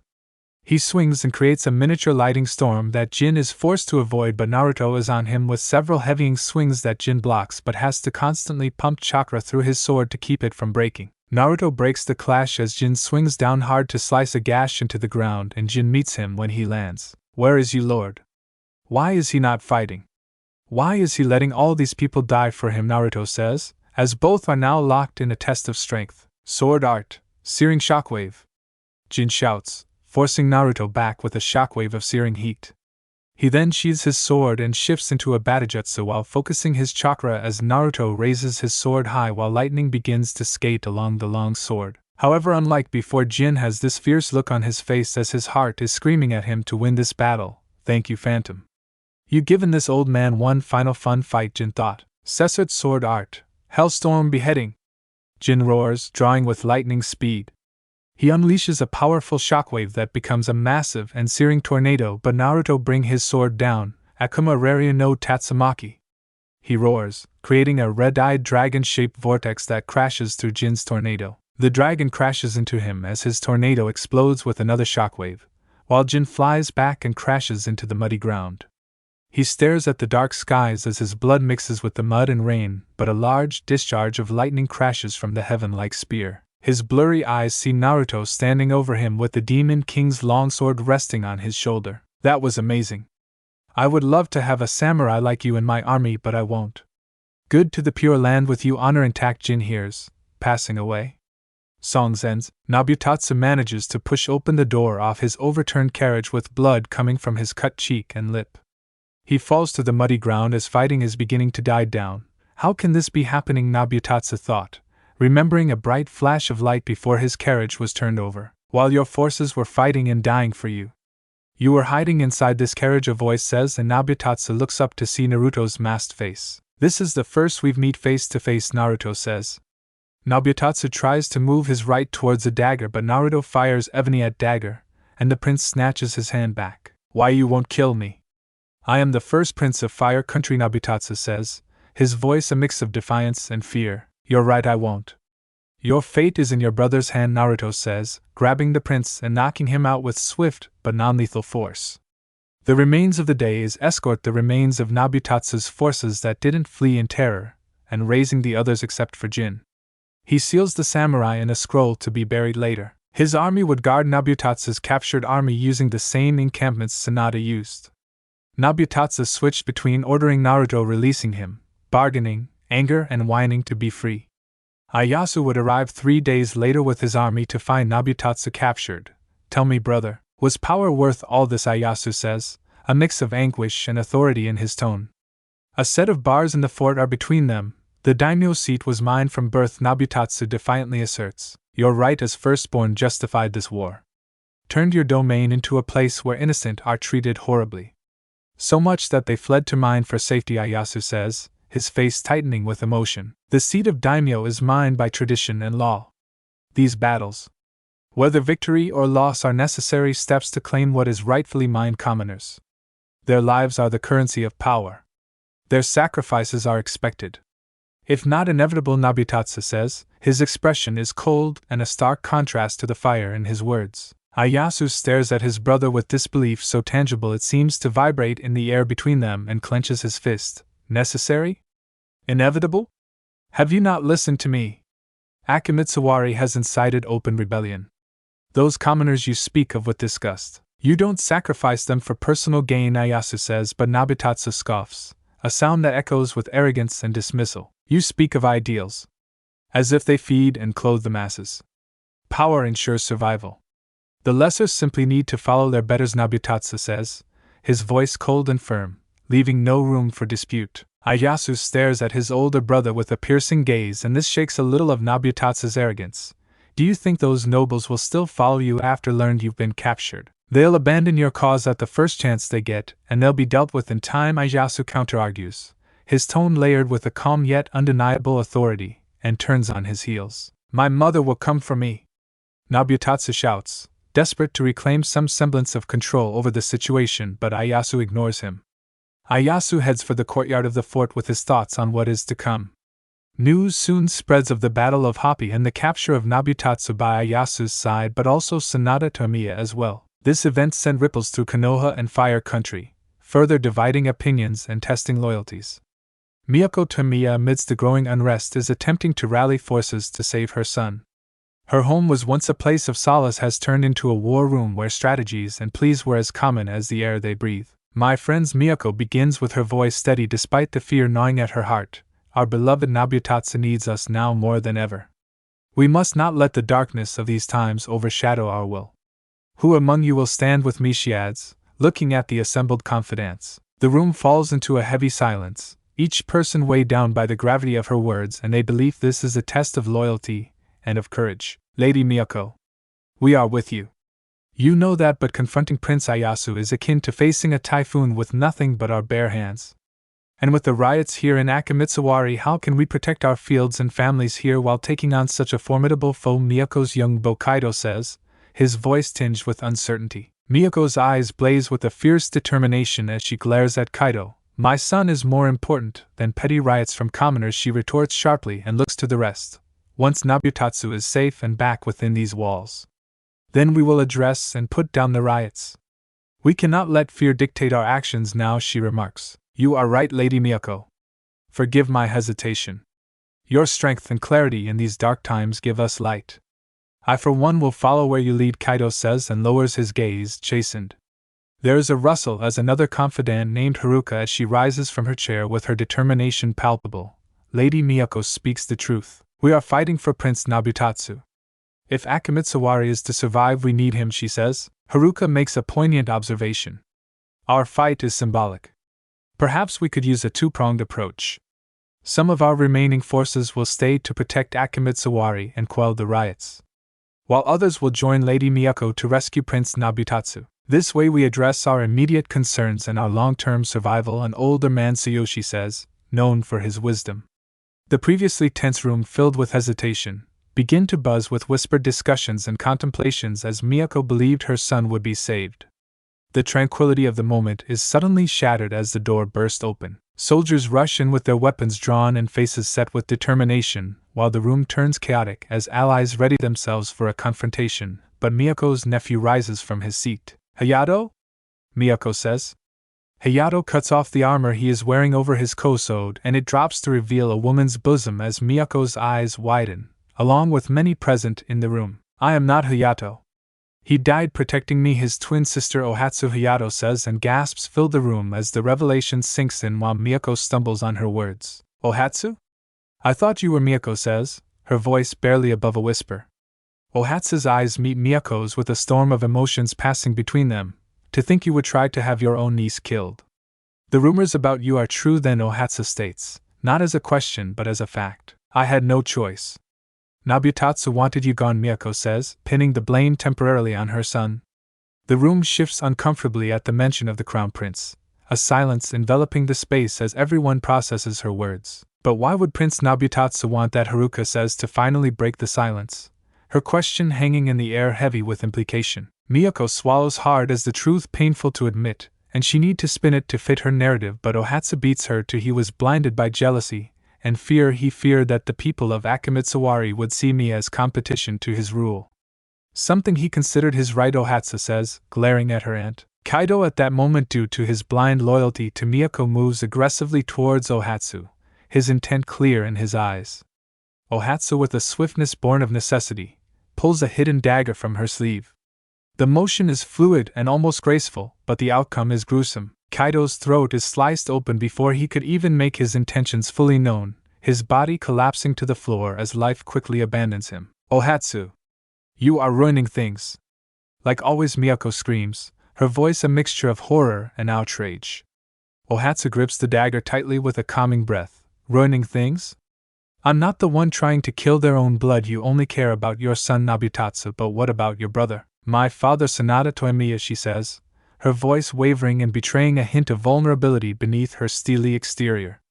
Miyoko's face twists in anger as she glares at her niece. My brother Sanada chose his path. He swore oaths to my son, who is destined to become fire daimyo, Miyako says, delusion infecting her tone as Ohatsu clenches her fist. Ohatsu is barely trying to keep her voice level despite the roiling emotions within.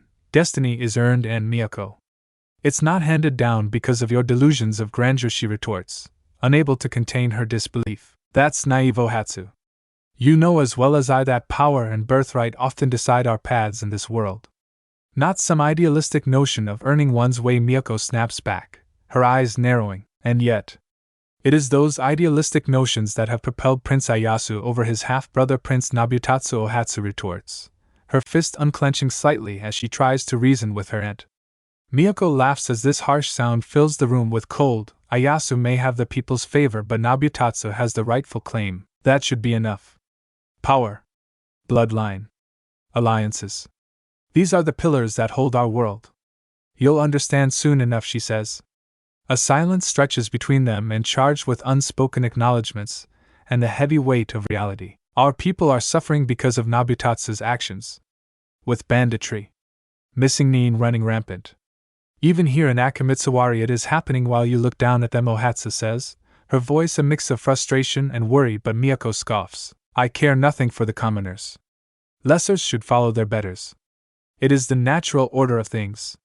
Those incapable of protecting themselves do not deserve consideration, Miyako declares, her voice laced with disdain, and this shocks her confidence. It's that reason why my father named me his heir. Men, take Miyako to a cell. She shall remain there until she recognizes the duty she owes to every villager in Akamitsuwari. Not just the betters, as she says, Ohatsu says. Miyako's face contorts further in anger as Ohatsu's grab her hands and begin to take her away. Ohatsu, my son will rise to greatness, and when he does, I will accept no apologies from you. None of you. You will all be made to answer to Fire Lord Nabutatsu Oda, she shrieks, her voice echoing off the walls. Ohatsu turns to the others who are left, and her gaze sweeps over them like an icy wind after her aunt is gone. You have a choice, she begins, and her tone commanding yet not without a hint of empathy. You can follow Miyako into a cell, or you can stand with me to rectify the chaos Nabutatsu has unleashed upon us, she adds, and a tense silence begins. We will aid you, Haruka says, her voice steady and resolute. This decision seems to be a beacon for the rest as a sign of solidarity. I as well. Akamitsuwari will fall to ruin if we fight amongst ourselves, Tsuyoshi says, imparting his wisdom imbued with years of experience and understanding. Others in the room nod, as well as Ohatsu has her men take Kaido's body away, while she discusses with the others to fix this mess created by arrogance. Meanwhile, Konoha's ruling body attempt to discuss on what to do concerning Nabutatsu's capture. Their ancient oaths bound them to the peace of the country, prohibiting them from taking sides in any succession war, especially one involving the daimyo's children. The room is filled with a tense silence before the third Hokage clears his throat to speak. Second Prince Ieyasu Oda has captured First Prince Nabutatsu Oda and routed a large number of his army. Hiruzen begins and hush fills the council room. Has Prince Ieyasu taken Akamitsuwari? Tsum asks, her voice edged with concern, reflecting her warrior's spirit with her keen interest in the strategic locations. No, but Ohatsu Tormiya has taken Akamitsuwari, Hiruzen replies, weighing each word and knowing the complexity this adds to their political landscape. Ohatsu Tormiya. Not Hayato Tormiya, Choza says, a mixture of surprise and contemplation in his tone as Hiruzen nods. I do not know the details, but it seems Ohatsu Tormiya masqueraded as her twin brother, Hiruzen says.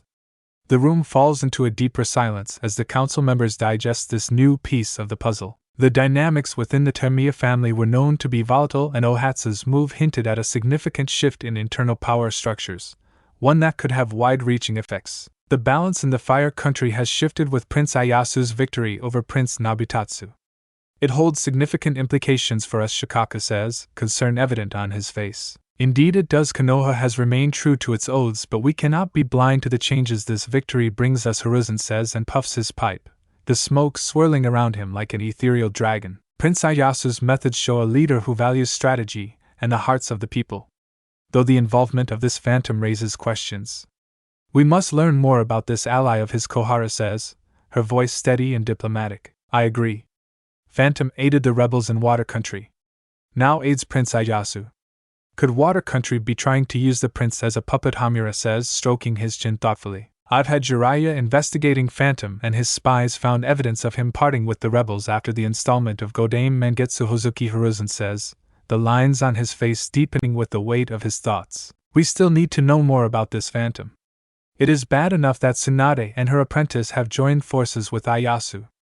Now this unknown ninja is in his ranks, Danzo says, his eye narrowing with a hint of his usual suspicion and strategy coloring his tone. Tsunade gave up her rights as a Sannin, and to the Senju assets saved the compound. Same with Shizen. Also either are fighting but providing medical care, Hiruzen says, injecting a note of respect towards his former student and her apprentice, but some feel it was a misguided choice. Even if they are not fighting, their alliance with Prince Ieyasu makes them a potential threat. We cannot ignore the influence Tsunade has. Especially with her medical skills, Danzo says, his fingers tapping on the wooden arm of his chair. Hiruzen nods with the weight of leadership heavy upon his brow. Indeed, that's why we must continue our surveillance and prepare for any possible scenarios. We must be ready for any shifts in allegiance. Especially with the succession war nearing its end, he says. The end of the war might bring stability or further chaos, depending on who ascends as the new Fire Lord. Konoha might find itself in a precarious position if we're not aligned with the victor, Hayashi says, already calculating potential outcomes and strategies for his clan. The council continued discussing other matters concerning the succession war perhaps coming to an end and Konoha swearing allegiance to a new Fire Lord. About an hour later, Danzo is sitting in his office within his underground lair and reading a more detailed report from his informants in Nabutatsu's force attacking Hoppy, a sense of unease growing with each word he reads. Shadow soldiers, Danzo says and crushes the paper. Could Kushina Uzumaki pass her powers to the Jinchuriki? If so, then it explains the death of several operatives before him going missing, he thought. However, the shinobi no Yami finds himself at an impasse.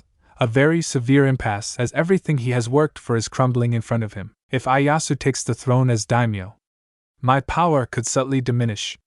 The young prince would root out corruption wherever he would find it, Danzo ponders, tossing the paper into the trash. Worse, he has the Jinchuriki, Danzo thought, slamming his cane into the ground in a pattern signaling his decision. He is about to make a risky decision, but one he was willing to take as one of his operatives appeared and knelt on one knee. Assemble a surgical team of 6. Including yourself. Assassinate Phantom and Ieyasu Oda. Leave no evidence, Danzo commands with his voice cold and determined. Not even yourself, he adds, giving the kunoichi a piercing look. The operative vanishes without a word and blends back into the shadows from whence she came. The tension in the room was palpable, and the weight of the order heavy in the air. Danzo's role in the delicate and deadly dance of shinobi politics has taken a dark turn, risking not just the balance of power but lives in the process. The game of shadows continues with moves and counter-moves hidden from the public eye but felt by all within the world of the shinobi. Naruto rides next to Ieyasu on a normal horse while Lin, Mei and Tenten are using a wagon with the persevered body of Jin Ichinos. The small convoy were making their way towards Akamitsuwari to meet Ohatsu Tamiya but also deliver the bodies of Jin and the remains of Sanada. The samurai chose honorable suicide with Ieyasu aiding the samurai after learning of Nabutatsu's capture. Will Ohatsu Tamiya work with you? Naruto asks, his voice laced with the inexhaustible curiosity. Ieyasu looks the lightly clouded sky in thought. I believe so, but I will need to meet her first, he says, his tone measured and revealing little of his concerns or hopes. Naruto nods his head as a raven lands on his shoulder with a few caws and the hidden blonde's eyes narrow into a quick chain of signs. Meitun, Gashida Kuro, he declares. The ghastly skeletal body forms around and blocks a sudden hail of explosive kunai while the horse neigh in fear. What's going on? Ieyasu says, trying to calm his horse while Lin does the same. We're under attack, Naruto says, his jutsu extinguishing as the explosions cease. The 5 of them dismount and steady their horses as Naruto brings out his repeating rifle with the train for any movement. Lin goes back to back with Ieyasu while Mei intent in flank. Where are they? Lin says, scanning the surroundings. They're hiding their presence but not from the eyes my unkindness, Naruto says, swiftly turning to his right and firing to nick a slowly appearing figure. The kunoichi skids to halt as another flurry of kunai fly towards them but Mei slams her hand down to create a barrier of rock. Naruto moves through the earth and emerges with a high leap, but now has his revolvers firing at their foes.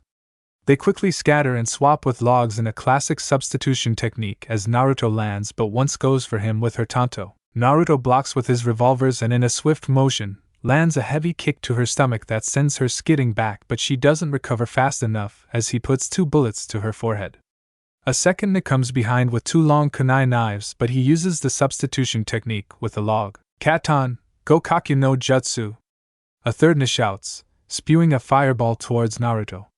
He brings out Jin's sword from his inventory to slice through the fireball and shoots forward with Shikuchi to slice through the chest of the third Ni. The second Ni sends a wave of insects towards Naruto, but he breaks down into an unkindness and swarms her, allowing Mei to engulf the Ni with lava.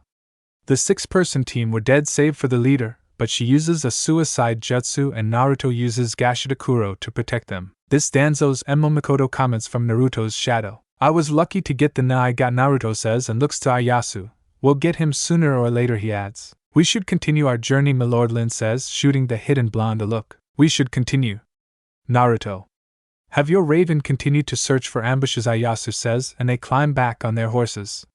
The journey to Akamitsuwari is one that continues unimpeded, other than bandits once in the domain but were easily dealt with. Ieyasu and his tiny retinue of Mei, Tenten, Lin and Naruto could see firsthand how Nabutatsu runs his domain.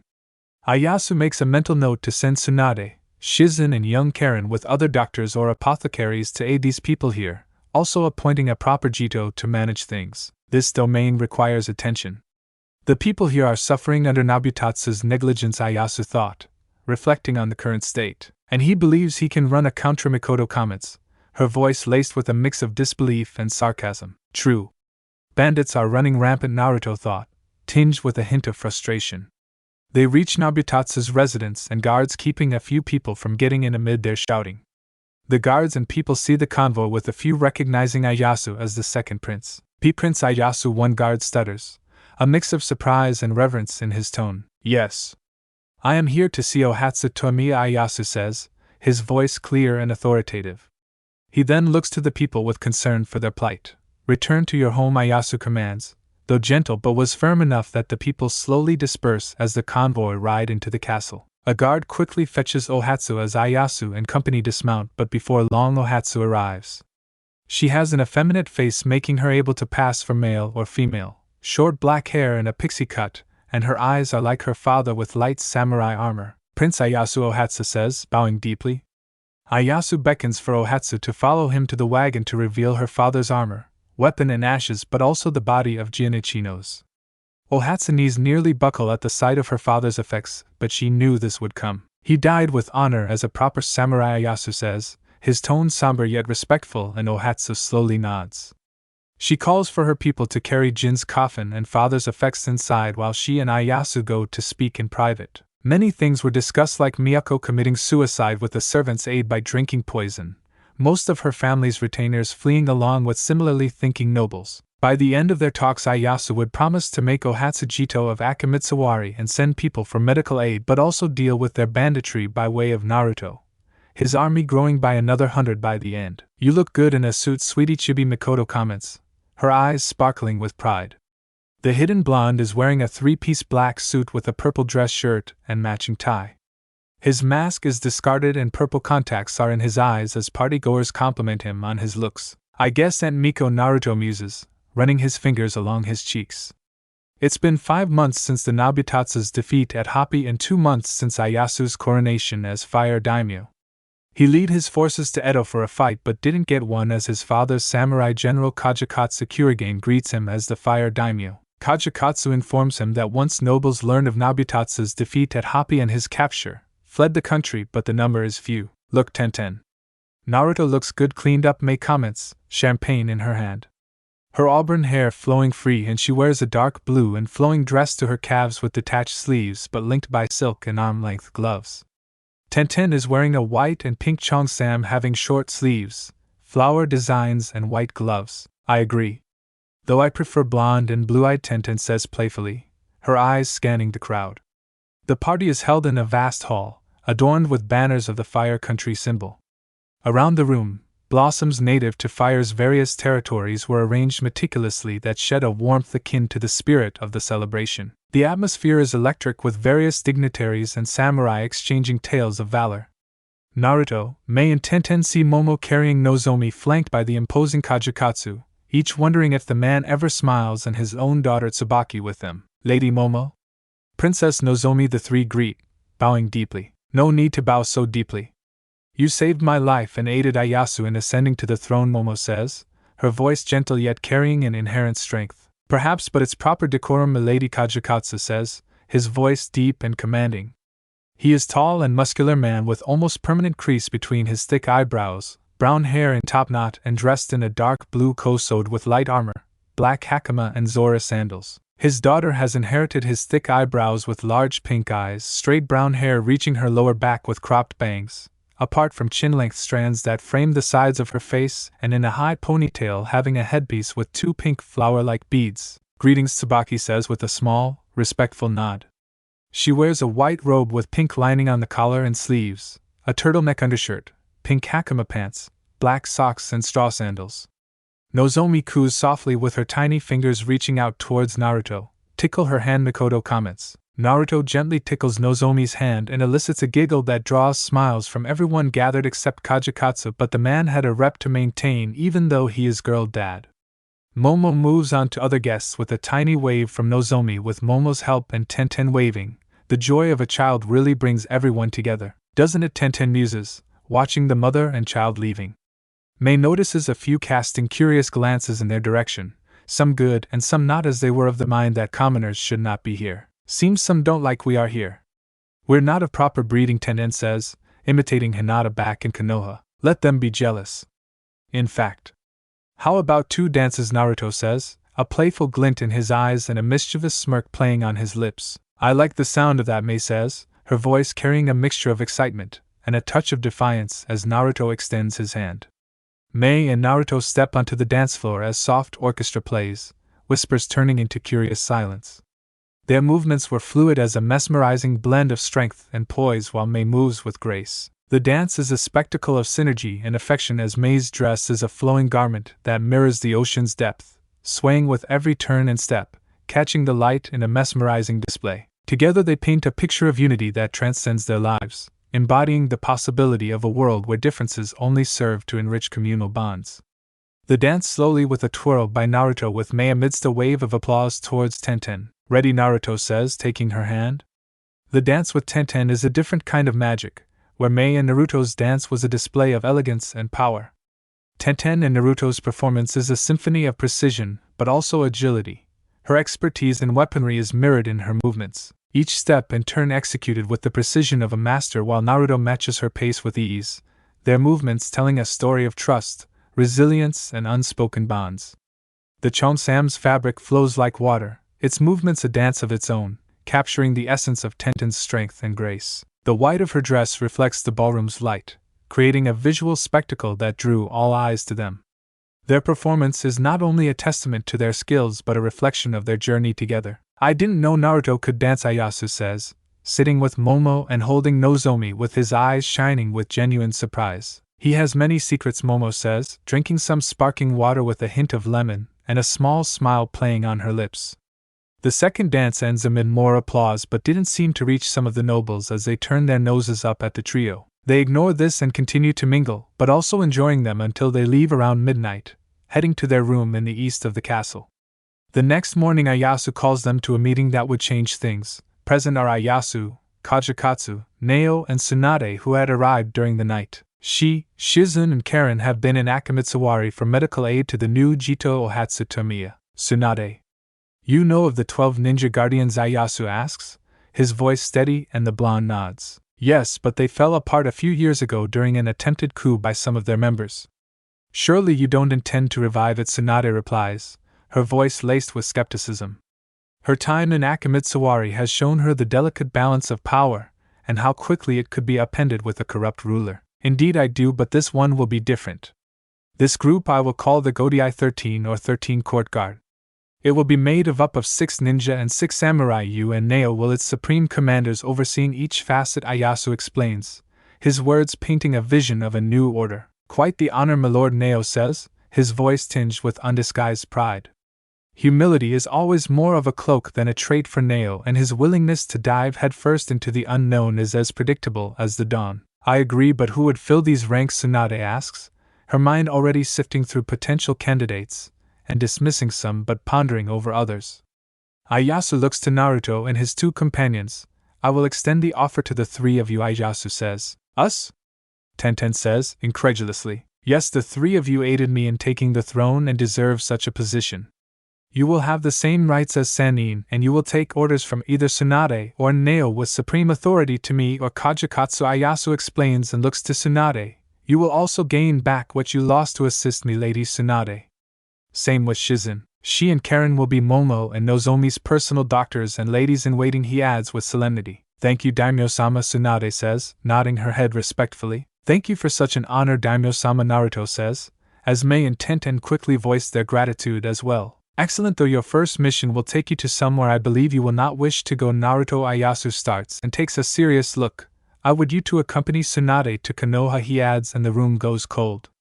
Mei and Tenten take Naruto's hands as Ieyasu clears his throat. It will be one of recruitment. The three of you and Tsunade will search Konoha's ranks from Genin to Umbu for 3 ninja to join the Godai. Now I'm sure Hiruzen and his council will throw certain names for this, but I want people of noble intent. Not to pump up their ego, he adds. I'm sure certain elements will put up their airs, but I agree. Those with skill and noble of heart should join, Neo says, his voice laced with determination. Why from Genin to Umbu, Lord Ieyasu? Surely Jonin or Umbu would be best suited, Mei questions, her tone slightly challenging yet respectful, and Ieyasu smiles with appreciation for her question. An excellent point, Mei. However, sometimes the true gems are hidden amongst those not yet fully polished. Genin and Chunin may have untapped potential or unique abilities that have been overlooked. In contrast to some Jonin and Umbu who may have been swayed by political motives or personal gain, Ieyasu explains thoughtfully. Neo leans forward with his eyes sharp and Kizaru in his mouth. The samurai also hold values that are in sync with what we seek. Discipline, honor, and a devotion to their craft. They train relentlessly and perfect their skills. Among them, we might find warriors who value the protection of the realm above all else, he explains, and Mei nods, processing this new information. That is an insightful approach. Integrating samurai could provide a unique perspective and enhance our capabilities, Mei says, a new sense of respect evident in her voice. We must look beyond the surface and beyond the expected. It's those who dream to become more. Those who are willing to push their boundaries. Who truly make the difference, Ieyasu further adds, the conversation circling back to his original point. The room falls silent for a moment, the weight of their task settling over them. Each leader knows the path ahead will be fraught with challenges but also understands the importance of their mission. You will leave in 2 weeks' time. During that time I will have special uniforms made as well as special watches made to signify your new position. Lastly, to inform Konoha of your arrival, Ieyasu says and looks to Naruto. You can inform the Hokage about you if you wish or remain as Phantom, he adds, and Naruto nods. The hidden blonde, Mei and Tenten excuse themselves to head back to their room but meet up with Karen along the way. Karen is shocked to learn she will have such a position. I'm going to be a lady-in-waiting to Lady Momo, she says. Seems so, Mei says, proud for the redhead. Naruto and company takes Karen into Edo to celebrate their new positions, with Naruto getting kicked out of an all-you-can-eat place. Naruto chuckles as they walk among the citizen. I never thought I'd be kicked out of a restaurant. Guess there's a first time for everything, he muses. You have a bottomless stomach, Mikoto and few other shadows say. Karen is still in a slight state of disbelief and mutters to herself, Lady-in-waiting, I need to prepare so much. I've always been on the sidelines. Now I'm stepping into a role I never imagined, she whispers, but Naruto pats her head. Mei places a reassuring hand on Karen's shoulder. You'll be brilliant, Karen.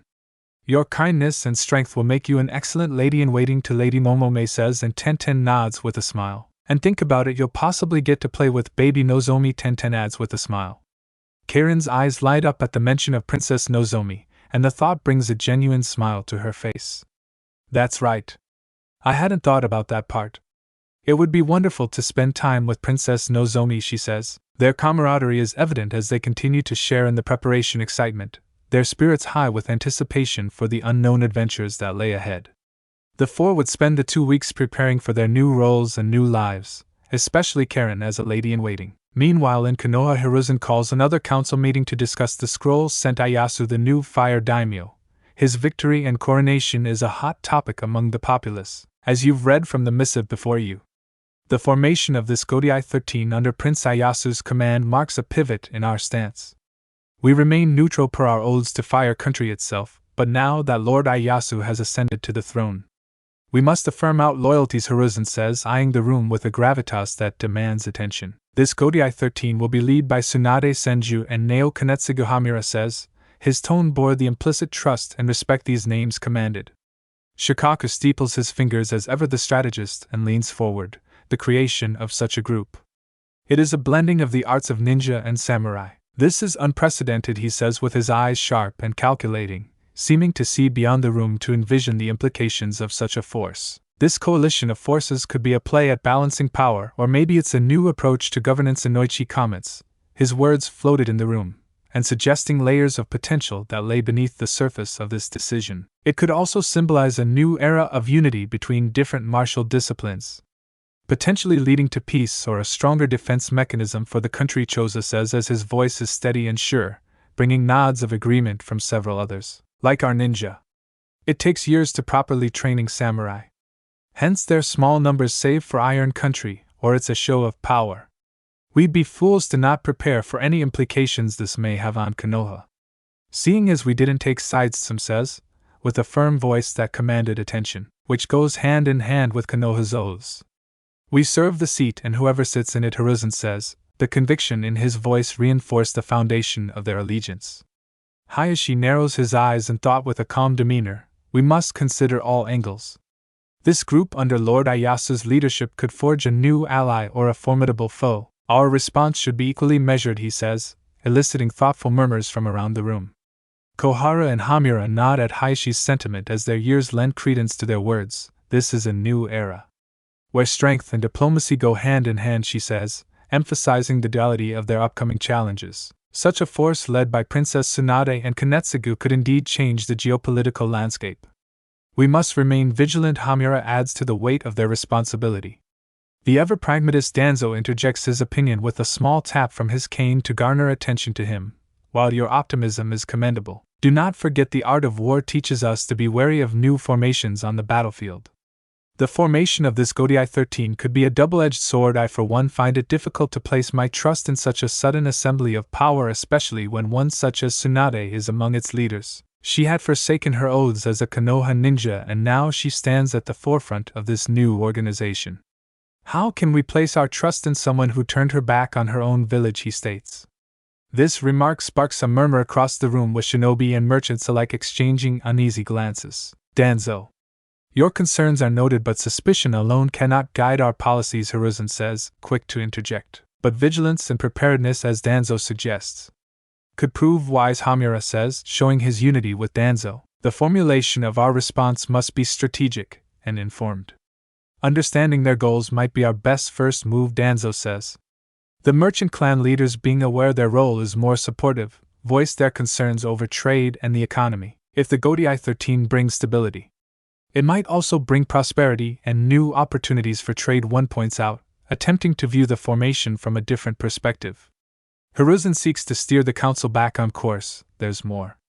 Lord Ieyasu is sending Tsunade along with 3 members of the Godai 13 to Konoha. Among them is the one known as Phantom. He was instrumental in supporting Lord Ieyasu but also fought in the civil war in Water Country.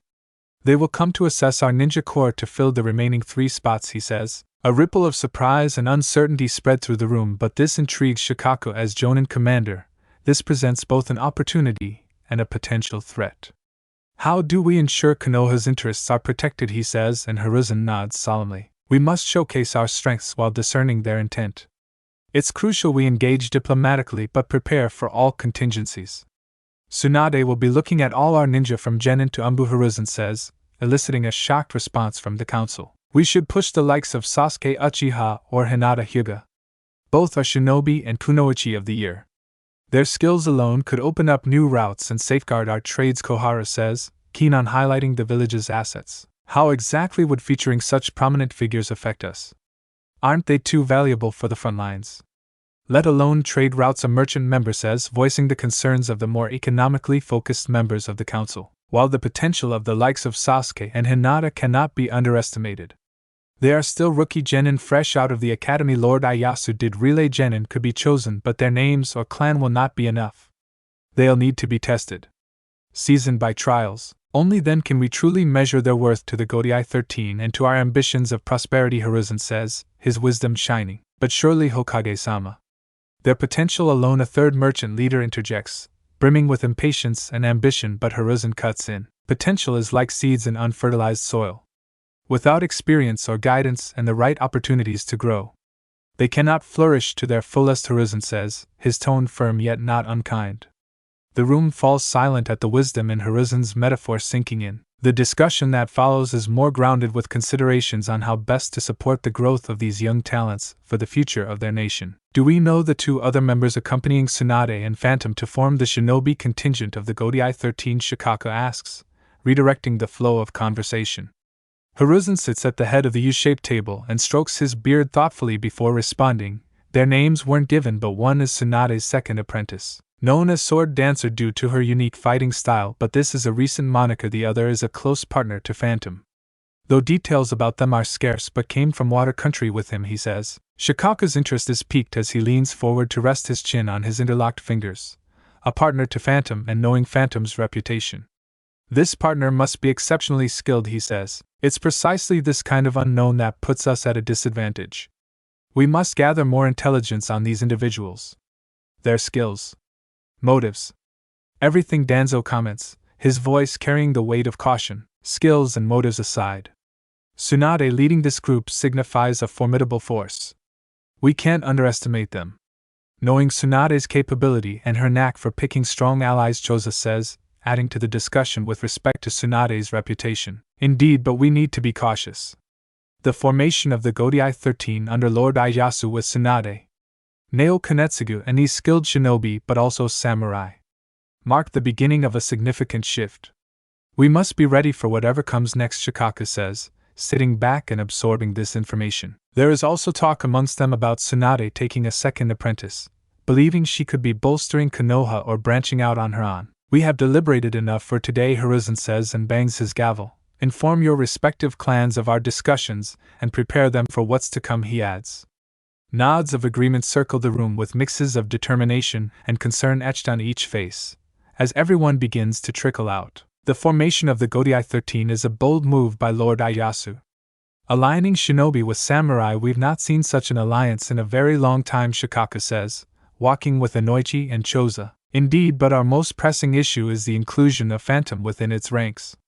Konoha's unawareness of his true identity puts us at a unique disadvantage, Inoichi comments.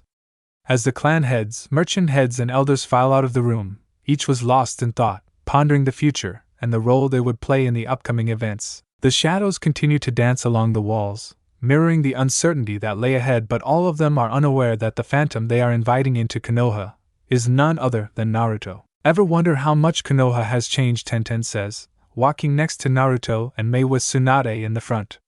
Each of them are wearing the uniform for the Godai 13 of black overcoats and a white button-up, cargo pants, black combat boots with a red forager and white gloves. I wonder if Konoha's higher-ups will even listen to us. Considering our ages, Mei says, her voice tinged with doubt yet laced with a hope that they will be heard. Which is why I leading this. Sensei will listen.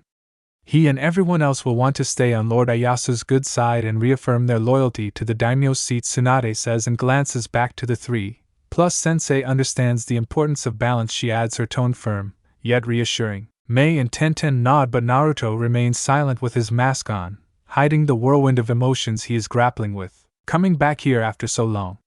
I wonder, has Sasuke gotten better or worse? Mikoto says from his shadow. Who cares? The brat is stronger than him, Chibizabuza comments. Won't he and Konoha be shocked that the person they scorned is a hero to the outside world and friend of the new fire Daimaya? Chibi Ain Yuri says. Even saved his life and defeated his brother's Armakaibi, Inari adds, and the hidden blonde ruffles his hair. I wonder what the old man will do when I show him the journal from Yuzushio, Naruto thought, to himself, and not his shadows. The high gates of Konoha come into view, It's not just about recruiting for Lord Ieyasu's cause but also forging a path that ensures stability and peace, Tsunade says, and all three nod. The Eternal Gate Guardians Izumo and Kotetsu were lounging in the guard shack as Tsunade and company walk up. "Excuse me," Tsunade says, breaking the calm with her firm yet soothing voice. Lady Tsunade, Izumo stutters, clearly taken aback by the presence of the legendary Kunoichi. "We should be expected," Tsunade says as her voice carries an air of authority that demanded respect, and both nod. "Good. No need for an escort," she adds, as they pass through the gates into the village. While the village bustles around them and unfazed by their arrival, the significance of this moment is not lost on the returnees. "It's a bittersweet feeling," Tsunade says, her eyes scanning the familiar yet distant scenes of the village but also catching glimpses of villagers looking and murmuring about them. Tenten feels a knot forming in her stomach as the familiar streets of Konoha brought back a flood of memories, especially the heated argument she had had with her adopted father Tetsuo. "Never thought I'd set foot here again," Tenten says, her voice barely a whisper betwixt the village's cacophony. Naruto's hand finds hers and offers a silent reassurance that spoke volumes, reminding her that she is not alone in her return. "Konoha has a tendency to push certain people the wrong way," Tsunade says, her tone hinting at her own complex history with the village. It is a reminder that the path to acceptance and understanding within the village's confines is seldom straight. Tenten remembers the argument well, as her father was hiding from her that he hated Naruto like everyone else, but for her he put up with it.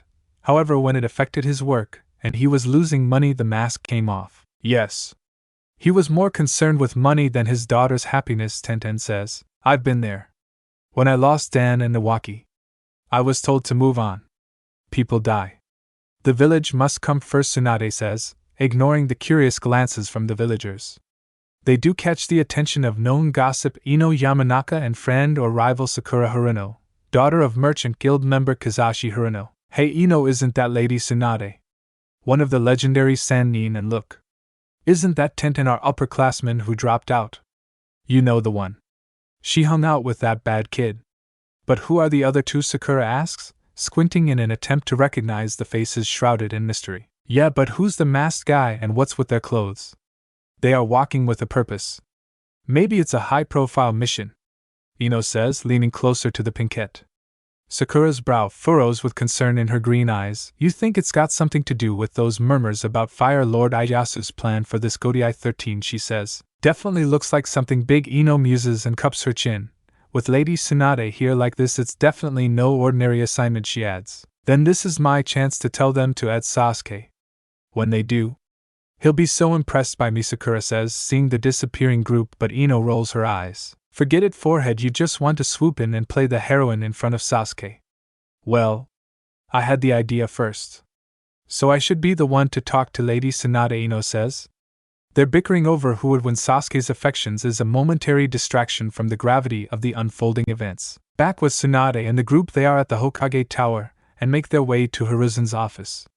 Tsunade and company reach Hiruzen's office with the venerable wood of the door creaking softly as his secretary give a quick, respectful bow before allowing them entry. The room is steeped in history, every scroll and artifact a testament to the village's storied past, Sensei Tsunade says.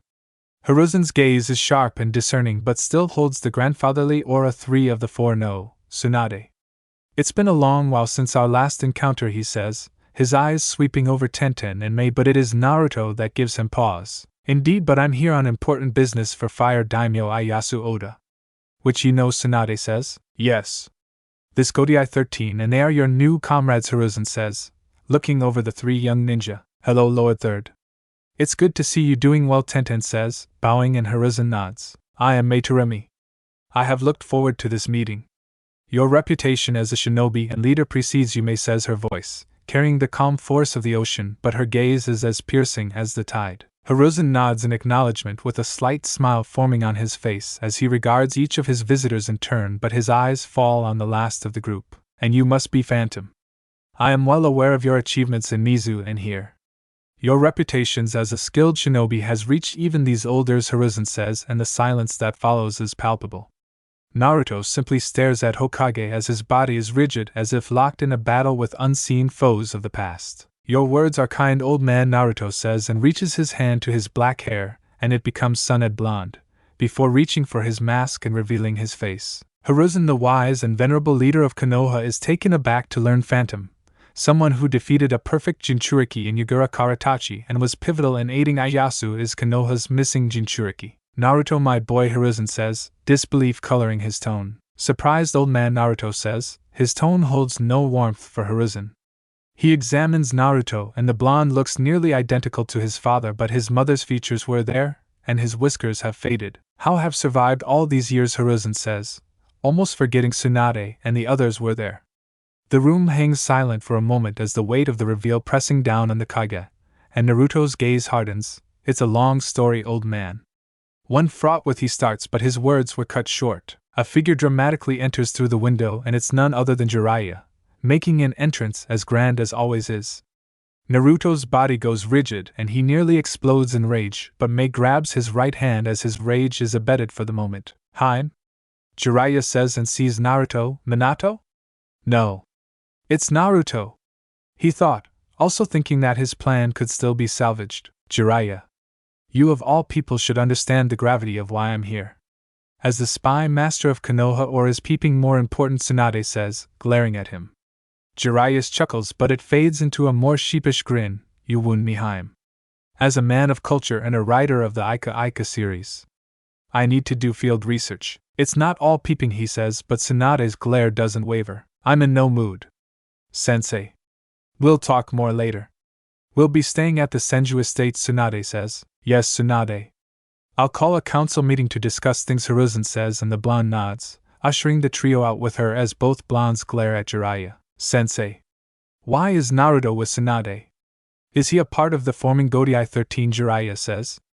Hiruzen, with his usual calm demeanor, lets out a soft sigh. Indeed he is. You might find this hard to believe, but Naruto is Phantom. The one who has been aiding Fire Lord Ieyasu and fought in Mist Civil War, he says. But how, Sensei? Phantom? That elusive figure is Naruto? Jiraiya says. Yes. The same Naruto I had you looking for, but you returned empty-handed. Saying he was nowhere to be found, Hiruzen says. Jiraiya stumbles for words, and this is an unusual occurrence for him. I searched everywhere I could think of. To think he was right under our nose this entire time and I had no clue, he says. Hiruzen tilts his head slightly with a knowing glance in his eyes. Did you really look for him, Jiraiya, or were your other pursuits too distracting, he says, with a tone holding a hint of challenge, but also a flicker of disappointment. There's a palpable pause, a moment where the air in the room seems to stiffen. There were times when I might not have been as dedicated to the search. I admit, Sensei. There were leads I didn't follow up on. Places I didn't check, Jiraiya says, hiding his intent to make Naruto a weapon for Konoha with Minato. Hiruzen's gaze hardens ever so slightly. I thought so. Naruto needed us, but we failed him. Despite that, he has become a power shinobi, he says, a mix of reprimand and sadness in his tone. There's a pause where Jiraiya seems lost in thought on how to spin this and make Naruto subservient to Konoha. Maybe I can make it up to him. I can tell him I'm his godfather and train him like his dad, he says. Naruto falls on a bed in one of the rooms in the Senju estate as the four settle in with him, using clones to air out things. Chibi Mikoto rubs his forehead as the blonde stares at the ceiling. You should show the Hokage your Minato's journal. Even the one from Yuzashioshi says, he'll spin it. Claim it lies and the old man will brush it aside and with no real evidence won't do anything. Thinking it is but the words of the jilted dead, Naruto says and rubs his eyes. No. I'll deal with Danzo and Jiraiya myself, he thought. A knock echoes as Naruto lifts on his elbows to see Tenten and Mei as she saunters in. Are we going to talk about the tension back there with the Toad Sannin? Mei inquires gently, her gaze softening. Naruto sits up fully and runs his fingers through his blonde hair. It's a bit complicated, he says, lying a bit as both sit on his flanks. You can tell us, Tenten says, taking his left hand in hers and Mei his right. Naruto takes a few breaths as Chibi Mikoto ruffles his hair. When I was still living here.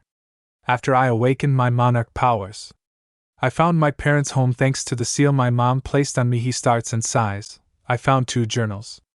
One for my mom and one for my him. In his were plans to make me more of a weapon than a person. His weapon and shaped by my father's legacy, he adds, reluctant to say father. Your father, Jiraiya, see you only as an extension of him, Mei says, and Naruto slowly nods. Yeah, he and Jiraiya are obsessed with the idea of me fulfilling some grand design as his son in consideration of what I want or who I am, Naruto says, and Mei pulls Naruto in her chest. You're not a weapon. You're much more than that, and you've proven it time and time again, Mei says, and Tenten nods in agreement. We believe in you, Naruto. It because of who you are. Not who anybody wants you to be. Your strength comes from your heart. Not from your lineage, Tenten says. They are right, sweetie, Chibi Mikoto says. The remains of the day are spent airing out the estate and Tsunade sending clones to buy things like food, toiletries and things for an extended stay in Konoha. The next day comes all too soon as Naruto, dressed in cargo jeans, a polo and his lightning storm hoodie, sits with Mei and Tenten, wearing casual clothes in the council room. Tsunade is speaking to Hiruzen as the clan heads, elders and merchant clan heads, with each noticing the masked blonde. Whispers begin to circulate about the seated masked blonde, his identity obscured but his aura unmistakable. That must be Phantom, one merchant member whispers to Kizashi Haruno. Speculation is rife with theories as the very air seems to hum with anticipation as eyes, both wary and curious, were occasionally glancing his way. Hiruzen bangs his gavel and calls this meeting to order and turns things over to Tsunade as the blonde looks over the assembled group at the U-shaped table.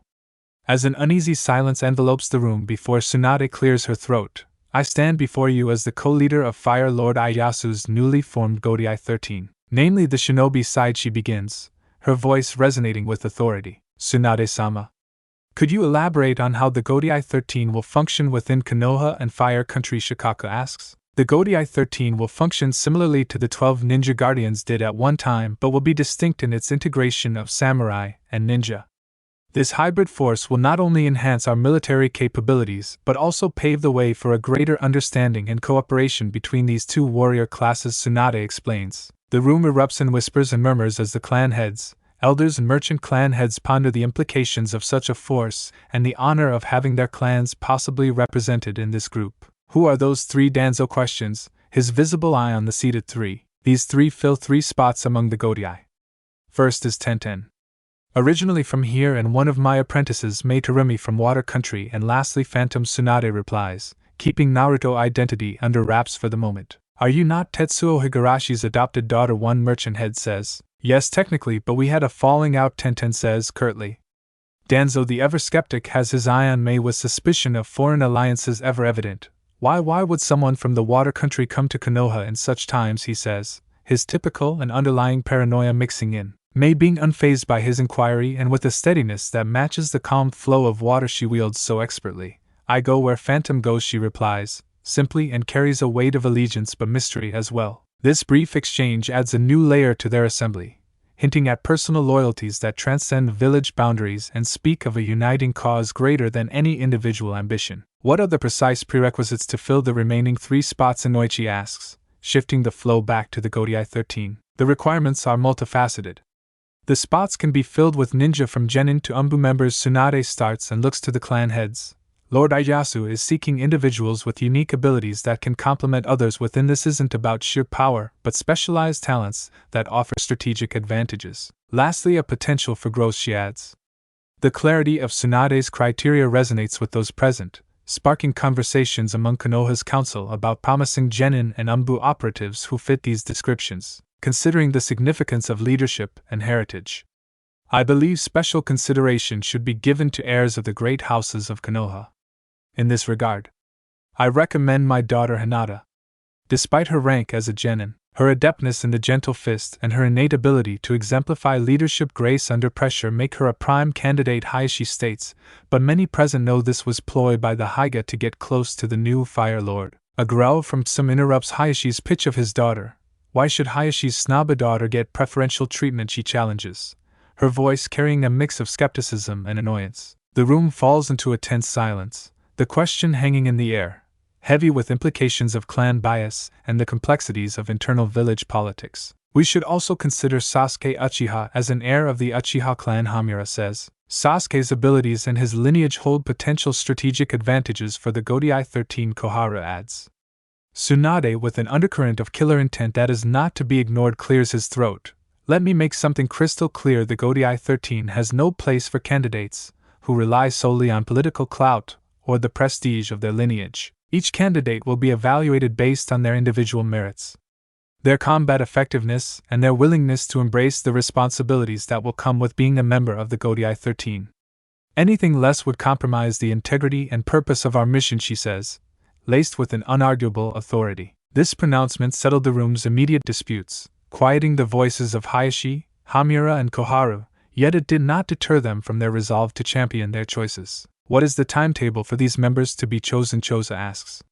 While the tension somewhat eased, but the undercurrent of rivalry and ambition still simmers beneath the surface. Lord Ieyasu has no given set timetable, but the Chunin exams in half a year could be the end goal. Tsunade replies and gets a few murmurs.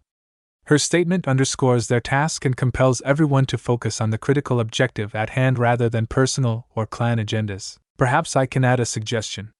Why not have Mei, Tenten, and Phantom to observe the recent graduates' genin teams during their training sessions and upcoming missions? This will provide a first-hand assessment of their capabilities, teamwork, and potential for growth, Hiruzen says, and Tsunade nods. That's a sound strategy.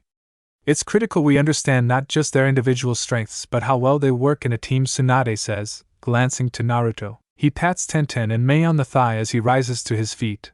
I am weary of revealing of my identity to all of you, but joining the Godai and aiding Lord Ieyasu would put me in the public eye, of place I do not have fondest memories of. However, if I plan to work with those from Konoha, they will need to know the real me, Naruto says, and reaches for his mask. A collective intake of breath fills the room as Naruto's mask comes off. Many who know the Fourth would swear his young doppelganger is standing before them. Lord Fourth? Kizashi says. The room stills as the mishap by Kizashi is igniting an array of reactions while the veterans and the elders of Konoha's hierarchy exchange loaded glances. Danzo stiffens as Konoha's Jinchuriki is standing before them, but having Minato's name mixed with the boy would have far-reaching implications. The inadvertent slip-up has inadvertently nudged open a Pandora's box of political implications and unspoken fears. No, Kizashi. He's not Minato. Hiruzen starts and looks each in the eyes. What I reveal was done to protect him from his father's enemies, but Naruto is the son of Minato Namikaze, our Yandame Hokage and Kushina Uzumaki, he adds. Kizashi and the merchant clan heads realize that boy has come back. A few of them thought him dead, but now he has returned and is son of their beloved Hokage. They spent years thriving on keeping the blonde in almost penurious conditions, now sit uncomfortably in their seats with their faces a mix of shock and embarrassment. Similarly with the clan heads, who decided to ignore Naruto's plight despite knowing who his parents were. This council is spending too much time dwelling on past wrongs and the neglect of Naruto Uzumaki, but what more imperatives is where this boy has been. Danzo interjects, his voice sharp and cutting through the heavy air. A murmur runs through the room as many council members shift uncomfortably. It was no open secret that Naruto disappeared from Konoha, with rumors swirling about his whereabouts and activities. Naruto has awakened his mother's bloodline, Tsunade says, and the silence that follows as they digest the information. This newfound power. Where does his loyalties lie? He is Konoha's Jinchuriki and has obligations, Danzo says, his voice laced with challenge, and Naruto's eyes narrow. Tsunade's response is calm yet firm and dispels the doubt that Danzo seeks to seed. Naruto's loyalties lie with Fire Lord Ieyasu. Also, before Naruto left, he was not officially recognized as a Konoha ninja. The bonds of allegiance that bind our shinobi are not his to bear. He found his calling outside of Konoha, she says, and looks to him with a nod. Naruto's eyes become to glow a haunting purple, a visual testament to the power he wields as the Shadow Monarch. Come out, Naruto says. An inky black aura seems to seep out from under the ground beneath him, shadows twisting and writhing as though alive. The clan heads, elders, merchant clan heads, and even Hiruzen watch in shock, unable to move or speak as the air around them is thick with the weight of unspoken power as 12 shadow soldiers appear. This is only a small portion of the army, Naruto says, his eyes staring directing at Danzo. Tsum leans over to whisper to Hayashi with a smirk, it's almost like witnessing Kushina's shadow army all over again. There's that same unsettling power, but with her pup. It feels even more vast, she whispers, but Hayashi says nothing. Why should Konoha ninja leave their home, Danzo says, always scrutinizing and never breaking eye contact with the blonde. Naruto points directly at Tsunade with his eyes beginning to dim back into their blue hue. The Godai 13 is no different than the former 12 ninja guardian. Tell me, elder, do you not want Konoha ninja to serve their daimyo in other capacities, he says, and moves his index finger up to make a circle. Let's turn the question you asked back around to you, elder. Where do your loyalties lie? With Konoha or with your own ambitions, he adds. The room tenses at Naruto's direct challenge to Danzo, eyes flickering between the two figures. Danzo's face remains unreadable, but there was a spark of something like anger, or maybe a small respect in his gaze. It is clear Naruto has struck a nerve within Danzo, daring to question his allegiance so openly. Your words are bold, Danzo says. Naruto, enough, Tsunade interjects. Naruto returns his seat between Mei and Tenten, leaving a lingering sense of anticipation in the air as Naruto's confrontation with Danzo has set a definitive tone. Hiruzen bangs his gavel to draw attention back to him. I will call this meeting to an end. I urge you to inform members of your clans about the offer of the Godai 13. I will inform Umbu and Shikaku our Jonin, he says.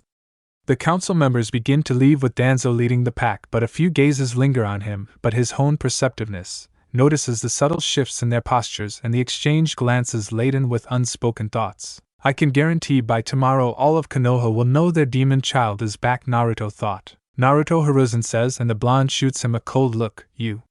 Tenten and Mei can meet the rookie teams 7, 8 and Tenten at training grounds 3, 7 and 19, he adds. Sensei is right.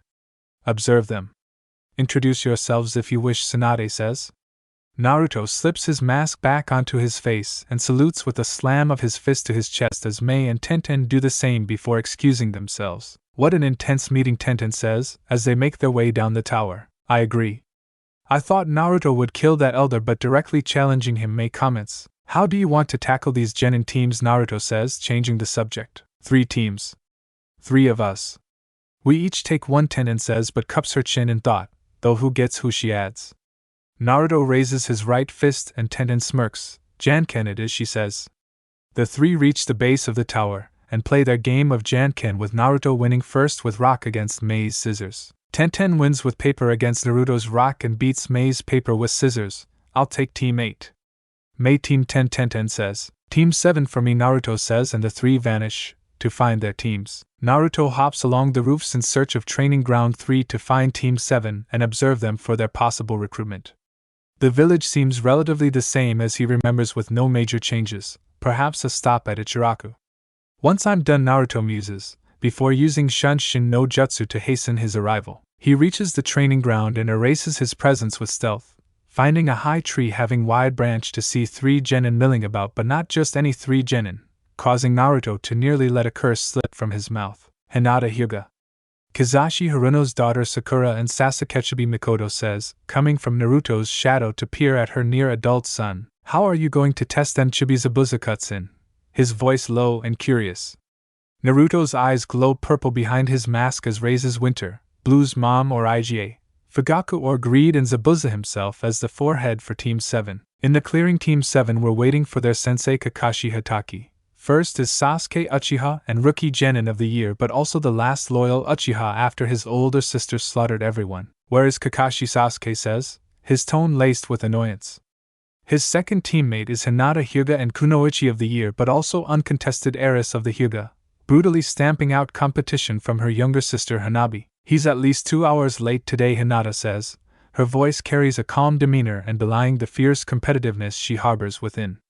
The last of Team 7 is Sakura Haruno, and daughter of a merchant clan leader, second to Hinata in final ranking at the academy, but a devout worshipper of Sasuke. What is that?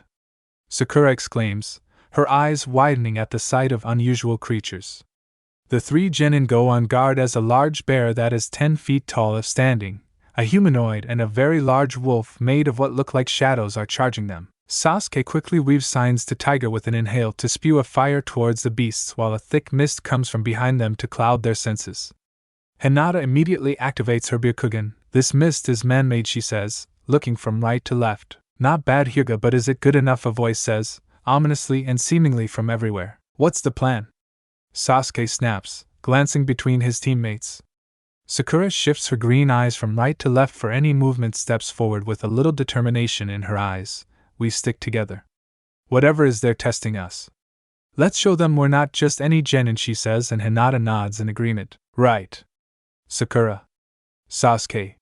Cover me and I'll try to find the source of this mist, Hinata says, but as they ready themselves to move together, a palpable bloodlust fills the air and paralyzes them in their tracks, while Zabuza's aura unfurls like a tangible shadow and chilling the very air they breathe. Impressive determination. Wanaba Sabuza's voice booms from the mist and laced with an eerie coldness, but the battlefield cares not for words.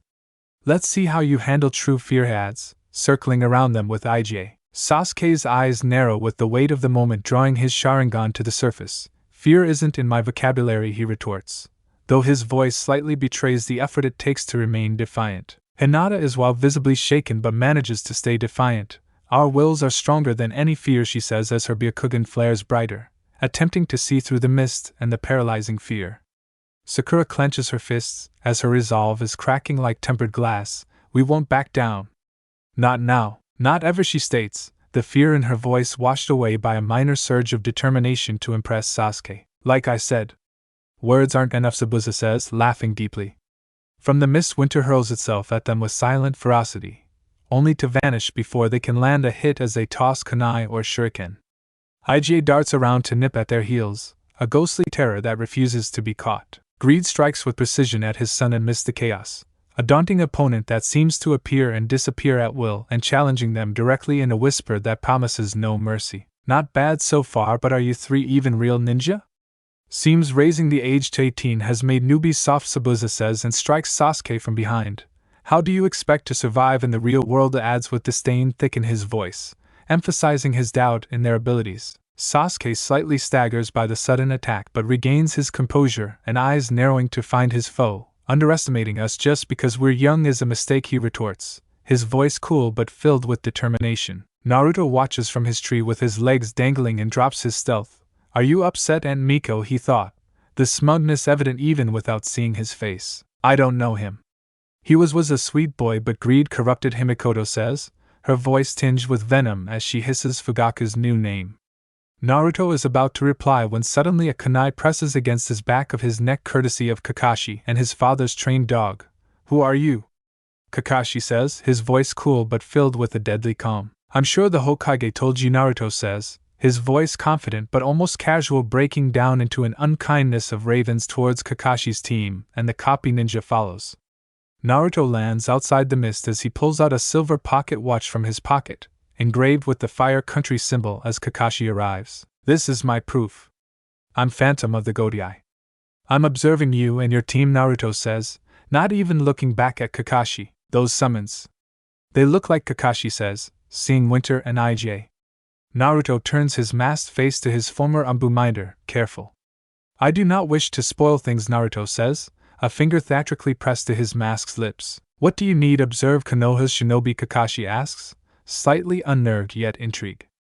Naruto has Zabuza dispel the mist before dismissing him and others to see Team 7 rattled but alive. Fire Lord Ieyasu, Naruto starts before Sasuke interrupts. Who are you? Sasuke says, seeing the masked Naruto with Ieyasu.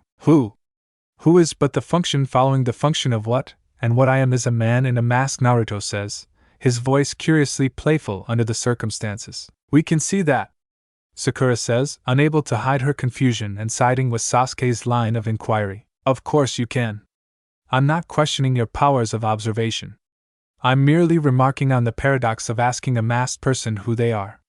Do you ask Anbu who they are behind the mask? Naruto states, his tone making it clear he's enjoying this more than he probably should. You are not an Anbu, Hinata questions, her eyes narrowed slightly in suspicion and curiosity towards the masked figure. Naruto pockets his hands with a slow tilt of his head. You are correct, Hinata Hyuga. Though my fate was not meant for here as a nothing but as phantom, he says, tempted to remove his mask right then and there but decides against it for the moment. Here? Sasuke questions, skepticism lacing his tone. If you weren't told by your parents or guardian. I was sent along with Lady Tsunade Senju and 2 others to access Konoha Ninja Force from Genin to Anbu for Fire Lord Ieyasu's newly formed Godai 13, Naruto explains and purposely ignores Sasuke but raises 3 fingers. The group is comprised of 6 samurai and 6 ninja, though 3 positions are already filled, he adds. And you're choosing Sasuke, Sakura says instinctively, a tinge of protectiveness in her voice, but Naruto scoffs and shakes his head. If it were up to me, no. Though I will quote Lady Tsunade, and that is the Godai 13 has no place for candidates who rely solely on political clout or the prestige of their lineage. Each candidate will be evaluated based on their individual merits, their combat effectiveness, and their willingness to embrace the responsibilities that will come with being a member of the Godai 13. Anything less would compromise the integrity and purpose of our mission, Naruto explains and looks to Kakashi. Even your sensei is being evaluated now due to the luck of the draw. I will be observing your team, he adds, leaving the members of Team 7 to absorb the weight of his words. Well, my team and I will taking our first C-rank mission. Would you be willing to accompany us, Kakashi asks, a light-hearted note in his voice despite the gravity of Naruto's earlier words. Naruto sighs with a slow nod and the weight of responsibility momentarily shadowing the headache forming. I will accompany you, he agrees, but his voice taking on a more serious tone. But remember, this mission is not just about completing your objectives. It's an opportunity to prove yourselves worthy of the Godai 13. Each of you will be assessed, and that including you, Kakashi, Hatake the blonde says, his hidden eyes on Kakashi. Understood. It'll be an excellent chance for my team to show their skills, Kakashi says, singular visible eye crinkles up as if smiling. We'll show you and the Godai 13 our determination, but especially why you need to choose Sasuke, Sakura says, and Naruto internally groans. HN. Just watch, Sasuke says, already considering how best to demonstrate his capabilities. Hinata remains quiet but gives Naruto a curt nod as her thoughts were his words about his fate. Could this phantom be originally from Konoha, she thought, and stares at his blonde hair. Deep underneath Konoha, Danzo is sitting in his office digesting the recent events as of late with Foot and Torian flanking him. Curse that boy. He strolls back into Konoha after abandoning it, Danzo says, his voice laced with a blend of disgust and grudging respect. Fu leans forward slightly as the ever-observer. Lord Danzo. May I speak freely, he asks, his tone careful yet curious, and Danzo nods with a sharp gaze. It's not just him. The Godai 13 created by the new Fire Lord Ieyasu Oda. Naruto Uzumaki and his companions, they represent a power unlike any Konoha has seen. His return could change the balance of power in the village, perhaps even in the shinobi world. Fu continues, eyes thoughtful. He's not the boy we remember. His powers have grown beyond our understanding, Torian adds, being more direct. Danzo's eyes, his real one and his one hidden beneath a bandage, gleam with a mix of interest and scheming. Indeed, Naruto Uzumaki has inherited his mother's unpredictability, and now with Fire Lord Ieyasu at his back and tales of his rise as phantom. He's a piece on the board we cannot ignore, he says, gripping his cane, and his companions. Tenten Higurashi left the village some time after Uzumaki with her coming under the umbrella of Tsunade Senju, and this Mei Terumi. She is a foreigner, Torian continues, and Danzo rests his chin on his left hand. Our village is at a crossroads. Lord Ieyasu's Godai 13's presence in Konoha is an opportunity and a threat, Danzo says, scheming with a ghost of emotion on his face. What shall we do, Lord Danzo? Fu asks, understanding dawning.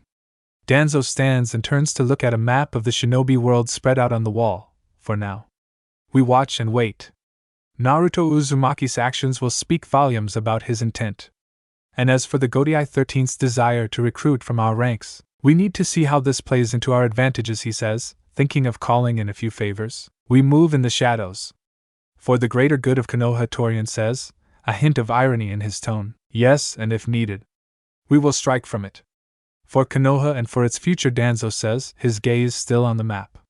Meanwhile, Tsunade is sitting in the mission hall and looking over mission requests but also personnel files of a particular ninja, Yakumo Kurama. Genin of Team 8. Heiress of Kurama clan and holder of the mania Kekkei Genkai. Capable of making genjutsu real enough to affect reality, apprenticed to Kurenai Yuhi. Yet her physical frailty remains a concern, she thought, putting the file aside, and picks up another. Ino Yamanaka of Team 10. Nothing outwardly special but malleable. Same with her teammate Shikamaru. Nara are typically unmotivated but their minds analytical machines, Tsunade thought, reflecting a mix of skepticism and interest. Anko Midarashi. Tokubetsu Jonin and former apprentice of Orochimaru. Despite the shadows of her past, her skills remain top-notch, yet it's clear that elements within Konoha have kept her stifled, Tsunade thought. Looking up to see Naruto coming with Team 7, and his stance shows he is not happy. Team 7 for a C-rank mission, Kakashi says, to Iruka as Naruto walks towards Tsunade. Having fun, Tsunade says, almost teasing her fellow blonde. Very much so, Naruto says, ruffling his hair and an irritated smirk on hidden face. How's Team 7? Tsunade asks, glancing to the three, a little arrogant.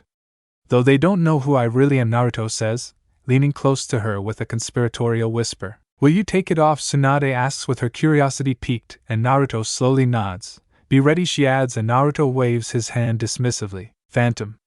Our mission is a simple escort mission to Nami no Kuni. We'll meet at the main gate in 1 hour with the clients, Kakashi says, a hint of laid-back ease in his voice. Right. I'll meet you there, Naruto says and looks to the team. One more thing. I'm weary to do this, but given that by tonight most of this village will know who I am, he adds, reaching for his mask and revealing his face. The response from Team 7 is almost immediate, each uniquely striking in its form, as the cold and arrogant Hyuga heiress has a flicker of surprise traces across her usually impassive face. Uzumaki. To think someone like you could try overturn destiny itself, Hinata utters, her voice not betraying the shock that her eyes do. Sasuke's reaction harbors a colder edge and his anger barely contained. So you the dead last is Phantom? Surely you jest, he says, his eyes narrowing and not willing to easily accept this revelation. Sakura is caught between disbelief and a burgeoning understanding but struggles to articulate her thoughts. This can't be. Are we certain there hasn't been some mistake, she asks, looking from Tsunade to Naruto and back again. This is no mistake. Naruto Uzumaki is Phantom and a member of the Godai 13 chosen by Fire Lord Ieyasu Oda. His skills have been proven in the field, unlike yours, Tsunade says, defending Naruto. Believe what you want, but right now I sit at a higher level than you. I'll meet you at the gate, Kakashi, Naruto says with a nod to Tsunade, heading out the mission hall. Now we'll see, Bratsubuza comments, his voice laced with both skepticism and an unspoken interest. Naruto reaches the outside and summons Branwen with another raven to find his girls.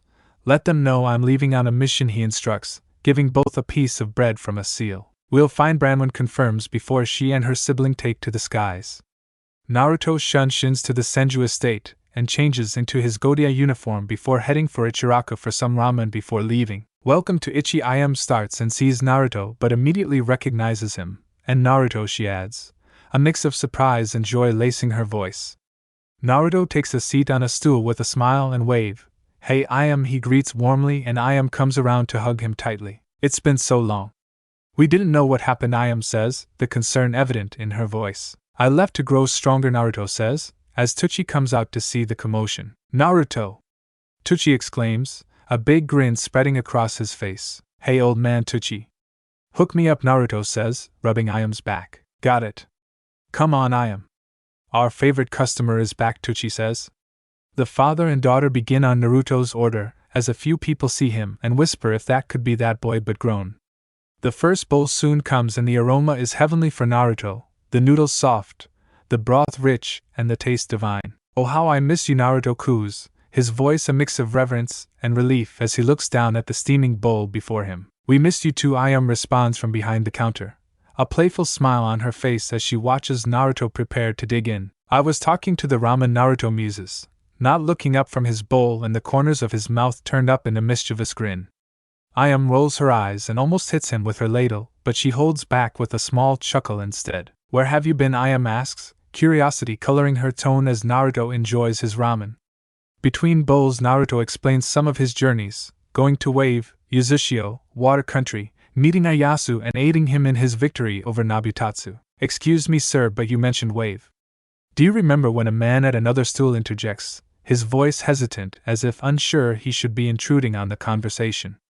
Naruto looks his way and vaguely recognizes him, but Mikoto does. That is man that was being beaten. Kaizash says from his shadow. Kaiza, Naruto says, recognition on his face. Kaiza's eyes widen and he looks over Naruto's face more with eyes widening. Are you him? Waves Kage no Ayu. The one who freed us from Gato, Kaiza says, his voice filled with a mixture of disbelief and awe. Kage no Ayu. All I did was get rid of Gato. Who was causing you all trouble, Naruto replies modestly, scratching his cheek with a hint of embarrassment. You're still a hero. Though I wonder if you can help once again, Kaiza says, and Naruto furrows his brow. It's nothing as bad as Gato, but a ship of pirates have been harassing ships at my father's bridge, he adds, hesitance coloring his tone. Naruto picks up his glass of tea and takes a few sips with his thoughts on this. You seem to have luck on your side again, Kaiza. I'm heading to Wave 2 with the Konoha Genin team, he says, after placing the glass down. Really? Thank you so much. I'll be sure to tell father about this, Kaiza says as gratitude floods his tone before he rushes off, presumably to share the good news with his father. You've done good things, Naruto IM comments softly, her words wrapping around him like a warm embrace. Naruto turns back to his bowl of ramen with a thin smile. I guess so, he says, and rubbing the back of his neck. He polishes off 3 more bowls of ramen and pays for it before heading towards the main gate to meet the others. Summoner. Summoner Branwen calls, landing on Naruto's right shoulder. Delivered my messages, Naruto says, and Branwen nods her head. Both say miss you and be careful, Branwen says, conveying the sentiments of Mei and Tenten. Naruto continues his journey towards the main gate, but could hear a few villagers whispering about him as a few begin to recognize him. It's only a matter of time, Naruto thought, slipping a cigarette into his mouth but not lighting it. He soon reaches the main gate and sees Team 7, Kaiza with his father-in-law Tazuna but no Kakashi. There he is, father. Waves Kage no Ayu, Kaiza says, his voice ringing out clear and respectful. Naruto gives Tazuna a small wave as Team 7 look at the blonde with a look that seems to look down on him due to their past concerning him. My daughter Tsunami and grandson Inari owe their lives to you. Many others as well, Tazuna says, after drinking from his flask. I only did what was right, Naruto says, a hint of humility in his tone. Sasuke scoffs at Naruto's remark while rolling his eyes. Doing what's right doesn't always make you a hero, he comments dryly. Sakura is eager to back Sasuke up and adds with a hint of admiration in her voice, yeah, but sometimes doing the right thing at the right time makes all the difference, Sakura says, though clearly directed at Sasuke and not Naruto. Tazuna nods and seizes the moment to reminisce. Maybe, but let me tell you. My country was on the brink of collapse because of Gato. But then one day he's found dead, he says, looking to Naruto, and I'll tell you. Naruto was like a ghost in the night that saved us all. If that's not heroism, then I don't know what would have happened, Kaiza interjects, his eyes reflecting a mix of respect and mystery. I didn't know that, Sakura says, blinking and her previous disposition softening as she processes the impact of Naruto's actions. We do what we can. Heroes or not. The important thing is to make a difference where we can, Naruto says, simply shrugging. 10 minutes later Kakashi arrives and the group can begin their trek at a civilian's pace for Tazuna and Kaiza. What is Wave like, Sakura asks, attempting to envision the place that is so profoundly impacted by Naruto's actions. Wave is a place of contrast, young lady. Rich in beauty and generosity among the common folks, yet shadowed by the greed of the few who wish to control it.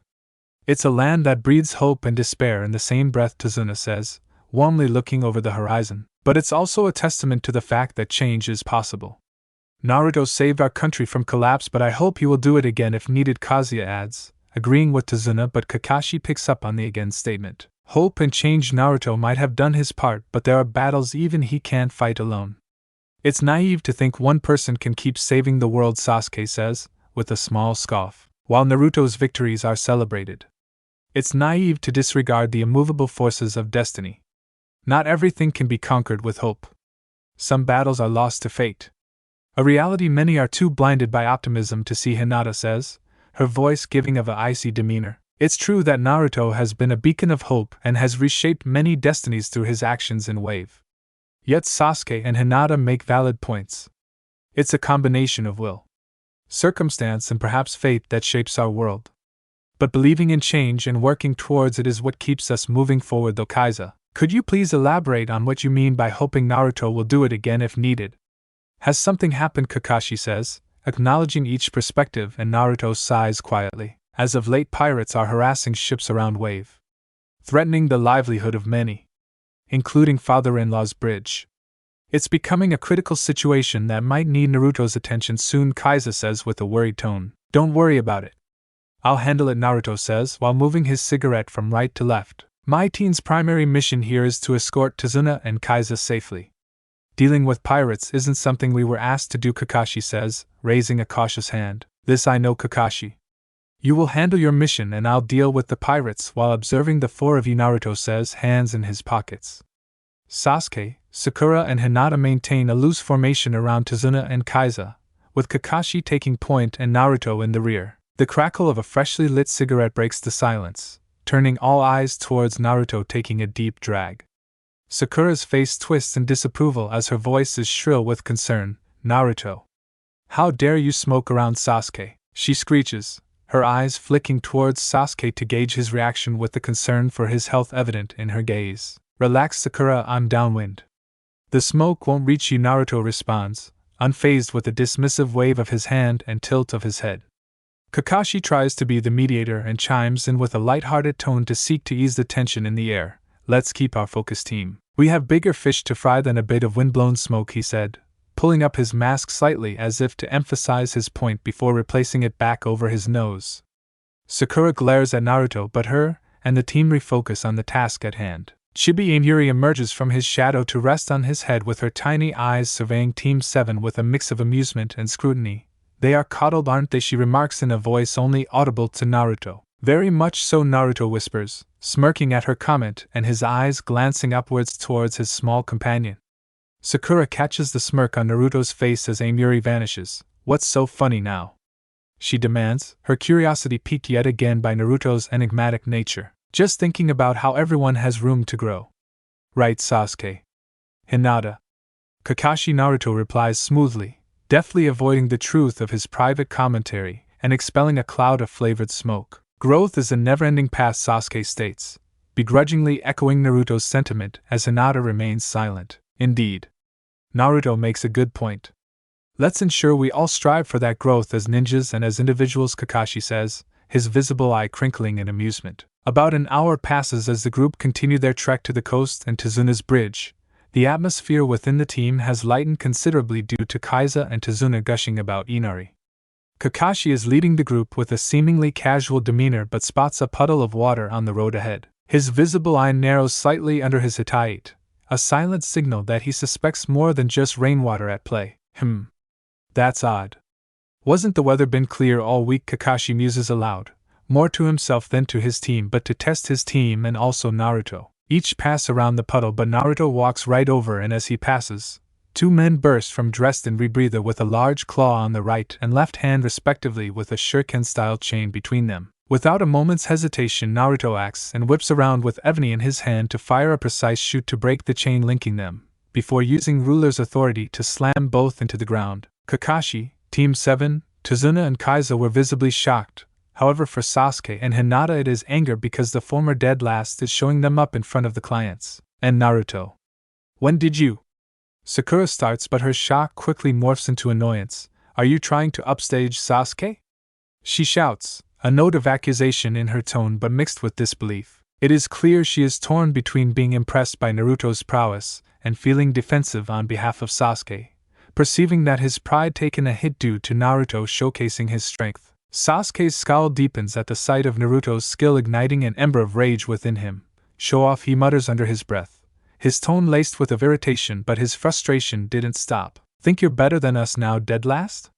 Sasuke challenges more loudly, his eyes flashing with a competitive fire. It's not about being better, Sasuke. We're here to protect Tazuna and Kaiza, Naruto says, not facing Sasuke, and this stokes the flames in him. Yeah, right. As if you didn't enjoy this little moment of glory, Sasuke retorts, the words slow and deliberate to clearly goad Naruto. Sasuke. Naruto's actions helped us all. It might be beneficial for us to learn from each other.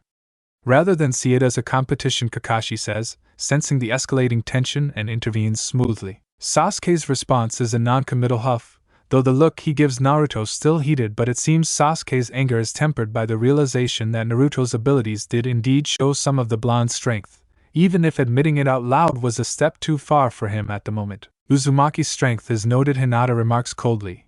Her tone is clinical and a detached acknowledgement. Well done, Naruto. Quick thinking and execution.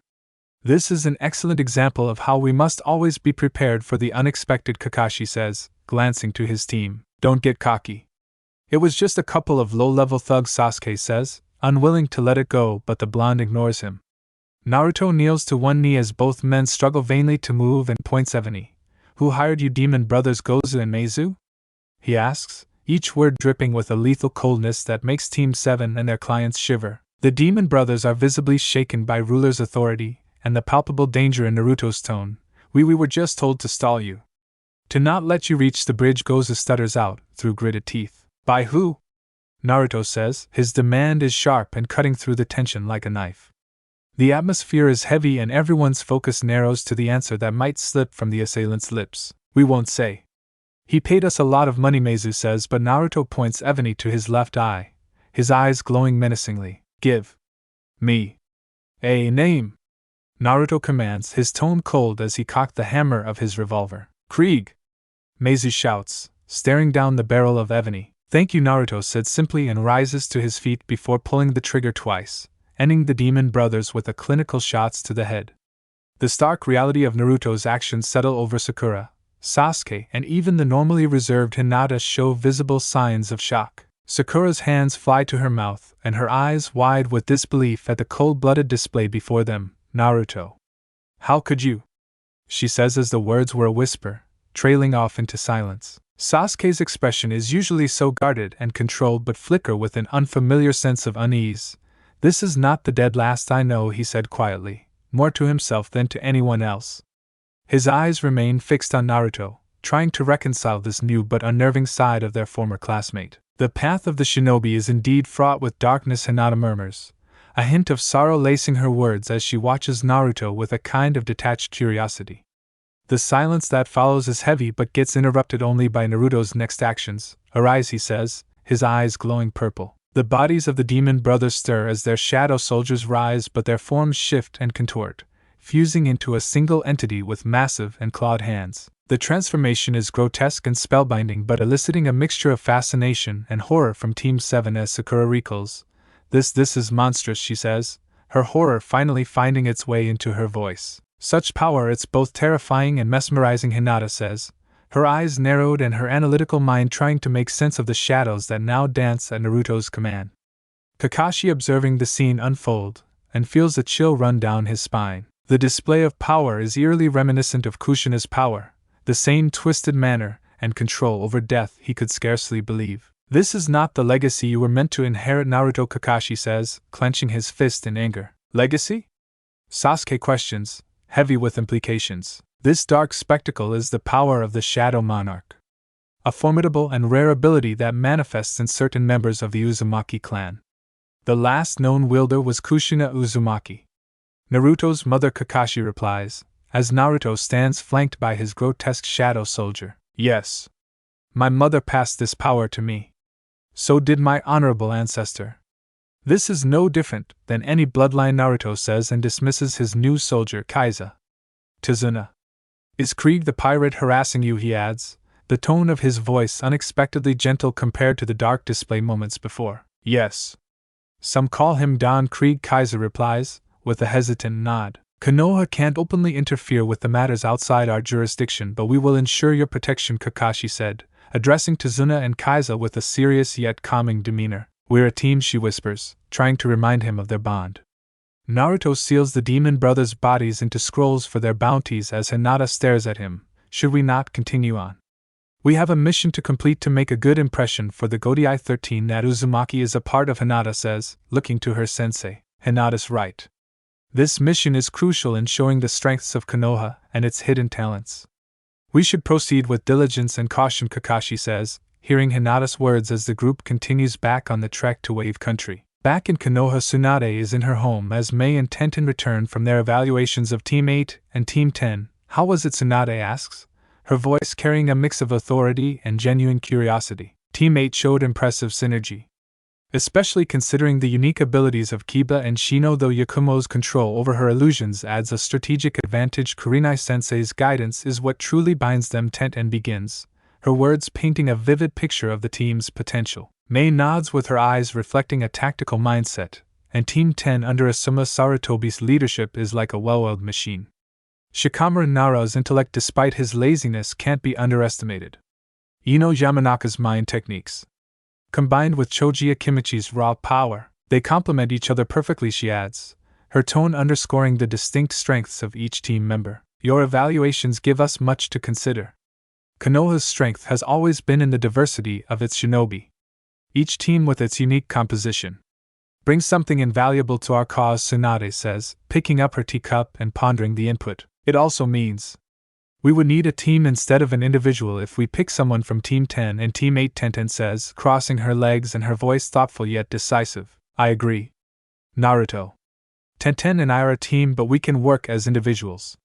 Can they face foes on their own, Mei says, challenging the present company to reflect on the adaptability and resilience of their prospective recruits. That's a valid point. The Godai may require more than just team strength. Individual versatility and the ability to think on one's feet are crucial, Tsunade says, purses her lips and pondering. Exactly? While Ino might seem more focused on her appearance at times, her ability to connect with others is unparalleled. Choji's strength is not just physical but his heart too. He fights not just for himself but for his friends, Mei says, her gaze firm. And don't forget about Shikamaru. Lazy, yes, but his strategic mind could give us an edge we need. Each member of these teams has the potential to be a key asset for us. The Godai 13 adds 1010. Tsunade nods and appreciates the depth of their analysis in a short amount of time. Your insights are invaluable. We will need every advantage we can muster. The talents of Team 8 and Team 10 could very well tip the balance in our favor. We might need to test them further. See how each member fares individually as well as part of their team, she says, and the room falls for a moment, as the gravity of their task settles over them. I believe that is essential. We need to understand not just their team dynamics but their personal strengths and weaknesses too, Mei says, nodding with Tsunade's assessment. I'll arrange for individual assessments. Not just team-based scenarios. We need to be absolutely sure of their capabilities before we make any decisions, Tsunade says, and both nod. Speaking of personal dynamics, I wonder how Naruto is managing with Team 7. Given all its members are people he has had, let's say, less than favorable interactions with in the past, she adds, after a moment of contemplation. True, but considering how Sasuke, Sakura, and Hinata treated him back at the academy, I can tell he's not exactly thrilled. If he doesn't like them, he'll put the mission's success above all else. He'll do what's needed. Keeping his head straight and focusing on the goal, Tenten says, her expression slightly more reflective. Exactly. Amiri-sensei and Zabuza-sensei always said Naruto has always been one to use every situation to his advantage. And frankly, I think being around those who once doubted him the most gives him a subtle drive to prove them wrong. It's just how he is, Mei says, warm laughter escaping her mouth, and honestly, it's almost entertaining to see everyone's surprise as they witness a side of Naruto they've never seen before. The way he's handling everything, it's proof of his growth, and not just as a shinobi but as a person, Tenten says, a spark of adoration in her eyes. They need to understand Naruto isn't the same kid they knew, Tsunade says, rising from her seat to prepare dinner with Mei and Tenten helping her. Back at the plot, Naruto, Team 7, Tazuna and Kaiza reach the coast as they lay eyes upon the massive structure that is Tazuna's bridge, still 3 miles from completion. Looks pretty impressive, Tazuna, Naruto comments, taking in the sheer scale of the project. It hasn't been easy, but with the help of everyone, we're making progress, Tazuna says, his voice carrying a hint of pride. It's more than just a structure. It represents the hope and resilience of our people, Kaiza adds, his gaze fixed on the bridge. The design is so intricate. It must have taken meticulous planning and execution, Sakura says, admiring the engineering feat before them. Indeed. It's a testament to Tazuna's skill and the determination of the workers, Kakashi says, observing the bridge with a trained eye and his demeanor analytical. And these pirates oppose it, Sasuke comments, ever the pragmatist. Yes. They see as an opportunity to rob, steal, or kill for what they want. They even attack our fisherman, Tazuna states, his expression somber. But now our hero has returned to help us once again, Kaiza says, clapping Naruto on the back. Naruto nods as they continue to a makeshift port with some equipment, but also a boat that wouldn't accommodate them all. You all take the boat, Naruto says, and his eyes glow. Arise, he adds, and raises jaws, a 25-foot shark. Sakura's eyes widen in a mixture of awe and apprehension, a hint of jealousy flickering across her features. Sasuke remains outwardly composed, but his eyes betrayed a similar sentiment as he couldn't help but envy Naruto's power, contemplating the potential advantages such abilities could provide, and again wanted such power to kill Itachi. Hinata studies the shark intently, and her expression one of quiet stoicism, while Kakashi steps closer to Naruto. I'll emphasize this. My team's primary objective is to ensure the safety of Tazuna and Kaiza. Not the pirates, Kakashi says, glancing to the father and son. I'll handle Don Krieg and his pirates, Naruto says, as Team 7 climb on board the boat with Tazuna and Kaiza. Naruto hops onto Jaws before the boats cast off, and with a gentle nudge to Jaws begins to glide through the water. The boat carrying the rest of the group follow closely beside him, their journey to Wave Country underway, each of them steeling themselves for the challenges that lay ahead. Meanwhile, in the vast expanse of the ocean, a man-o-war ship is brimming with activity. Pirates scurry across the deck, some attending to their duties, while others reveling in the spoils of their latest plunder. Among them stands a towering figure, a man whose muscular frame and distinct captain's attire commands attention. Don Krieg. Do you think that bridge builder has returned? One pirate says, drinking rum. Maybe. But listen up. Our coffers are brimming, but I won't be satisfied until we've claimed every last treasure the island has to offer. Krieg's booming voice resonates across the deck. A chorus of raucous cheers erupt from the pirates with their loyalty to their formidable captain unquestioned. I wouldn't mind snagging a pretty lad for myself, one of the female pirates slurs, her words muffled by the bottle pressed against her lips. She lets out a raucous laugh with her eyes glazed over from the copious amounts of rum she has consumed. Oh, you'd like that, wouldn't ye? Bet ye'd have him begging for your affections in no time. Another pirate woman chimes in, her voice laced with mischief. The two women cackle as their laughter echoes across the deck, drawing the attention of their crewmates. A few of the men hoot and whistle, their lewd gestures only fueling the women's lewd banter. Emboldened by the rum coursing through their veins, the two pirates lean in and their lips crashing together in a sloppy but passionate. The crew erupts into a frenzy of cheers and catcalls, their raucous hoots and hollers echoing across the vast expanse of the ocean. Some of the men whistle and jeer while others watch with unabashed hunger in their eyes. Aye, that's the way, lassies. Give us a show.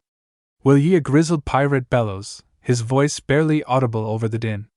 The two women, with their inhibitions thoroughly dissolved by the alcohol, heeded the pirate's request. Their yes grow more heated, their hands roaming freely across each other's bodies, eliciting a fresh wave of raucous cheers from the crew. Sior Blimey.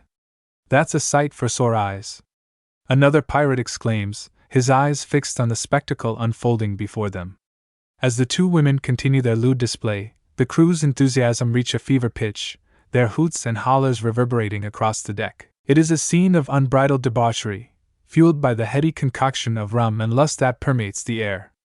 Krieg makes his way to his quarters as the sound of the crew's raucous celebration fades into the distance. As he enters the dimly lit cabin, his thoughts drift to the demon brothers he had hired to stall Tizuna, allowing and his crew to completely loot the island or claim it as his own for a certain person. His reverie is interrupted by a sudden movement in the corner of his eye, and instinctively, his hand reaches for the flintlock pistol at his hip as he whirls around, only to come face to face with a muscular woman named Sophia and another missing neen he had recruited. At ease, Captain. I mean you no harm, Sophia purrs, her full lips curling into a predatory smile. Krieg relaxes slightly, but his grip on the pistol remains firm. Sophia. To what do I owe the pleasure of your company? He acknowledges with a curt nod. Sophia saunters closer as her hips sway with a deliberate sensuality, merely seeking the company of a strong leader. A man who knows what he wants and isn't afraid to take it, she murmurs, her voice a low but seductive purr. Krieg arches an eyebrow, and unmoved by her blatant display of seduction, I hired you for your skills, not your charms, he said dryly. Sophia chuckles with a low but throaty sound that sends a shiver down Krieg's spine despite himself. Who says I can't offer both? She counters, closing the distance between them until their bodies were mere inches apart. Krieg holds her gaze and his expression inscrutable. We'll see. But for now, keep your mind on the task at hand. We have work to do, he replies, his voice a low rumble. As you wish, Captain. But don't think I'll let you off so easily once this is over, Sophia purrs, her smile wide and her eyes glinting with a mixture of amusement but anticipation. The mist is thick and heavy as the group arrives at the sandy shores of Wave, with Kaiser guiding their boat to a dock, while Sakura's eyes strain to make out their surroundings through the hazy veil. Tizuna. Why is the mist so dense here? Sakura calls out, her voice tinged with concern. This mist is no mere product of our island's geography, Tizuna comments, as they disembark and looking out at the mist-shrouded waters. It burns off with the sun, but since it's a cloudy day, it will take longer to dissipate, Kaiser adds, seeing Naruto dismiss Jaws. Kakashi's single visible eye narrows as he looks to his team. Surround Tizuna and Kaiser in a manji formation in case we run into issues, he orders, and his students immediately obey, taking up defensive positions around the two civilians. Naruto slips a cigarette into his mouth but doesn't light it as Branwen lands on his shoulder, cawing softly and taking a biscuit from him. Naruto places a hand on his left arm, and several more ravens materialize around him from the summoned seal on his arm. The ebony birds take flight with their dark wings cutting through the mist as they disperse to scout the island and the surrounding waters for any sign of Krieg's ship. My home isn't far from here. Just a little further down the road, Tizuna speaks up, after drinking from his flask. Stay alert, everyone. We don't know what kind of opposition we might face. Krieg may have hired other missing nin, Kakashi says with a nod, his single visible eye continuously scanning their surroundings. Sakura tightens her grip on the kunai now in her hand, her emerald eyes darting back and forth while searching for any potential threats. Sasuke's Sharingan blazes to life, the crimson iris swirling as he scrutinizes the mist, his body tense and ready for action. Hinata activates her Byakugan as the veins around her eyes bulging as she peers through the hazy veil. I don't see any immediate danger, she murmurs, her brow furrowing in concentration. Buwa! Naruto muses, exhaling a plume of smoke and bran when perched on his shoulder with her beady eyes ever watchful. Naruto! Stop smoking around Sasuke! Sakura chides, waving a hand in front of her face to dispel the hazy tendrils. The blonde monarch merely shrugs and takes another long drag. He'll be fine. It's my vice.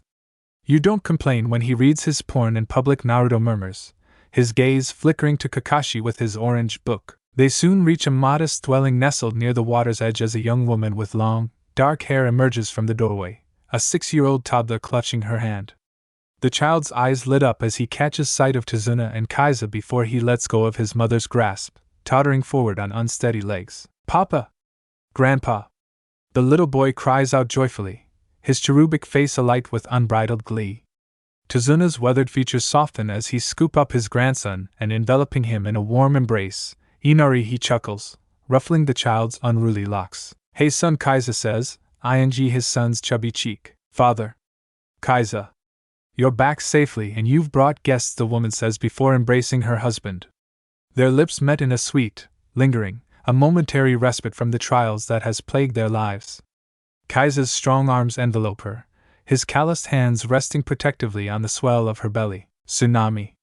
Our hero who saved our land has returned to aid us once more, Kaiza declares, and Tsunami gasps. Her eyes widen and her hand flying to her lips as memories of that fateful day flood back. The young boy who had fearlessly confronted Gato's thugs, protecting her and her unborn child from harm. She could still recall the steely determination in his azure eyes as he said he would bring an end to Gato's reign of terror. You mean Waves Kage no Ayu? Tsunami breathes, her voice trembling with a mixture of disbelief and hope. The lad who took down Gato himself. He's grown into quite the formidable shinobi, Tazuna says, pointing to the blonde as puts out his cigarette. Kaiza, my love. It seems our new blessing has brought Waves Kage no Ayu back to us again, Tsunami says, tenderly caresses her swollen belly and a soft smile gracing her lips. So it would seem. As I said before, evil triumphs when good men do nothing. Have faith and I'll take care of it, Naruto says, and Inari tugs his pants leg. He gives the blonde a smile, and Naruto ruffles his dark hair. Big deal. We'll believe it when we see it, Sasuke says, scoffing and his arms folded across his chest. Yeah. Don't get too ahead of yourself, Sakura adds, nodding, and her emerald eyes narrowed slightly. Hinata's gaze is cold as she looks at Naruto with her lavender eyes betraying no emotion. You can't change the fate of the lesser, she murmurs, her voice barely audible. Naruto shoots the 3 genin a blank look and his brow furrowing slightly. Is this what you teach your genin, Kakashi? Naruto says, a hint of disappointment in his voice. Kakashi meets Naruto's gaze evenly and his single visible eye betraying no emotion. They are still young and have much to learn, he replies, his tone even. Naruto scoffs and shakes his head with his expression one of disappointment. We're the same age. Yet they act like children, he said, his tone laced with a hint of bitterness. Don't act so high and mighty. We're the ones who's been trained by an elite jonin. Not some wannabe hero, Sasuke says, his eyes narrowed and his lips curling into a sneer. Yeah. Don't think you're better than us, Sakura says, nodding vigorously and her arms crossed over her chest. Hinata's lavender eyes linger on Naruto with a flicker of disinterest passing through them. Her gaze remains detached as if she couldn't bring herself to care about the common people around her. There is a sense of indifference in her demeanor, a stark contrast to the fiery exchanges between of Sasuke and Sakura. Our mission to escort Tazuna and Kaiza home is finished, but we'll remain to guard them as Naruto deals with the pirates alone, Kakashi says, clapping his hands and garnering attention to himself. Yes. Yes, I will, Naruto says and explodes into an unkindness of ravens as Sakura screeches in fear. Why don't we go inside our humble home and let Naruto do his thing, Tazuna says, watching the ravens fly away. A little time later, Naruto reforms on the roof of a building and drops down to begin ask people where the pirates normally attack, and when they do so, they strike without warning, raiding and plundering whatever they can get their hands on. Their attacks are sporadic, but they seem to favor attacking on cloudy days when the mist is thick. An older woman says, setting out her fresh blueberry muffins to sell, but fixes Naruto a bag. She hands him the bag as Naruto gives her some money with a thank you for the information, before taking a bite out of the freshly baked blueberry muffin. The tantalizing aroma fills his nostrils and the buttery pastry practically melts in his mouth, bursting with the sweet and slightly tart flavor of the plumped blueberries. This is delicious! Naruto exclaims, savoring every bite as he strolls down the village street. I'm glad you like it, dear. Be careful out there and stay safe, the older woman says, beaming with pride and her wrinkled face lighting up at Naruto's enjoyment of her homemade treats. Don't worry. I'll keep an eye out. Thanks again for the information and the tasty muffin, Naruto says, his expression turning serious as he recalls her earlier words about the raids and attacks. He continues on his way with a final wave and mentally notes the details about the sporadic attacks favoring cloudy, misty days. Every bit of intelligence could prove crucial in finding Krieg's ship and put an end to the pirate menace. Naruto takes another bite of the muffin, savoring the delightful combination of flavors and textures as Bramwin suddenly lands on his shoulder. No talking. Most don't know about summon animals, Naruto says, giving her a piece of muffin as the raven nods and both enjoy the freshly baked treat from a kind-hearted villager. Game time, Bratzabuza says, coming from his shadow. Naruto quickly finishes his muffins and tosses the bag into the trash. Game on, he says, and uses shadow exchange with his raven. Music, Chris classic, here we go foot Eminem. A few moments earlier, Krieg's ship is making its way towards island for a raid and using the cloudy day to their advantage. Listen up, scallywags. We're about to make landfall on that island, and we're gonna take everything it's got. Before the bridge builder arrives, we kill all in our path. Krieg bellows, his voice carrying across the ship. The crew erupts into cheers and jeers with their excitement palpable. Aye, Captain. We'll plunder 'em dry. One of the men shouts, with few more shouts. Krieg grins, his muscular frame exuding confidence. His rugged features and decent looks add to his roguish charm, making him an imposing figure on the deck. That's what I like to hear. Leave no stone unturned, lads and lasses. We'll plunder this island dry, taking every last coin, jewel and valuable we can lay our hands on. None shall escape our grasp.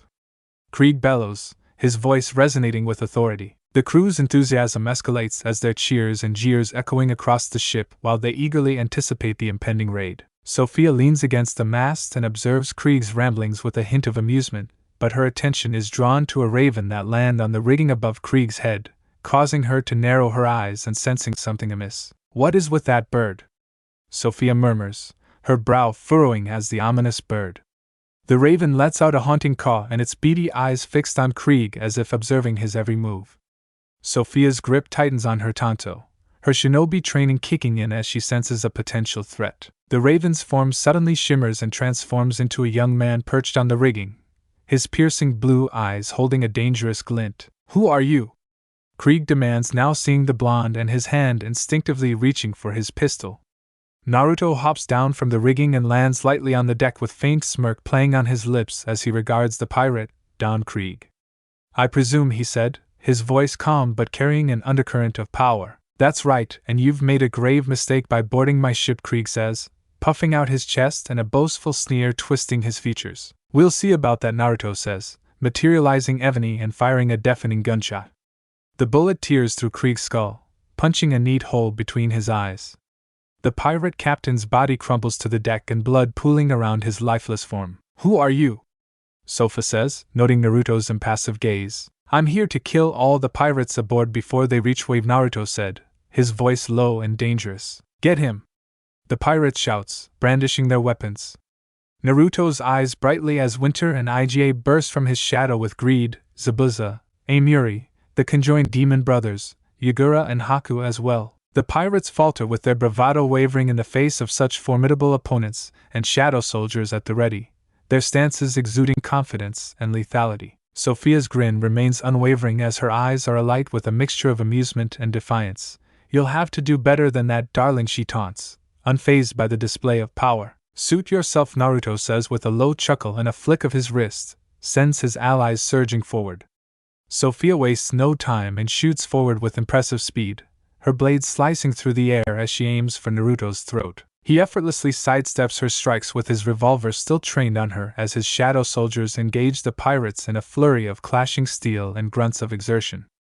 Haku's lithe form dances through the fray as his Senbon needles finding their mark with deadly accuracy, while Zabuza's massive blade cleaves through weapons and flesh alike. Greed's fists crackle with energy as each strike sends pirates flying and Yagura's water techniques sweep them off their feet, and leaving them gasping for air. Is that all you've got?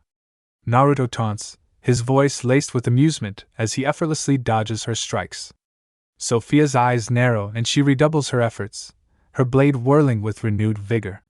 Yet no matter how skillful her strikes, Naruto seems to anticipate her every move and his revolver parrying her strikes. Naruto fires a shot from his revolver, and the bullet cuts through the air with a sharp whistle.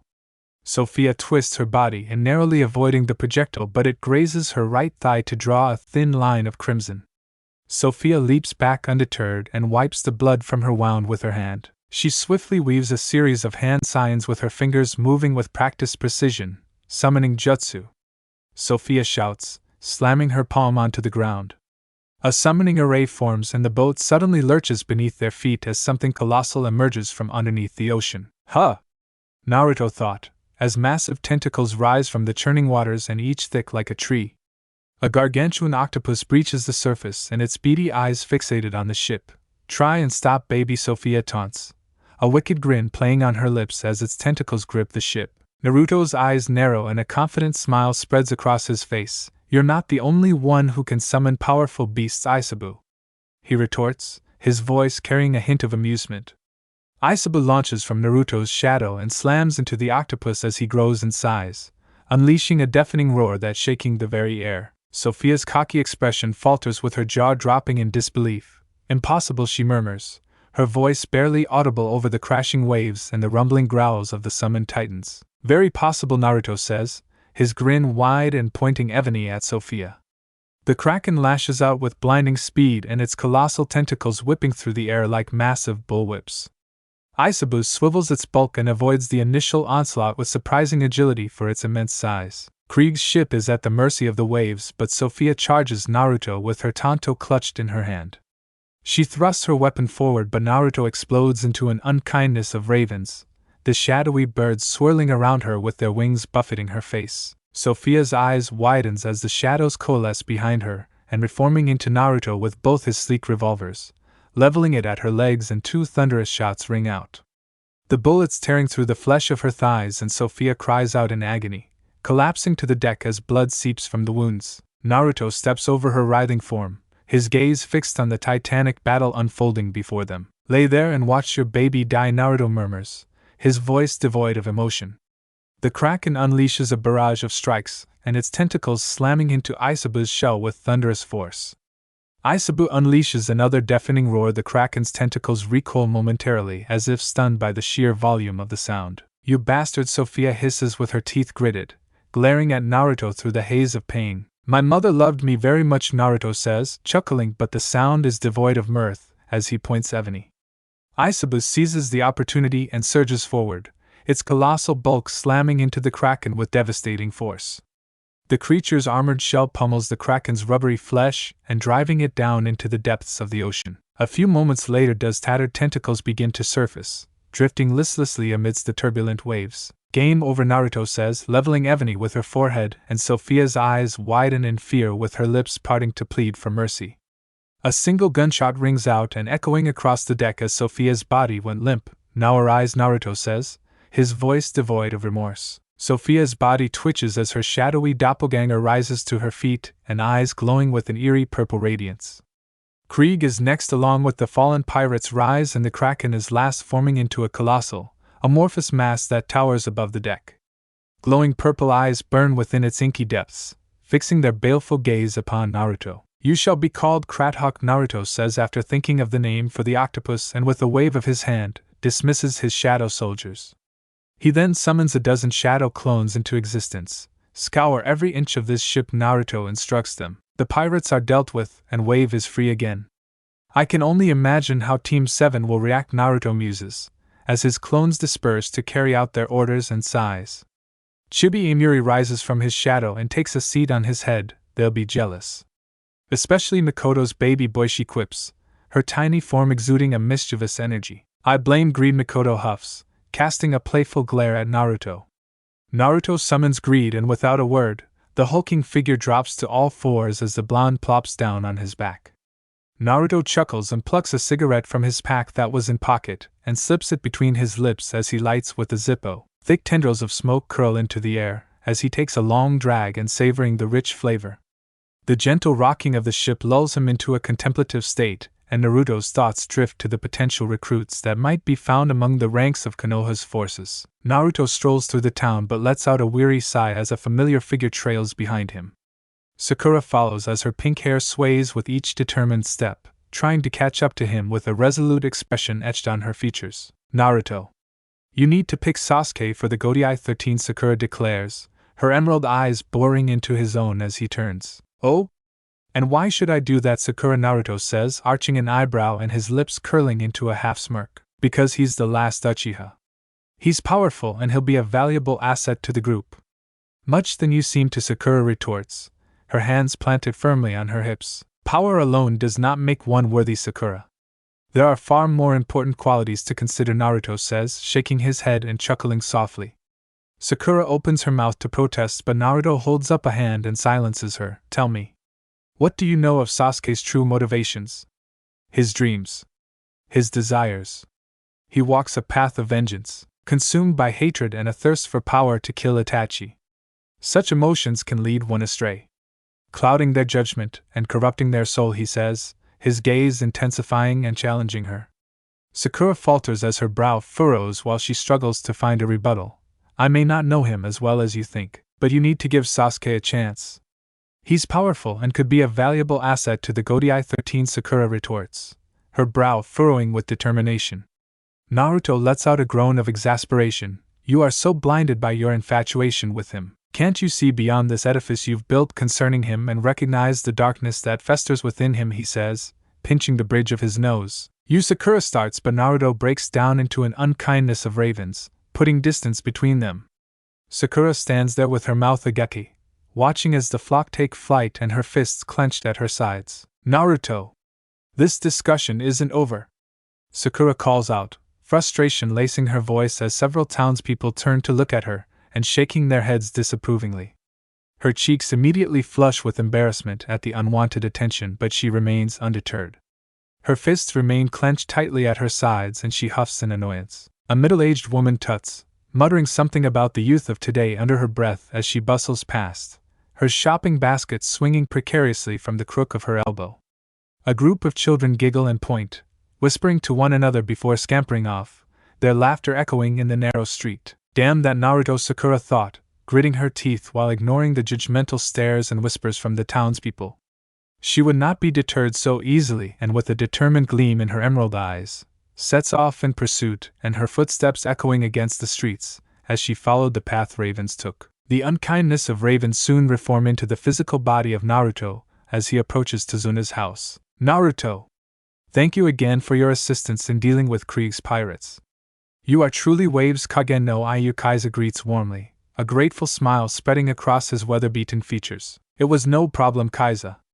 I'm just glad I was able to put an end to their reign of terror and restore peace to Wave, Naruto says, returning the smile and his eyes crinkling at the corners.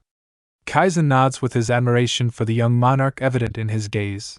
Our people owe you a debt of gratitude again. If there is ever anything we can do to repay you, please don't hesitate to ask, he says, patting the blonde on his shoulder before heading for the docks. Heads up, Shibai, Mikoto says, as the sound of hurried footsteps echoed behind him. He turns to see Sakura approaching, her brow furrowed with determination and her cheeks flushed from her brisk pursuit. Naruto!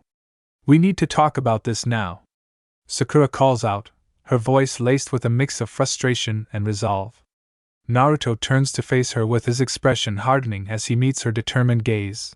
No, we don't, Sakura, and no amount of screeching is going to convince me otherwise, he said firmly, his hands in his pockets. Sakura's jaw clenches with her fists balling at her sides. Screeching?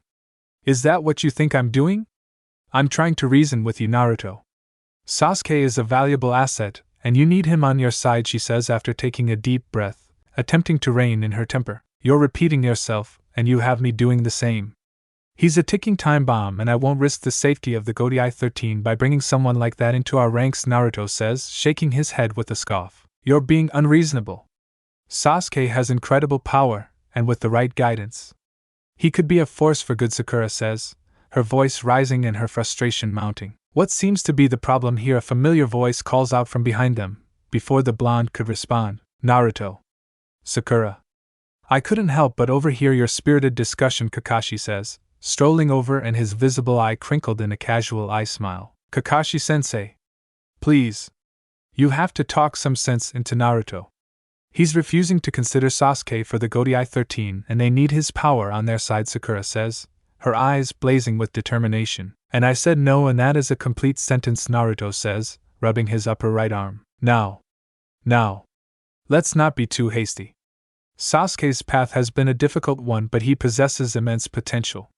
With the right guidance, he could be an invaluable asset, Kakashi says as he regards his student and the blonde monarch. Guidance? Then what has your proper guidance done for him? It hasn't made a dent in his obsession with revenge on his brother, Naruto says, tousling his blonde hair as Kakashi sighs and runs a hand through his silver hair. Unless Sasuke makes a complete 180. I won't even change my mind, Naruto states firmly, his eyes narrowing with resolve. Sakura opens her mouth to protest, but Kakashi raises a hand and silences her. I understand your concerns, Naruto, he said evenly. Naruto turns on his heel and strides toward Tazuna's house, leaving Sakura and Kakashi standing there with her lips pressed into a thin line, frustration and disappointment etched on her features. He enters the humble dwelling with the sound of Tazuna's boisterous laughter greets him, followed by the soft but melodic tones of Tsunami's voice. He finds Tazuna on the well-worn sofa, his calloused hands gently resting on Tsunami's swollen belly and Inari playing nearby. The older man's eyes are dancing with delight as he coos and chuckles, no doubt regaling the unborn child with tales of his exploits. Ah, Naruto! Come! You must feel the little one kicking, Tazuna exclaims, his jovial demeanor brightening even further upon seeing the young monarch. Yes, please join us, Naruto. This child's arrival is a blessing and we owe it all to you for protecting our island once again, Tsunami says with a warm smile, her cheeks flushed with joy and radiant contentment. No thanks are needed, Tsunami. Protecting those in need is my duty, and I'm honored to have played a role in ensuring the safety of your family and wave country, Naruto returning her smile, shaking his head gently. He approaches the pair to kneel beside Tazuna and places a hand on Tsunami's belly. He immediately feels the gentle flutters of the child's movements, a sense of wonder filling his heart. We may not be able to repay you, but please know that our gratitude knows no bounds, Tsunami says, reaching out and her delicate hand resting atop Naruto's as the blonde nods. Tazuna. If you don't mind, I'd like to speak with you privately, Naruto says, his expression turning serious.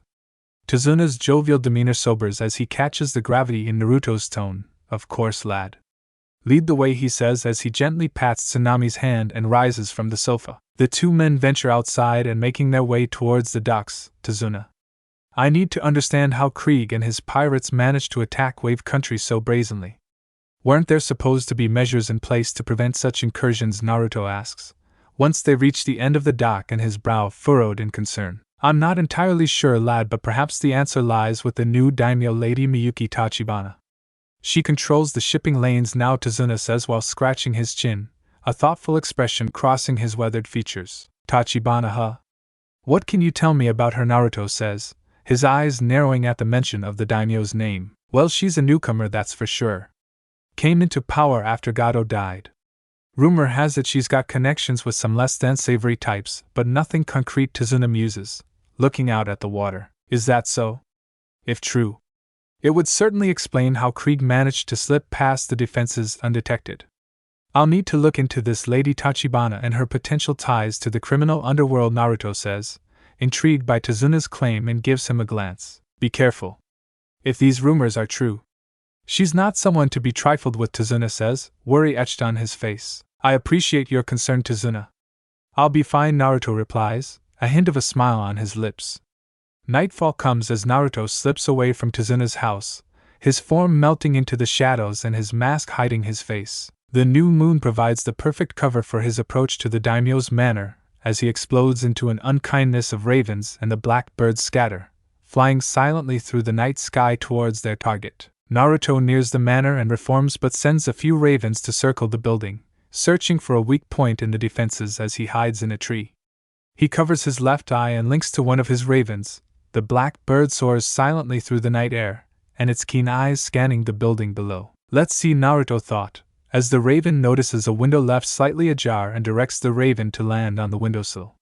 The raven hops inside with its talons clicking softly on the polished wooden floor as it moves down the hallway, keeping to the shadows. The raven creeps forward as voices drift from a nearby room and it maneuvers closer to the partially open door, careful not to make a sound. Shipment will arrive tomorrow night. Make sure our friends are ready to receive it, a woman's voice said, her tone hushed but authoritative. Naruto's eyes narrow as it seems the rumors might hold more truth than Tazuna wanted to believe. A guard's footsteps suddenly echo down the wall, and the raven quickly vanishes in a puff of smoke as Naruto explodes into an unkindness to fly towards the roof of the manor. Naruto takes a seat on the cool tiles as Branwen lands gracefully on his shoulder. The Shadow Monarch strokes the bird's glossy feathers, his mind racing with the implications of what he'd overheard. It seems our dear Lady Tachibana isn't as innocent as she appears. Perhaps a healthy dose of fear will change her mind. What do you think? Naruto murmurs to Branwen, and his lips curving into a wry smile. Fear. Fear. Corruption runs deep but not beyond your reach, Branwen says, ruffling her feathers. You're right. We can't let this continue, Naruto says with a nod and his expression hardening. Let's pay our corrupt daimyo a little visit, shall we? He adds, rising to his feet and breaking down into an unkindness as Branwen took flight. Music. Statue of God themed solo leveling episode 1 OST cover. Inside Lady Tachibana's opulent bedroom do the shadows coalesce, forming Naruto's imposing figure. The daimyo is a woman in her early 30s with elaborately styled hair, and she jolts awake at the sudden chill in the air. Who are you? Guards! Guards! She shouts, her eyes widening in terror at the sight of the masked man at the foot of her bed. Naruto's voice is calm but laced with an undercurrent of menace. Your guards can't hear you, Lady Tachibana. It's just you and me now, or should I say, it's just you and Waves Kagen no Ayu, he says, his blue eyes gleaming in the darkness. Tachibana's eyes widen in recognition and a gasp of horror escapes her lips. Your Waves Kagen no Ayu? She whispers, her voice trembling with fear. I am. And I've come to address the troubles plaguing this land once again. Troubles that seem to lead back to you, Naruto says. The shadows around him seem to deepen.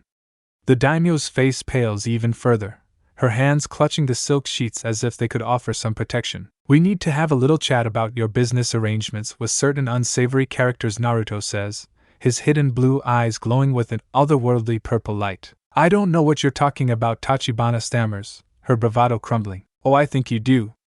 Pirates attacking Wave Country freely. Mysterious shipments arriving in the dead of night. Ring any bells, Naruto replies, his tone deceptively gentle. Tachibana's eyes flash with some blossoming defiance, and her fear is momentarily forgotten. You're lying. You have no evidence. These are baseless accusations, she spits, her voice trembling slightly. Naruto's lips curve into a smile behind his mask and his blue eyes glinting with amusement. Is that so? Then perhaps we should consult some witnesses, he asks softly and says one word. Two shadowy figures rise beside him and they solidify as Tachibana's eyes widen in horror. To Naruto's left is the imposing Krieg with a wicked grin spreading across his face. Krieg? Tachibana whispers, her voice barely audible. To Naruto's right is the lascivious Sophia with her eyes cold and calculating as she regards the trembling daimyo. And Sophia. I believe you're all acquainted, Naruto adds, gesturing to the kunoichi. The color drains from Tachibana's face as she stares at the two figures, their light blue skin amongst the inky blackness. Her mouth opens and closes, but no words come out. Krieg's eyes narrows with his face contorting into a menacing scowl. The imposing pirate captain glares at Tachibana, his silence more threatening than any words could be. His massive frame seems to loom larger in the shadows, casting an ominous presence over the trembling daimyo. Sophia's lips curl into a sneer, her cold gaze fixed on Tachibana. Her arms remain crossed and her posture rigid with barely contained anger. Her eyes that are usually calculating and distant, now burn with a fierce intensity that spoke volumes of her displeasure. They would speak if they could, Naruto muses, cutting into the tension as Krieg and Sophia maintain their silent but accusatory stares. Tachibana squirms under their gaze, her earlier bravado completely shattered. This is impossible. What are they? Are they? Tachibana says, her gazing darting between the three and panic evident in her eyes. Dead? Yes, but shadows have a way of revealing even the most carefully hidden secrets. Naruto finishes for her, his tone soft but dangerous. The daimyo's shoulders slump in defeat with her earlier bravado completely evaporated. What do you want from me? She asks, her voice barely above a whisper. The truth, Lady Tachibana.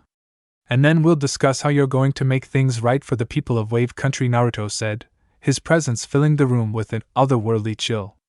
Tachibana's eyes dart nervously between Naruto and the shadowy figures of Krieg and Sophia. She swallows hard, her hands trembling as she clutches the silk sheets tighter. I understand, Tachibana whispers, her voice barely audible. Now, tell me, are there any other pirates involved, or was it just Krieg? Naruto says, his hidden eyes boring into her. The daimyo hesitates for a moment with her gaze flicking to Krieg's imposing figure, but her eyes widen as she sees numerous other eyes opening around her, causing her to flinch visibly in fear. It was just Krieg. I swear there were no others, Tachibana admits, her voice shaking. Good. That simplifies things, Naruto says, nodding slowly and his expression unreadable behind his mask. He moves around to the left side of the bed, the shadows seeming to swirl around him and the numerous eyes following as Tachibana shrinks back and her eyes wide with fear. Consider this a sign, Lady Tachibana. A sign that it's time for change. You have a choice to make now, Naruto said, his voice low and dangerous. What choice? Tachibana says, struggling to find her voice and her lip trembling. You can choose to ensure Wave Country continued prosperity. To rule with fairness and integrity. Or, Naruto says, his form glowing with an otherworldly light. He pauses to let the silence stretch uncomfortably as the shadowy figures of Krieg, Sophia and the numerous eyes loom larger, their presence a palpable threat in the room. Or you can end up like Gato did. Your corpse on display for all to see. A warning to those who would abuse their power, Naruto finishes, his voice barely above a whisper. Tachibana gasps with her face straining of what little color that remains. No. Please. I'll do anything. Just tell me what you want, she begs, her earlier defiance a distant memory. What I want is simple. You're going to end all dealings with pirates and criminals. You're going to continue investing in Wave Country's infrastructure and security. And you're going to do it all under my watchful eye, Naruto says, his posture relaxing slightly but no less intense. He leans in closer with his voice dropping to a menacing whisper. Remember, Lady Tachibana. The shadows are everywhere. I'll be watching your every move. One step out of line, and Naruto says, letting the threat hang in the air and unspoken but unmistakable. Yes. Yes. I understand. I'll do everything you say. I swear it, Tachibana says, nodding frantically and tears streaming down her face. Naruto straightens up and is satisfied with her response but turns to the shadowy figures of Krieg and Sophia, before dismissing them as they dissolve into wisps of darkness. Remember this night, Lady Tachibana. Remember the choice you've made. The future of Wave Country depends on it, Naruto says, as the eyes recede and gives her one last piercing gaze with those final words, as his form begins to blur and melting into the shadows that fills the room. In moments that he is gone, leaving behind only the chill in the air and the terrified but trembling figure of the daimyo. Song ends. The next morning's sunlight streams through the windows of Tazuna's house, casting a warm glow over the dining area. Team 7 sit around the table, their breakfast laid out before them. Sasuke's dark eyes are alert despite the early hour, methodically eating his rice and sipping miso. Hinata is beside him with perfect posture, her pale eyes focused on her meal. She handles her chopsticks with grace, each movement precise and deliberate, befitting her status as the Hyuga heiress. Sakura's pink hair is neatly combed, engaged in light conversation with Kakashi as he lounges at the head of the table, his ever-present book set aside for the moment. Tazuna is out on his bridge and doing an inspection while Kaiza has gone out on his boat, and Tsunami has taken Inari on a walk. The sound of footsteps on the stairs draw their attention as Naruto appears, his blonde hair tousled and eyes still heavy with sleep. He let out a massive yawn as he approaches the table. Good morning, Naruto mumbles, sliding into an empty seat across from Hinata. You look tired, Naruto. Late night, Kakashi says, his visible eye crinkling in what might have been amusement. Naruto pauses in the act of reaching for a bowl of rice, his blue eyes meeting Kakashi's sharp gaze but for a moment, tension seems to crackle in the air between them. Oh, you know, I just went on a quick patrol last night. Wanted to make sure there weren't any more pirates lurking around, Naruto said with a forced chuckle, his hand resuming its journey to the rice bowl. Sasuke's eyes narrow slightly at this explanation, but he remains silent, continuing to eat his breakfast with practiced indifference. Sakura couldn't contain her curiosity, and leans forward as her green eyes sparkle with interest. Naruto, if you were going on patrol, you should have brought Sasuke with you. It would have been a perfect opportunity for him to prove he deserves a spot in the Godai 13, she exclaims, gesturing towards her brooding love. Naruto's chopsticks pause halfway to his mouth, and he sets them down with a soft sigh, his blue eyes meeting Sakura's eager gaze. We've gone over this. Stop asking, Naruto said, his voice low and tinged with a hint of frustration. The pink-haired kunoichi opens her mouth to yet again protest, but Naruto's stern look makes her think better of it, and slumps back in her chair, a small pout forming on her lips. Kakashi's visible eye crinkling with amusement, and leans forward slightly. You know, Naruto, Sakura might have a point, he said in his usual lazy drawl. Naruto scoffs and his blue eyes flash with annoyance as he picks up his chopsticks again, stabbing at his rice with more force than necessary. With all due respect, Kakashi, I think I know what I'm doing when it comes to the Godai 13, Naruto said, his voice low and controlled. Sasuke silently observes the exchange, raising an eyebrow at Naruto's tone, and his face twists into a scowl directed at Naruto. What's your problem, Uchiha? Upset I won't cave like everyone else, Naruto challenges, meeting Sasuke's glare with one of his own. Hinata's soft voice cut through the tension before Sasuke could respond. Excuse me, Kakashi-sensei. Since our mission to escort Tazuna is finished, will we be returning to Konoha soon, she said, her voice polite but firm. Kakashi looks thoughtful and his visible eye surveying his genin around the table, but also Naruto. Well, given that Naruto seems to have handled the pirate issue quite thoroughly, I suppose we can head back, he muses, tapping his chin and giving Naruto a pointed look. Actually, I'll remain another day to speak to the daimyo. Your team can return. Just tell the Hokage I remain, Naruto says, meeting Kakashi's gaze as he slips some rice in his mouth. A moment of silence falls over the table with Sakura's eyes widening in surprise, while Sasuke's narrows suspiciously and Hinata's pale gaze flicks between Naruto and Kakashi, a hint of intrigue in her expression. Kakashi raises an eyebrow with his visible eye studying Naruto intently. Oh, and what business might you have with the daimyo, he said, his tone casual but with an undercurrent of curiosity. Just some follow-up regarding the pirate situation. Nothing for you to worry about, Naruto says with a shrug, his face a mask of indifference.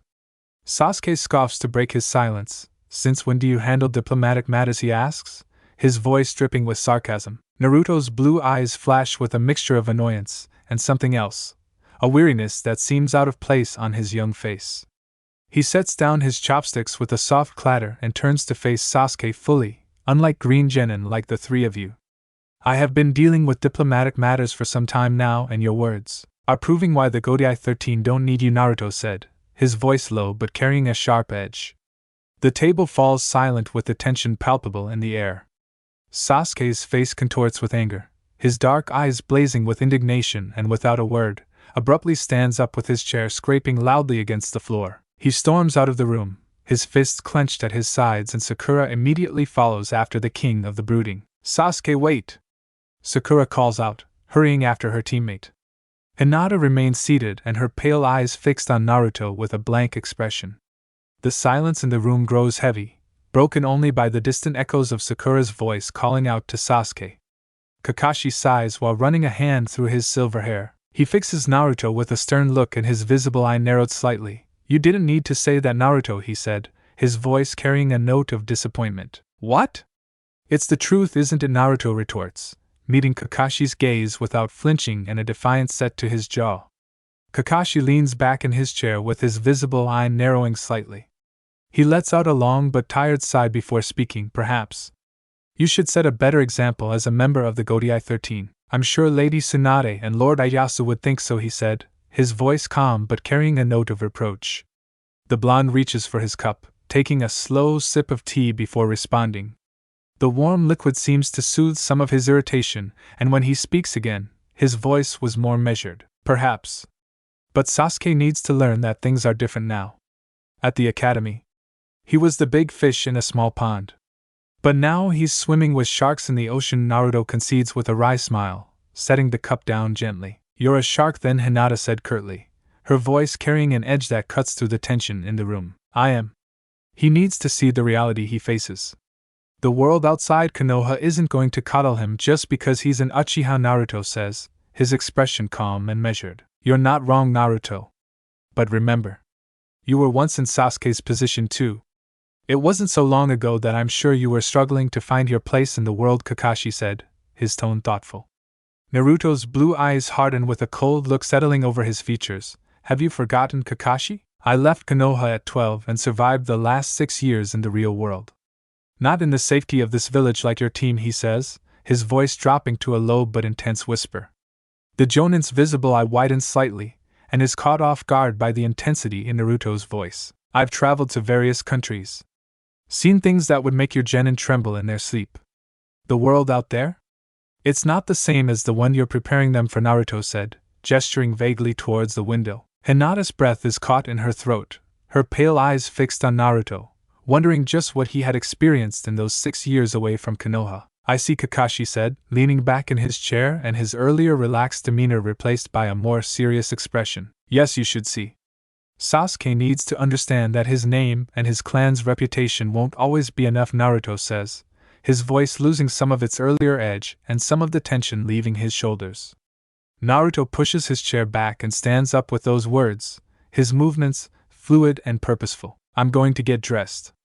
I'm heading out for a patrol, Naruto announces, his tone leaving no room for argument, and heads towards the stairs with his footsteps echoing in the suddenly quiet room.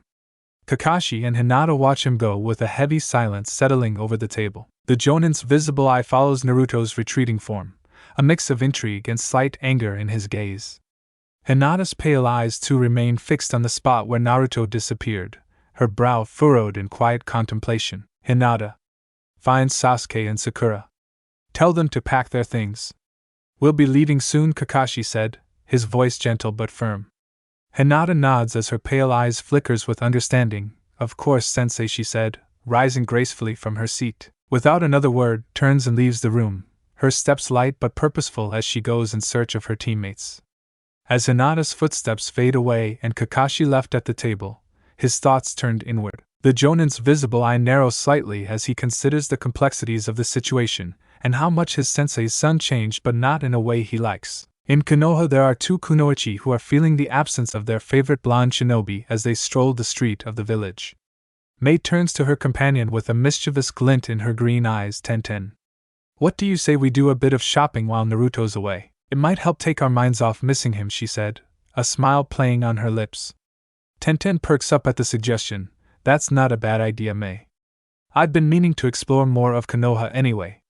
Maybe we could find something nice for Naruto while we're at it, she replies, her voice brightening. Mei chuckles and links her arm with Tenten's as they set off at a quicker pace. I like the way you think. Though I'm not sure what we could get for our man, she said, her eyes scanning the various shop fronts. I agree. Konoha doesn't elicit good memories for him, Tenten says, getting a few curious glances from passers-by. Mei and Tenten continue their conversation while discussing potential gifts for Naruto, but then Tenten suddenly freezes mid-step. Her eyes widen and are fixed on a point across the street, or namely a certain weapons shop. Tenten? What's wrong, Mei asks, concern evident in her voice. It's him. My adopted father, Tenten says, pointing to the man coming out of the shop. Mei follows Tenten's gaze to see an older man with graying hair, his stern face etched with lines of disapproval as he notices the 2 kunoichi. Memories flood Tenten's mind of her adopted father's true intention concerning Naruto, heated arguments beginnings, disapproving glares and the final explosive fight that led to her leaving Konoha at 13. She could still hear his voice, filled with venom as he spoke about Naruto and vitriol coming from his mouth. I still remember our fight, Tenten says, her fist clenching at her side. Do you want to go back? We can go back if you're uncomfortable, Mei said, placing a comforting hand on Tenten's shoulder. No. I'm not that scared teen anymore. I've grown, and thanks to Lady Tsunade's guidance these past 6 years, Tenten says, squaring her shoulders and taking a deep breath. The pair begin to walk past the shop, but Tetsuo gets in their way after seeing his adopted daughter and some unknown kunoichi. His face is etched with deep lines of disapproval, his graying hair neatly combed back. Tenten feels her heart rate quicken as his familiar gait brings back a flood of both happy and bad memories. Tenten, I see you've returned to the village. The rumors were true, Tetsuo said curtly, his voice as stern as she remembers. Yes, I have. It's good to see you're well, Tetsuo, Tenten says, meeting gaze steadily and trying to cordial, while drawing strength from Mei's presence beside her. Tetsuo's eyes flick to Mei and takes in her vibrant auburn hair and striking green eyes before returning to Tenten, the child he raised until 13 and had decided to leave for some cursed boy. I had hoped you've come to your senses about that Uzumaki boy, Tetsuo says, his lips thinning into a disapproving line. Tenten feels a surge of pride and affection at the mention of Naruto. Actually, Naruto and I are together now.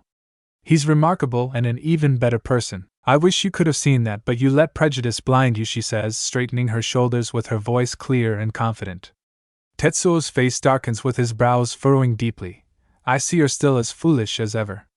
That boy will only bring you pain, and he spits, his words laced with disappointment, but Mei interrupts his words. That's enough. You don't know Naruto, and you clearly don't know the amazing woman Tenten has become.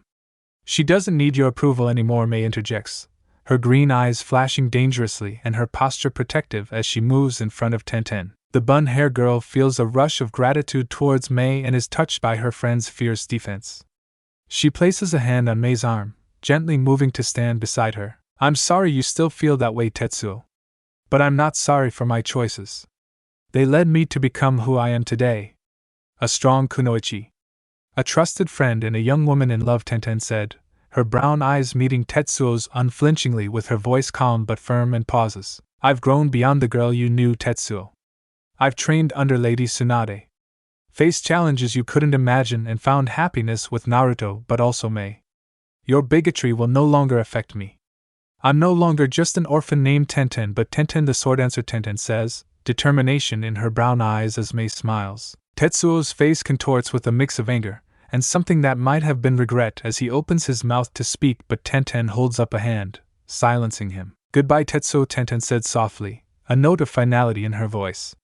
She links her arm with Mei's, ready to walk away from the man who had once been her whole world. Tenten, wait, Tetsuo calls out, his voice gruff but tinged with uncertainty.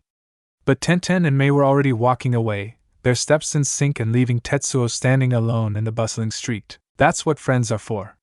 Now how about we find something extra special for Naruto? I think we both deserve a treat after that encounter, Mei said, squeezing her arm reassuringly. That sounds perfect. And Mei, I'm really glad you're here, Tenten says with a smile, feeling a little lighter. The two continue their shopping trip with their bond strengthened by the shared experience as they eagerly anticipate Naruto's return. They walk with light laughter and detailed chatting, either noticing the subtle movements in the shadows around them. Oh, look at this! Naruto might like one of these, Tenten exclaims, pointing to a shop window displaying an array of beautifully crafted throwing knives. They're gorgeous. Though knowing Naruto, he just uses his dagger. Pistols or rifle, Mei said, leaning closer to the window and her eyes sparkling with interest, but they quickly share a laugh while still unaware of the eyes watching their every move. Targets are still on the main street. Heading towards the market district, a figure says, dressed in civilian clothes, speaks quietly into a communication device in a nearby alley. Understood. Keep visual contact. Do not engage, another voice crackles through the device. Beautiful ladies. Would you like to try some dango? Freshest in Konoha. A seemingly innocent street vendor calls out as Mei and Tenten continue their stroll. Oh, that sounds great. What do you say, Mei? Tenten says, her eyes light up at the food. As they approach the stand, a member disguised as a fellow shopper bumps into Mei, muttering a quick apology before disappearing into the crowd. How clumsy. Now about that dango, Mei remarks, brushing off her sleeve. The two kunoichi enjoy their sweet treats, blissfully unaware of the network of eyes tracking their movements. They spend the day window shopping, trying on clothes and debating over what Naruto might like best. You know, I think Naruto would appreciate anything we get him. He's just that kind of guy, Tenten said as they exit a bookstore. You're right. It's one of the things I love about him, Mei says, a soft smile on her face.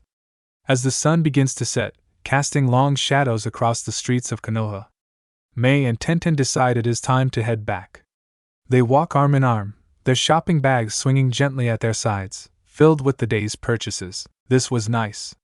Thanks for suggesting it, Mei. It really helped take my mind off things, Tenten said, a contented smile on her face. May squeezes her arm affectionately with a smile. Anytime. That's what friends are for, she says, and paused for a moment. I have an idea. Why don't we surprise Lady Tsunade with some home-cooked dinner, she adds with a mischievous glint in her eye. Oh, that's brilliant! We could head back and whip up something special.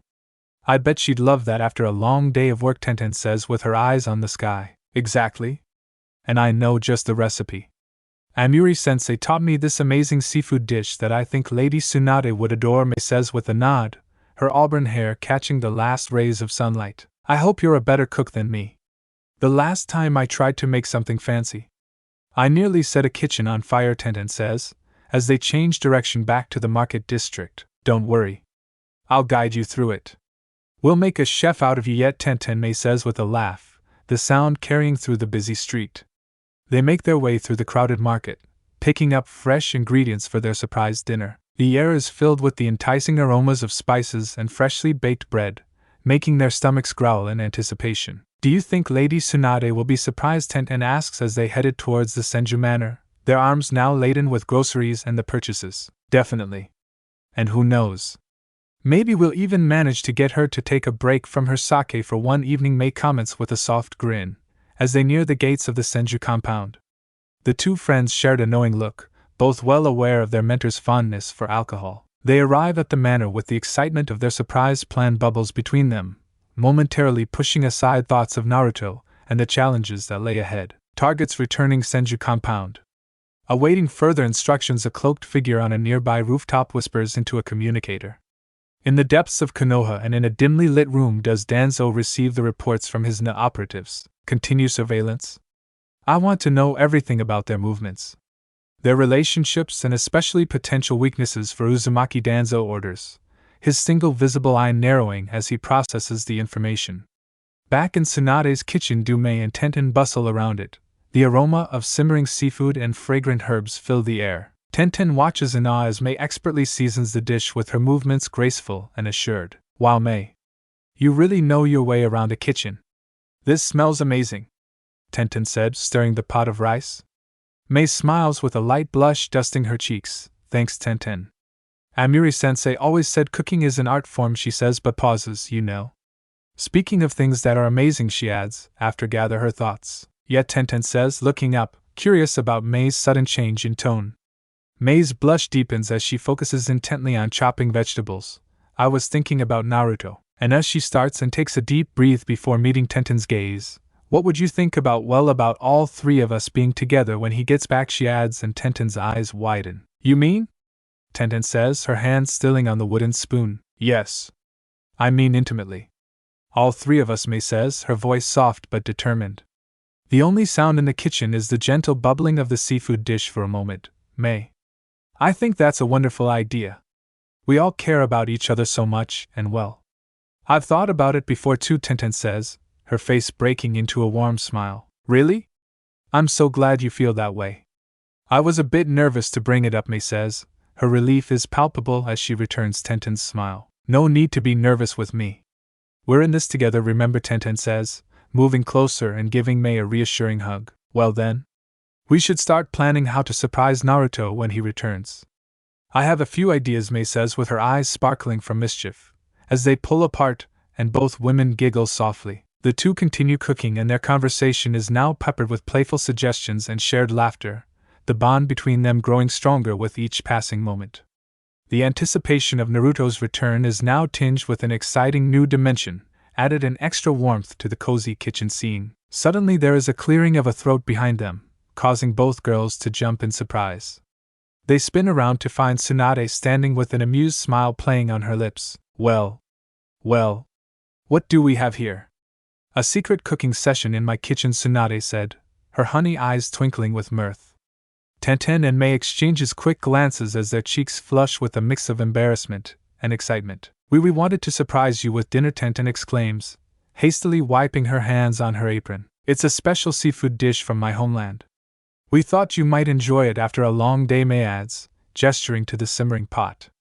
Tsunade's smile widens as she steps into the kitchen. I must say, I'm impressed. And touched it smells divine, she says, the scent of herbs and spices filling her senses while peering into the pot with interest. Though I can't help but wonder what were you two whispering about so excitedly when I walked in, Tsunade says, her expression shifting to one of curiosity and looking to her protégés. Tenten and Mei exchange another glance, but this time with a hint of conspiracy in their eyes. Well, Lady Tsunade, we were actually discussing our plans for when Naruto returns, Mei says, her voice a mix of shyness and determination. Oh. And what kind of plans might those be? Tsunade asks, raising an eyebrow and her smile turning sly. Let's just say we're planning a special welcome for him. All three of us, Tenten replies, emboldened by Mei's openness. Understanding begins to dawn on Tsunade's face, and she lets out a hearty laugh. I see. Well, aren't you two full of surprises today? I think this calls for a toast to new beginnings and creative welcoming committee, she says, and moves to the cabinet, pulling out 3 sake cups. Tsunade pours the sake as Mei and Tenten share a relieved smile. The kitchen is already warm from cooking, but now is buzzed with an energy of shared secrets and anticipation. The 3 women raise their cups, and the clink of ceramic echoing in the cozy space. To Naruto's return, Tsunade said, her voice filled with affection for her Godai member. To new adventures, Mei adds, her green eyes sparkling. And to us, Tenten finishes, her heart full of love for her chosen family. As they sip their sake with the aroma of the simmering seafood dish mingling with the sharp scent of alcohol, the bond between the 3 women deepening. Naruto is preparing for his journey back to Konoha with the sun at midday and casting its beams across Tazuna's bridge. He stands on the wave side of the bridge and sang his goodbyes to Tazuna, Kaiza, and Tsunami. Thank you, Naruto. We couldn't have dealt with those pirates without you, Tazuna said, his voice gruff but filled with genuine gratitude. Think nothing of it. You've all been through enough, Naruto says, a small smile playing on his lips. You've saved again. You are truly waves, Kagen no Ayu, Kaiza says, clasping Naruto's hand firmly. Be safe on your journey, Tsunami says, her eyes shining with unshed tears, and pulls Naruto into a tight hug. Her round and swollen belly with her second child, pressing gently against him. Naruto returns the hug carefully, and is mindful of Tsunami's condition. He could feel the slight movements of the unborn child between them, a reminder of the new life that would soon join this brave family. Naruto pulls away and takes a moment to adjust his attire of black cargo pants and sturdy boots, perfect for the long trek ahead. His graphic hoodie is adorned with a swirling storm design, hangs loosely on his frame as he pulls the hood up, shrouding his face in shadow. With a final wave to the 3 does Naruto turn and begin his walk across the bridge. The midday sun struggles to break through the thick blanket of clouds that hang low in the sky, casting a soft but diffused light over the landscape. The waters below the bridge were a muted gray, reflecting the overcast sky above. The steady rhythm of Naruto's boots against the bridge's surface echoes softly, punctuated by the occasional gust of wind that rustles his clothes. I thought you planned to meet Tachibana as yourself to gauge her, Chibi Mikoto asks, as Naruto pulls his hood closer. I did, but changed my mind. She has a shadow attached, and I'll know, Naruto replies, shielding himself from the cool breeze that sweeps across the bridge. The cloudy weather seems to match his contemplative mood, his thoughts drifting between the things he just completed and the anticipation of returning home to Konoha. A flock of seagulls fly overhead with their cries carrying on the wind. Naruto pauses for a moment to watch them wheel and dive above the bridge.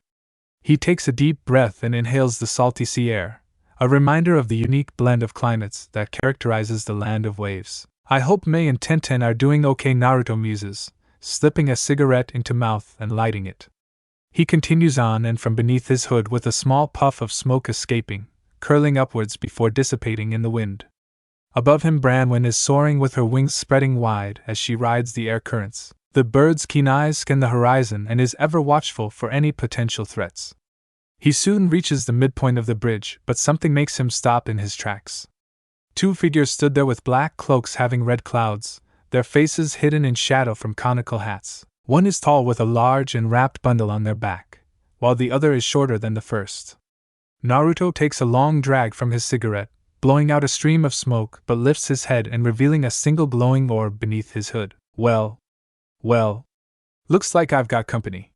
You guys lost or something, Naruto said, his voice low and amused. Naruto Uzumaki. We've been waiting for you, the shorter one says, their voice calm and cool. Waiting for me. I'm flattered. But I've got places to be, Naruto says, flicking ash from his cigarette in the wind. You're coming with us, Jinchuriki, the taller one says, shifting slightly, and the bundle on their back is making an odd chittering sound. Am I now? And here I thought I had a date with two lovely ladies back home, Naruto says with voice being light, but there is an edge to it, and another drag happens with the ember of his cigarette glowing brightly. The shorter figure reaches up and grips the edge of his conical hat, with a slow and deliberate movement to reveal a face that Naruto knows all too well. Itachi Mikoto's voice whispers in Naruto's thoughts, a mix of longing and pain coloring the name. Itachi Uchiha, Naruto said, his voice a mix of surprise and his casual demeanor slipping for just a moment. Itachi's dark eyes meet Naruto's hidden eyes and his face an impassive mask. It's been a while, Naruto, he said, his voice as calm and measured as ever. Yeah. You could say that. Last time I saw you. You were, Naruto says with a chuckle, but it didn't quite reach his eyes and trails off a bit, memories of Itachi flashing through his mind. Things change, Itachi said simply. I've heard some interesting rumors about you. You've been busy by helping rebels in Kirigakure. Even taking down the Sanbai Jinchuriki, and had a hand in the new Fire Lord's rise to power. You've been messing with our timetable, Itachi's partner says, his voice gruff and tinged with amusement. Didn't realize I had a fan club, Naruto says, taking another drag from his cigarette. Don't underestimate him, Kisame. He's not someone to take lightly, Itachi says, his eyes narrowing slightly. Naruto's brow furrows as realization dawns on his face. Kisame Hashigaki. The monster of the hidden mist. Quite the reputation you've got there, he said, a hint of recognition in his voice. My fame precedes me. I'm flattered you've heard of me, Kisame says, reaching up and removing his conical hat with a toothy grin. His blue-gray skin and shark-like features were unmistakable. So what brings you here, Naruto says, flicking his cigarette away and his glowing eyes fixed on the two Akatsuki members. Sharp as a tack, this one, Kisame says with a laugh, the sound harsh and grating. Sorry to disappoint, but I've got plans. How about we reschedule, Naruto says with his posture shifting slightly and readying himself for whatever might come next. I'm afraid that's not an option, Naruto. Come quietly, Itachi says, his Sharingan activating and the red eyes glowing ominously. I won't come quietly, Naruto says, reaching up to pull back his hood. As the hood falls away and Branwen swoops down with a loud caw to land on Naruto's shoulder. The raven's beady eyes seem to glare at the Akatsuki members. Sorry, but I've got a few tricks up my sleeve, Naruto says, his bright blue beginning to glow in eerie purple. Oh? This should be fun, Kisame says with a grin, reaching for the bundle on his back. Arise, Naruto utters, before Kisame could fully unwrap his sword. His army begins to rise around, starting with Yagura and Zabuza with his massive sword gleaming in the light. What the Kisame says, his eyes widening a fraction. Amiri is next with her twin lightning blades crackling with energy, but then Mother? Itachi says, and his usually stoic face cracks, showing genuine shock. Mikoto and Greed stand among Naruto's shadow soldiers with their eyes fixed on their eldest son. Yes. Before she passed away from her illness, she asked to join my shadow army? And this large and hulking fellow is Fugakuwell. I got him when you massacred your clan, Naruto says with a hint of sadness concerning Mikoto. As if on cue does Greed drop to all fours with his once proud stance now subservient. Naruto casually sits on his back as if it were the most natural thing in the world, and the sight sends a visible shudder through Itachi. Father, Itachi whispers, his composure slipping for a moment. Itachi, Mikoto says, her glowing eyes are filled with a mixture of love and sorrow as her voice is soft and clear. Mother. Itachi says, a flicker of emotion crossing his usually stoic face, but Mikoto holds up a hand and silencing him. Greed doesn't speak unless I tell him, Mikoto explains, as Naruto pats Fugaku's head almost affectionately. What kind of jutsu is this? Kisame says with a little unease in his tone. This is no jutsu, this is something else entirely. This power, it's similar to Lady Kushina's, isn't it? Itachi says slowly, his analytical mind working. Yes, Itachi. This power is similar to Kushina Uzumaki's, given by our honorable ancestor. The power of the Shadow Monarch, Naruto says, his expression serious and almost regal with his eyes glowing to meet Itachi's Sharingan gaze. The declaration hangs in the air and heavy with implications as the bridge, once filled with the sounds of seagulls and crashing waves, is now eerily silent. Kisame's hand tightens on the hilt of his wrapped sword. Shadow Monarch, huh? Sounds fancy. But fancy titles don't mean much in a real fight, he says, his sharp teeth bared in a mix of excitement and apprehension. Naruto's lips curl into a small but knowing smile, perhaps. But I think you'll find that this particular title comes with some very real power, he says, turning his attention back to Itachi. The path you've chosen is not an easy one, Itachi says, and she could see a flicker of regret or curiosity in her son's eyes. Indeed. You slaughtered clan and now you want to hunt me down. Why? Naruto asks, his voice tinged with genuine curiosity.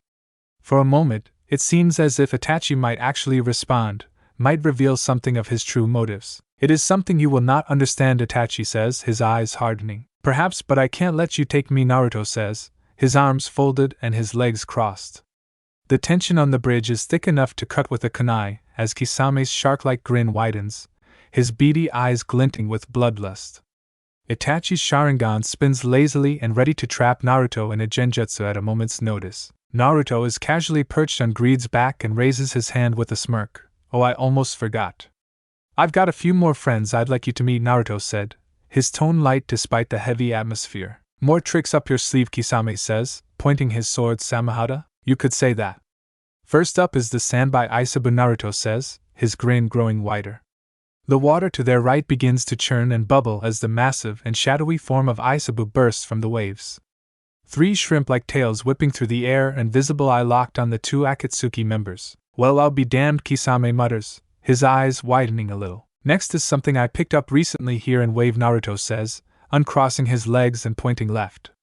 The left side of the bridge suddenly erupt within a tangle of writhing tentacles to grab the bridge as the rest twist and curl in the air, its gelatinous form dripping from its breaching. Meet Krathok, Naruto explained casually, as if discussing the weather. You've indeed inherited Lady Kushina's power, Itachi says, his Sharingan Tomo spinning. Last but not least is Inari.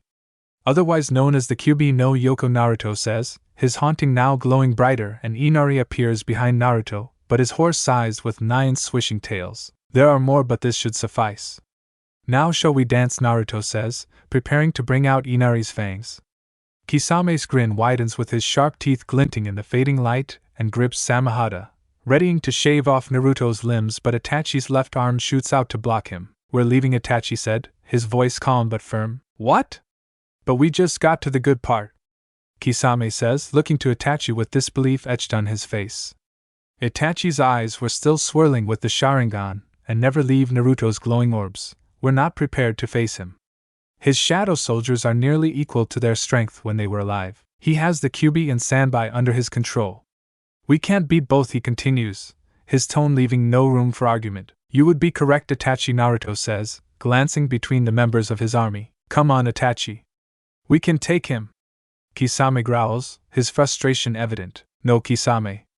This isn't a fight we can win today. We need to report this to leader.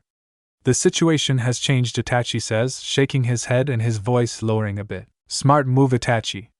Always the strategist, Naruto says with a tilt of his head and his hidden in shadow as his glow orbs were visible. This isn't over, Naruto. We'll meet again, Itachi says, his gaze returning to Naruto and something unreadable flickering in his eyes. Looking forward to it, Naruto replies, his tone light but his eyes sharp. Itachi. Be safe, my son, Mikoto says, as Itachi and Kisame begin to back away with her voice filled by a mother's longing. Itachi's mask slipped for a moment once again, revealing a flash of pain and regret, but as quickly as it appears vanishes. Itachi vanishes into a murder of crows with one last look at his mother, and Kisame reluctantly follows suit into a swirl of mist. Well, that was an experience, Naruto says, letting out a low whistle and rises to his feet. Naruto. This changes things. The Akatsuki now know they might not be able to capture Inari or Aisabu, Mikoto said softly, her glowing eyes filled with concern. Yeah. We'll need to ready, Naruto says, running a hand through his messy blonde hair. We should have fought them, Inari grumbles, its tails swishing in agitation and letting out a low growl that sounds suspiciously like a scoff. Maybe, but let's not play all our cards, Naruto says, his eyes glancing to Krathok, and the octopus moves its tentacles. Indeed. Discretion is sometimes the better part of valor, Aisabu says, his voice rumbling and his tails moving. Naruto nods with his expression turning serious, for now. We need to be careful. Itachi, he's not the type to act without reason. There must be someone pulling the strings. Someone powerful enough to keep even Kisame in line, he said, his voice low and thoughtful. Itachi is working for Somina, Mikoto says, concern evident for her son. It's the only thing that makes sense. Itachi's too smart to just follow orders blindly, and Kisame, well, he's not exactly known for his restraint. For them to work together, to be part of this organization, there has to be someone or something bigger at play, Naruto replies, his brow furrowed in concentration. Then we need to be prepared. And perhaps we should inform the Sandaime about this, Mikoto says, her eyes reflecting a mix of worry and determination. A group with red clouds, Naruto muses, and is not keen on talking to the Sandaime as the man doesn't have his best interests in mind. I'll think about it, he adds, dismissing his soldiers one by one. He pulls out another cigarette and lights it with a Zippo with a small drag. Konoha, I'm eager to see you, my beauties, Naruto murmurs, exhaling a plume of smoke. With a last glance at the now calm waters does Naruto set off. His footsteps echoing on the bridge as he walks, each step taking him closer to Konoha and the challenges that awaited him there. The journey back to is uneventful and giving Naruto time to mull over his encounter with Itachi and Kisame.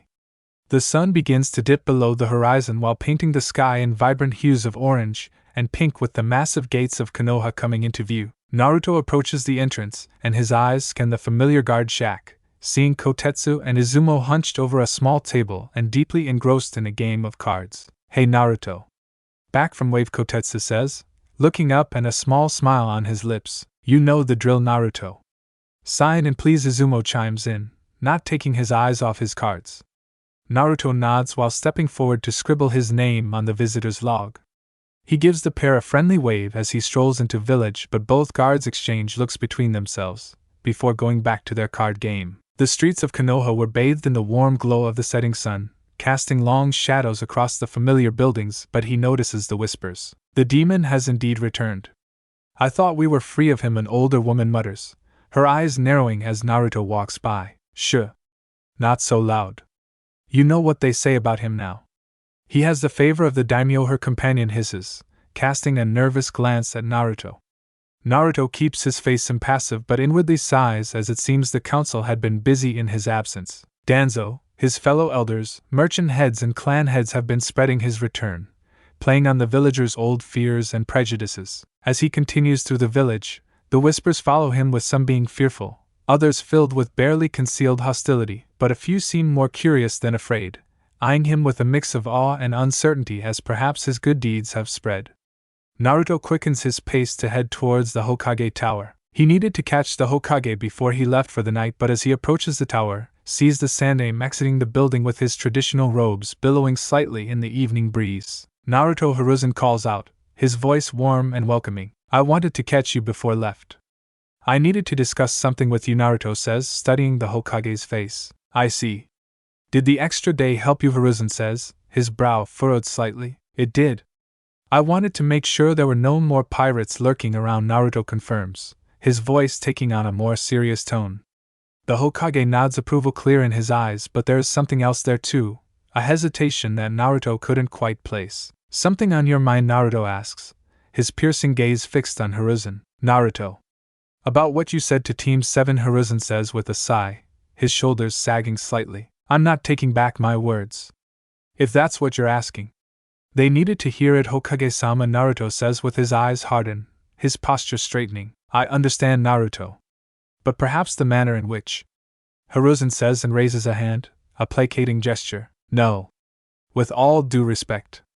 They need to hear it from someone who's lived in the world and not behind Konoha's walls.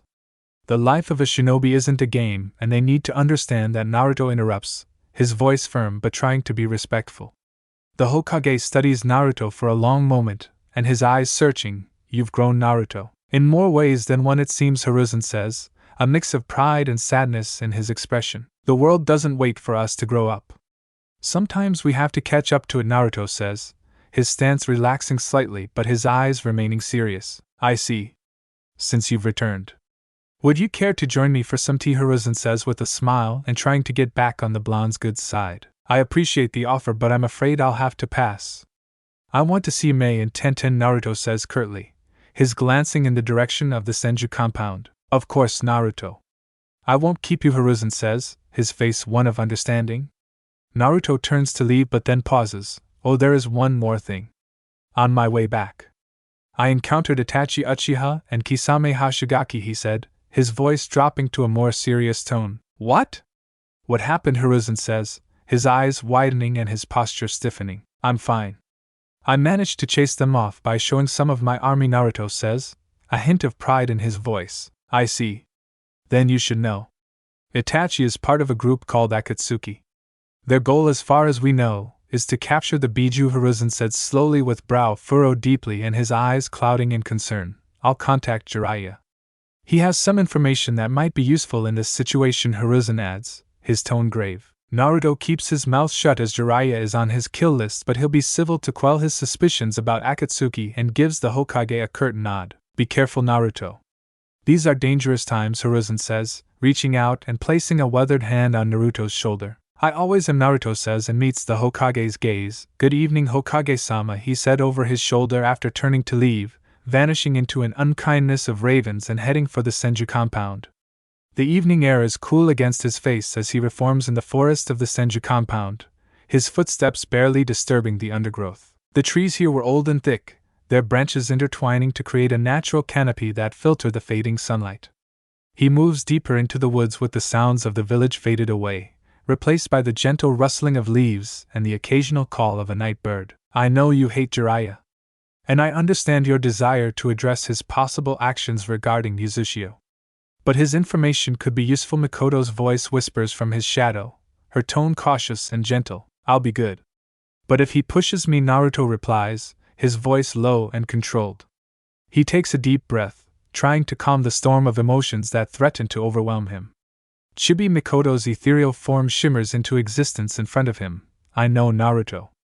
Just be careful, she says, her expression one of concern and understanding. You're right as always, Naruto said, his posture relaxing slightly. Naruto makes his way through the dense foliage towards the Senju Manor, and reaches it, slipping inside and taking off his boots. A faint sound of laughter reaches his ears and his eyebrows raise in curiosity, before following the sound of merriment. He nears the living room with the laughter growing louder, punctuated by the distinct clink of sake cups. He pauses at the doorway and takes in the scene before him. Tenten, Mei and Tsunade were seated comfortably around a low table, several bottles of sake scattered between them. Tsunade's cheeks were flushed from the alcohol, and is in the middle of regaling the younger women with what seems to be a particularly amusing story. Tsunade's sharp eyes immediately lock onto him. Finally, back, brat, she calls out, her voice carrying a hint of amusement. Yeah. I wanted to stay and wave another day. Plus I needed a day away from Team 7, Naruto replies, running a hand through his messy blonde hair. I bet, Mei said, her lips curling into a knowing smirk and her voice tinged with understanding. Tenten gets to her feet as she crosses the room in quick strides and wraps her arms around him in a tight embrace. Naruto returns the hug while breathing in her familiar scent of steel and cherry blossoms. Welcome home, Tenten murmurs into his chest, her voice muffled but filled with warmth. Naruto pulls back slightly and looking down at her with a soft smile. It's good to be back, he said, his voice low and sincere. Well, don't just stand there. Sit down and tell us about your mission. And pour yourself some sake while you're at it, Tsunade said with a clearing of her throat, gesturing to an empty cushion. Naruto chuckles while moving to join them at the table to settle down between Tenten and Mei, with the latter leaned in, her breath tickling his ear. We've missed you, Mei whispers, her voice carrying her affection for him. Naruto feels a warmth spread through his chest that has nothing to do with the sake Tsunade is now pouring for him. So, how was Wave? Tsunade said, leaning forward with interest gleaming in her eyes. Naruto takes a sip of sake, savoring the warmth as it spreads through his chest. Well, it all started on the way to Wave. We hadn't even made it out of Fire Country when we ran into trouble. The demon brothers decided to pay us a visit, Naruto said, his eyes distant with memory. Those Kiri missing means, Tsunade says with a sip of sake, the very same. They thought they were being clever by hiding in a puddle on a sunny day, Naruto says with a shake of his head. What happened? Tenen asks, leaning forward with interest. I made short work of them. I used ruler's authority and killed them and added them to my army, Naruto replies with a shrug, his eyes glowing faintly. Impressive. But I'm guessing that wasn't the end of your troubles, Tsunade says with a low whistle. Far from it. Turns out the brothers were hired by a pirate named Krieg. He and Ship were terrorizing Wave, Naruto said, his expression darkening slightly. A real pirate? Tenten's brow furrowed and a hint of excitement in her voice. Yeah. When we got to Wave, I asked around about him and soon dealt with him. Him and his crew now a part of my army, Naruto explains with another bump of sake, but honestly, dealing with Krieg was almost easier than putting up with Team 7, he says, his voice tinged with annoyance. Let me guess. That pink-haired girl, Mei says, a knowing smirk on her face. Got it in one. The entire time she wouldn't stop screeching at me about getting Sasuke to join the Godai 13. As if I'd want that brooding idiot anywhere near our organization, Naruto says with a groan, running a hand through his hair. That girl needs to get her priorities straight. And what about the Uchiha? Tsunade says with a snort. Sasuke. He spent half the mission trying to talk down to me, acting like he knew better than everyone else. I stayed calm as I didn't want to tarnish Lord Ieyasu, but I swear, if I didn't, his Sharingan would be lodged firmly up his, Naruto says, his eyes flashing with irritation. Naruto Tenten cuts in, her tone gently chiding despite the amusement in her eyes. Sorry. It's just frustrating. They have no idea what the real world is like and they don't seem interested in learning either, Naruto says, taking a deep breath and calming himself. The room falls silent for a moment, but Tsunade finally breaks the silence by refilling Naruto's cup. Well, sounds like you had quite the adventure. And it seems like you handled it well. But remember, not everyone has seen what you've seen or done what you've done. Sometimes patience is the hardest skill to master, Tsunade said, her voice carrying a mix of pride and concern. Yeah. There's actually more to the story. The Wave Daimyo was being pretty shady. So I decided to give her a little scare as Wave's Kage no Ayu. Figured it might help keep things in line there for a while, Naruto said, his voice taking on a more serious tone. And how did that go? Tsunade says, her eyes narrowing and swirling her sake cup. Let's just say she'll think twice before trying to take advantage of her people again, Naruto muses with a faint smirk on his lips. Clever, Mei murmurs, a hint of approval in her voice. But that's not all. On my way back I ran into Itachi Uchiha. Turns out he's part of a group called Akatsuki. The Hokage filled me on that when I got back, Naruto says, his expression sobering. Akatsuki? That's not good. What do you want to do about this? Tsunade repeats, her voice low. For now, we focus on what's right in front of us. We've got our time in Konoha until the Chunin exams in 6 months to deal with. That's where our attention needs to be, Naruto says, after taking a deep breath and downing more sake. Speaking of which, how did Team 8 and 10 fare while I was gone? Naruto asks, his gaze sweeping across the room. Tenten sits up straighter and eager to share her observations. They were interesting. Both teams are very group-oriented, which has its pros and cons. Team 8 especially seems to work well together, but she said, choosing her words carefully. But Naruto prompts, holding out his sake cup. Well, there's this girl named Yakumo Kurama. She's got some unique abilities. I think she might be worth keeping an eye on, Tenten explains, her eyes lighting up with interest. As for Team 10, it's much the same story. The Ino Shikucho combination is skilled, no doubt about it. But they're almost too reliant on each other. I can't help but wonder how any of them would fare if separated from the group, Mei says, adding her own observations. Naruto listens intently and his brow furrowed in thought. I see. It sounds like we've got our work cut out for us, he said, his voice low and contemplative. You know, it might be worth checking out some of the older ninja too.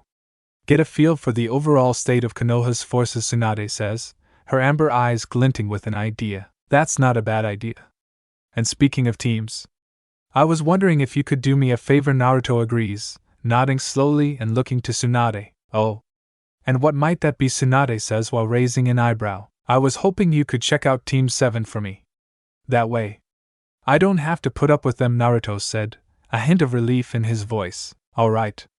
I'll keep an eye on them for you. As for older ninja, I have 2 in mind, Tsunade says, shaking her head in amusement concerning Team 7. Thanks. I appreciate it, Naruto says and gets to his feet. If you'll excuse me, I think I'll go take a shower, he adds, stretching and his muscles aching from the long journey. Mei and Tenten exchange glances as Naruto leaves the room, a mix of concern and affection in their eyes. Tsunade notices the exchange and takes a long swig of sake before addressing the 2 younger women. He's back. Don't lose your courage now. You wanted to be with him intimately when he returned, Tsunade said, her voice carrying a note of pride tinged with amusement. Tenten's cheeks flush a bright red at Tsunade's blunt words. She reaches for a sake cup with slightly trembling hands, downing it in one swift gulp. The alcohol burns pleasantly as goes went down, giving her a boost of liquid courage. Why yet Tenten stutters, getting to her feet. Her heart is racing with a mix of nervousness and excitement coursing through her veins. Mei follows suit and rises gracefully from her seat. Her cheeks were also tinged pink, though whether from the sake or the implication of Tsunade's words was hard to tell. She places a reassuring hand on Tenten's shoulder, giving it a gentle squeeze. As the two young women make their way towards the door, "Don't forget to put up a silencing seal," Tsunade calls out, her voice a mix of amusement and concern. Both Tenten and Mei freeze in their tracks, their blushes deepening to a brilliant crimson. They exchange a quick glance, a silent conversation passing between them. "All right. Thanks for the reminder," Tsunade-sama. Tenten manages to stammer out, her voice barely above a whisper. Mei is more composed and manages a small nod. "We'll keep that in mind," she said, her voice steady despite the fierce blush on her face. As they hurry out of the room, does Tsunade chuckle to herself, and shaking her head, "Ah, young love. Naruto.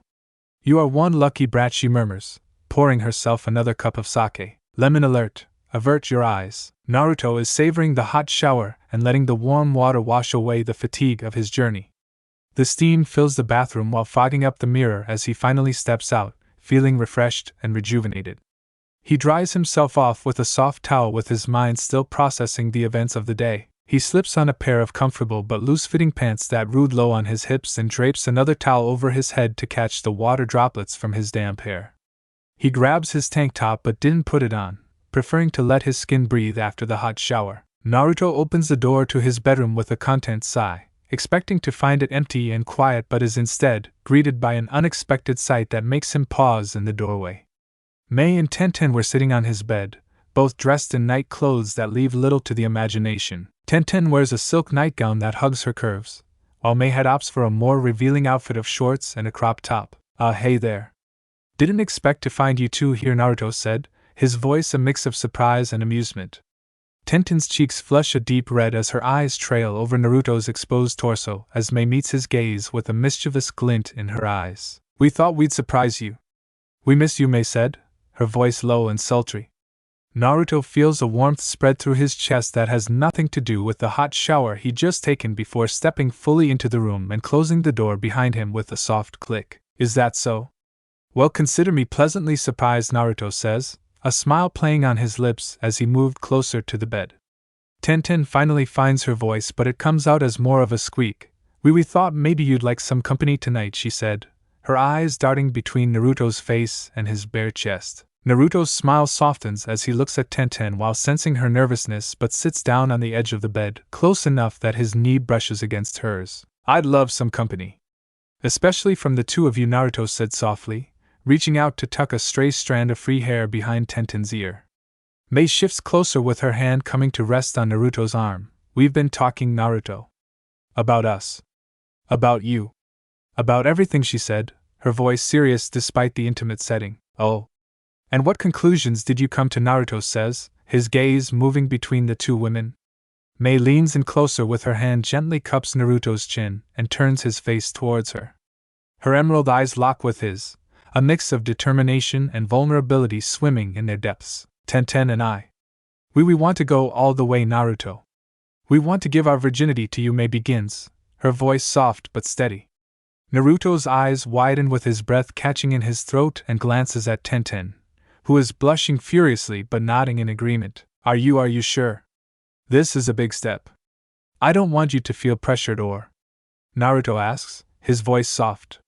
Tenten reaches out and takes Naruto's hand in hers. "We're sure. We've thought about this a lot, Naruto. We care deeply about you and we want to share this with you," she said, her voice trembling slightly but filled with conviction. "All right. If you're both sure," Naruto said softly, his voice filled with tenderness and a hint of nervousness. Mei's lips curve into a gentle smile, and her emerald eyes sparkling with affection. She leans in and presses her lips against Naruto's in a soft but tender. Naruto's eyes flutter closed as he savors the warmth of her lips and the sweet taste of sake still lingering on her breath. Mei pulls back after a few moments, her cheeks flush and her breathing slightly quickened. Tenten is emboldened by Mei's action, reaching out and gently turning Naruto's face towards her. Their eyes meet for a brief but intense moment before Tenten captures Naruto's lips with her own. Her is more hesitant but filled with just as much emotion, and as Mei's hand begin to wander to trace the contours of Naruto's chest before slowly sliding down his abdomen. Her fingers dance along the waistband of his pants, teasing for a moment before slipping beneath the fabric. Naruto's breath hitches as he feels Mei's warm hand wrap around his manhood, which is already beginning to respond to their intimate touches. Easy now, Mei coos. Her fingers move with gentle expertise while stroking Naruto's length in slow but deliberate motions. Her touch is feather-light yet electrifying and sends waves of pleasure through his body, causing him to let out a soft groan against Tenten's lips. Tenten's grows bolder with her initial hesitation melting away as passion takes over. Her tongue darts out tentatively at first to beg for access to his mouth, then with growing confidence as it meets Naruto's. Their tongues dance and swirl around each other, exploring and tasting with fervent curiosity. Naruto's free hand finds its way to Tenten's body, cupping her right through the thin fabric of her nightgown. He could feel her hardening under his palm, and he gently kneads the soft flesh and eliciting a muffled moan from Tenten. The room fills with the sound of soft gasps and quiet moans as the three explore each other with growing passion. Lay back, Naruto, Mei coos softly, her voice a sultry whisper. Naruto complies and slowly leans back onto the bed while reluctantly pulling away from Tenten's lips, their breaking with a soft and wet sound. Tenten followed his movement as her brown eyes are dark with desire, while she begins to trail down his neck and onto his chest. Mei's hand never left Naruto's manhood, with her strokes becoming more purposeful as she gently tugs at his pants. With practiced ease, pulls the fabric down just enough to reveal his hardened length and freeing it from its confines. My. Aren't you a sight to behold, Mei purrs, her eyes raking over Naruto's exposed form appreciatively. Tenten's ES continue their journey downward with her lips leaving a trail of fire across Naruto's skin. Her tongue darts out occasionally, tasting the salt on his skin and eliciting small gasps from Naruto with each touch. She pauses at his abs with her breath hot against his skin as she looks up at him through her lashes. You too, Naruto manages to groan out, his voice husky with desire. Mei chuckles softly with her free hand coming up to caress his cheek. Oh, we're just getting started, she murmurs, her eyes glinting with mischief and promise. Mei guides Tenten closer to Naruto's arousal and her brown eyes widen slightly, a mix of nervousness and excitement flickering across her face. Mei's hand continues its steady rhythm, but now she shifts slightly, making room for Tenten to join her. Here. Why don't you try, Mei said softly, her voice encouraging. Tenten hesitates for just a moment before reaching out, her callous fingers trembling slightly as they wrap around Naruto's shaft just below Mei's hand. Naruto lets out a low groan at the added sensation, with his hips involuntarily bucking upwards. That's it. Nice and slow. Just like that, Mei coos, guiding Tenten's movements. Tenten grows more confident in her strokes and Mei leans down, her tongue darting out and teasing the tip of his manhood with a feather-light touch. Naruto gasps with his hands fisting in the sheets beneath him, and Tenten is encouraged, her curiosity overcoming her initial shyness. She follows Mei's lead and lets her tongue explore Naruto's length, tracing the veins and ridges with tentative licks. Mei and Tenten exchange a glance of silent communication as in perfect synchronization, both lower their mouths onto Naruto's shaft. Their lips meeting around his girth, tongues swirling and dancing together as they pleasure him. The wet heat of their mouths, combined with the visual of the two beautiful women working in tandem, is almost too much for Naruto to bear. I'm on close, Naruto warns with a ragged breath, his voice strained. Mei and Tenten were about to redouble their efforts, but Mei pulls back suddenly with a soft giggle. Her emerald eyes sparkling with mischief as she looks up at Naruto, his chest rising and falling rapidly. Not so fast. Your first will be inside one of us. It's a safe day for me. What about you, Tenten? Mei purrs, running a hand through her auburn hair. Tenten's cheeks flush and her lips are slightly swollen. I'm safe too, but she says before pausing and sitting up. I want you to taste me first, Naruto, she adds, biting her lower lip. Naruto's eyes widen at Tenten's bold request. Are you sure? He asks, his voice hoarse with desire and a hint of nervousness. Tenten nods with her determination overcoming her shyness. Yes, I'm sure, she said, her voice growing stronger. That's a wonderful idea. Why don't you show our Tenten just how skilled that tongue of yours can be, Mei said, her voice warm and encouraging. Naruto nods while sitting up slowly with his eyes never leaving Tenten's as he gently guides her to lie back on the bed. If you want me to stop at any time, just say the word, he murmurs, his hands caressing her thick thighs as he positions himself between her legs. Tenten nods as Mei's hand slips into hers, offering silent support and encouragement. Naruto's breath ghosts over her most intimate area as Tenten's eyes flutter closed, surrendering herself to the sensations that were about to unfold. Naruto starts slow while placing gentle yes along Tenten's inner thighs. His lips were soft and warm against her skin as he works his way closer to her center. Mei whispers, her lips hovering just above Tenten's. She nods with her heart racing as Mei's lips meets hers in a soft but exploratory. Naruto's tongue makes its first tentative swipe along her folds and the dual sensations make Tenten gasp into Mei's mouth, her body arching slightly off the bed. Mei's is gentle and encouraging with her tongue tracing her lips before slipping inside to dance with hers. Naruto is growing bolder with his ministrations, his tongue circling Tenten's clit before dipping lower, exploring her folds with careful attention. He brings one hand up, gently parting her labia to give him better access, and slowly inserts a finger into her warm but wet channel. Tenten moans into Mei's mouth while being overwhelmed by the sensation. Naruto's finger moves slowly at first, and allowing her to adjust to the intrusion. Once she relaxes to begin pumping it in and out, curling it slightly to hit that special spot inside her. Mei breaks the while peppering Tenten's face with smaller and lighter yes. How does it feel? She coos against Tenten's ear. Amazing. Be better than I do. It's Okami. Tenten gasps out, her hips beginning to move in rhythm with Naruto's ministrations. Naruto adds a second finger while stretching Tenten gently as his tongue continues its assault on her clit. He alternates between broad but flat strokes and quick flicks, paying close attention to her reactions to learn what she likes best. Mei's hand wanders down Tenten's body while cupping her through the thin fabric of her nightgown, rolling her between her fingers and adding to the growing pleasure. Tenten feels like she is on fire, every nerve ending alive with sensation. The combination of Naruto's skilled tongue and fingers, coupled with Mei's soft yes and gentle touches, is pushing her closer and closer to the edge. And Naruto, Mei, I think I'm going to Tenten pants, her voice thick with need, and Mei gentle nips her ear.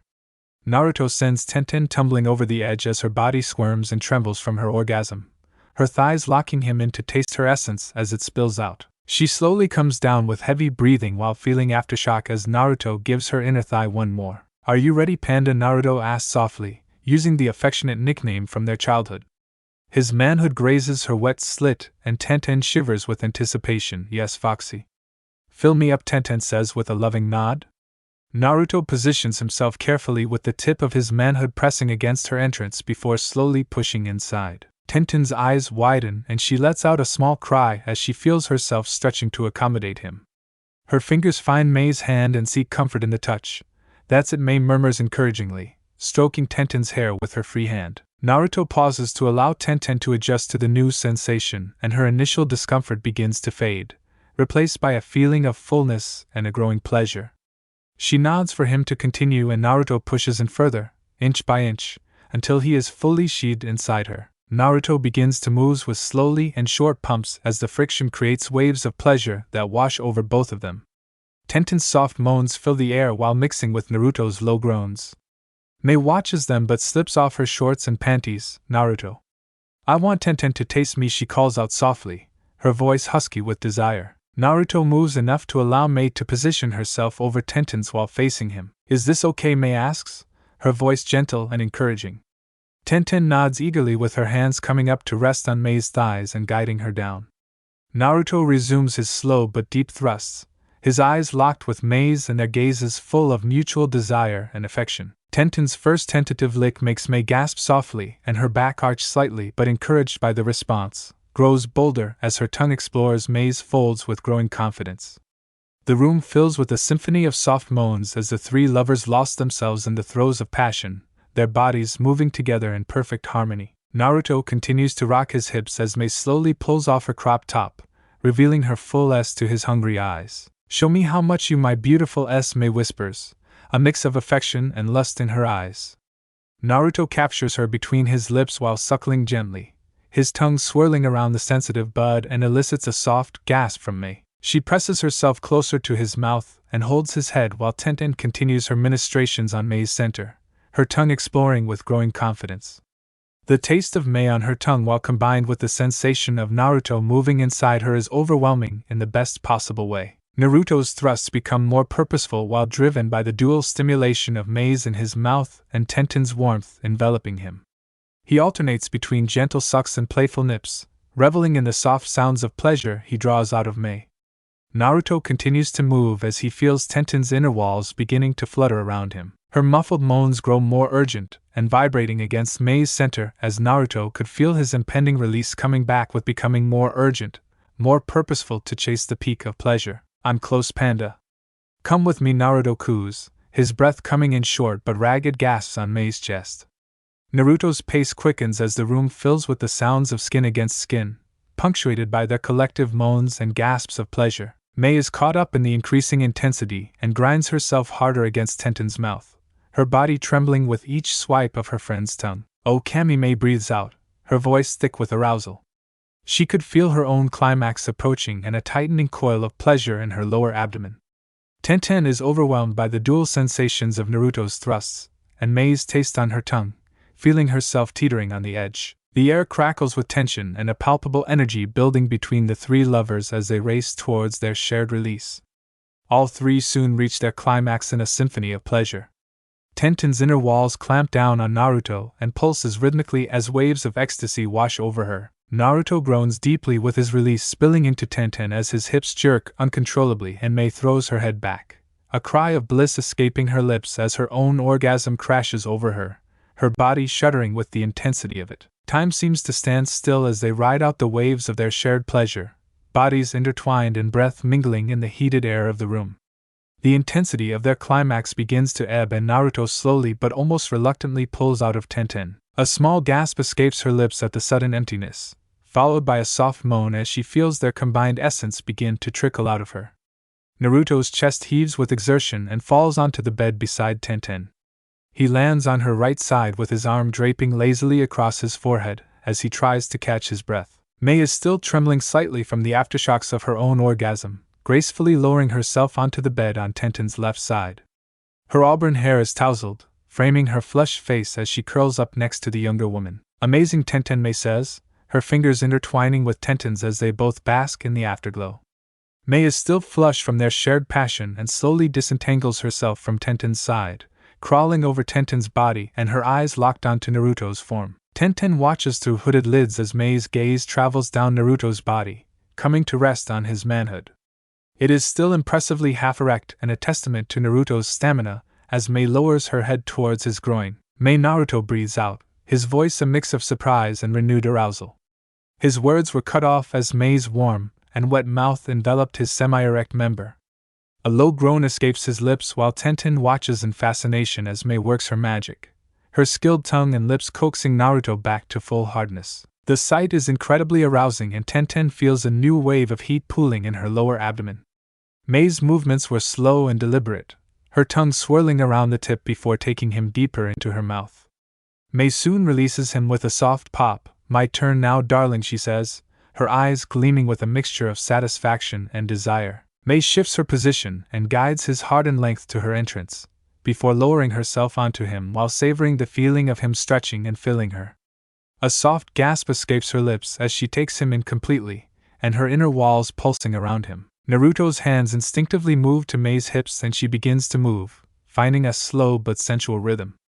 Mei runs her nails lightly across Naruto's chest with a few breathy moans escaping her lips. "I love you, Naruto. I love you so much," Mei whispers, her voice filled with genuine emotion. "I love you too," Mei, Naruto says, interlocking their hands. Their bodies move together in perfect harmony as Tenten slowly crawls behind Mei, her hands reaching around to cup her full S. "Tenten," Mei says, her voice a mix of surprise and pleasure. Tenten leans in with her lips finding the sensitive spot where Mei's neck and shoulder meet, tasting the salt on Mei's skin before she begins to suck gently and careful not to leave a mark. Mei's head falls back against Tenten's shoulder, and a low moan escaping her lips. Tenten's fingers explore Mei's S while kneading the soft flesh gently. Her thumbs found Mei's S to pinch and roll the buds between her fingers, eliciting a series of soft gasps and moans from Mei. "Oh, Kami," Mei cries out, her body trembling with the onslaught of sensations. Tenten's ministrations on her S, her lips on her neck and Naruto's powerful thrusts below her were pushing her rapidly towards another climax. Tenten continues her exploration with one hand remaining at Mei's, while the other slowly trails down her stomach, fingers dancing across the smooth skin. Her hand reaches the junction where her lovers were joined, her fingers brushing against Mei's sensitive bundle of nerves. Tenten. Please don't stop, Mei moans out, her voice thick with need. Tenten continues her ministrations with her fingers moving in small and deliberate circles against Mei's sensitive bud.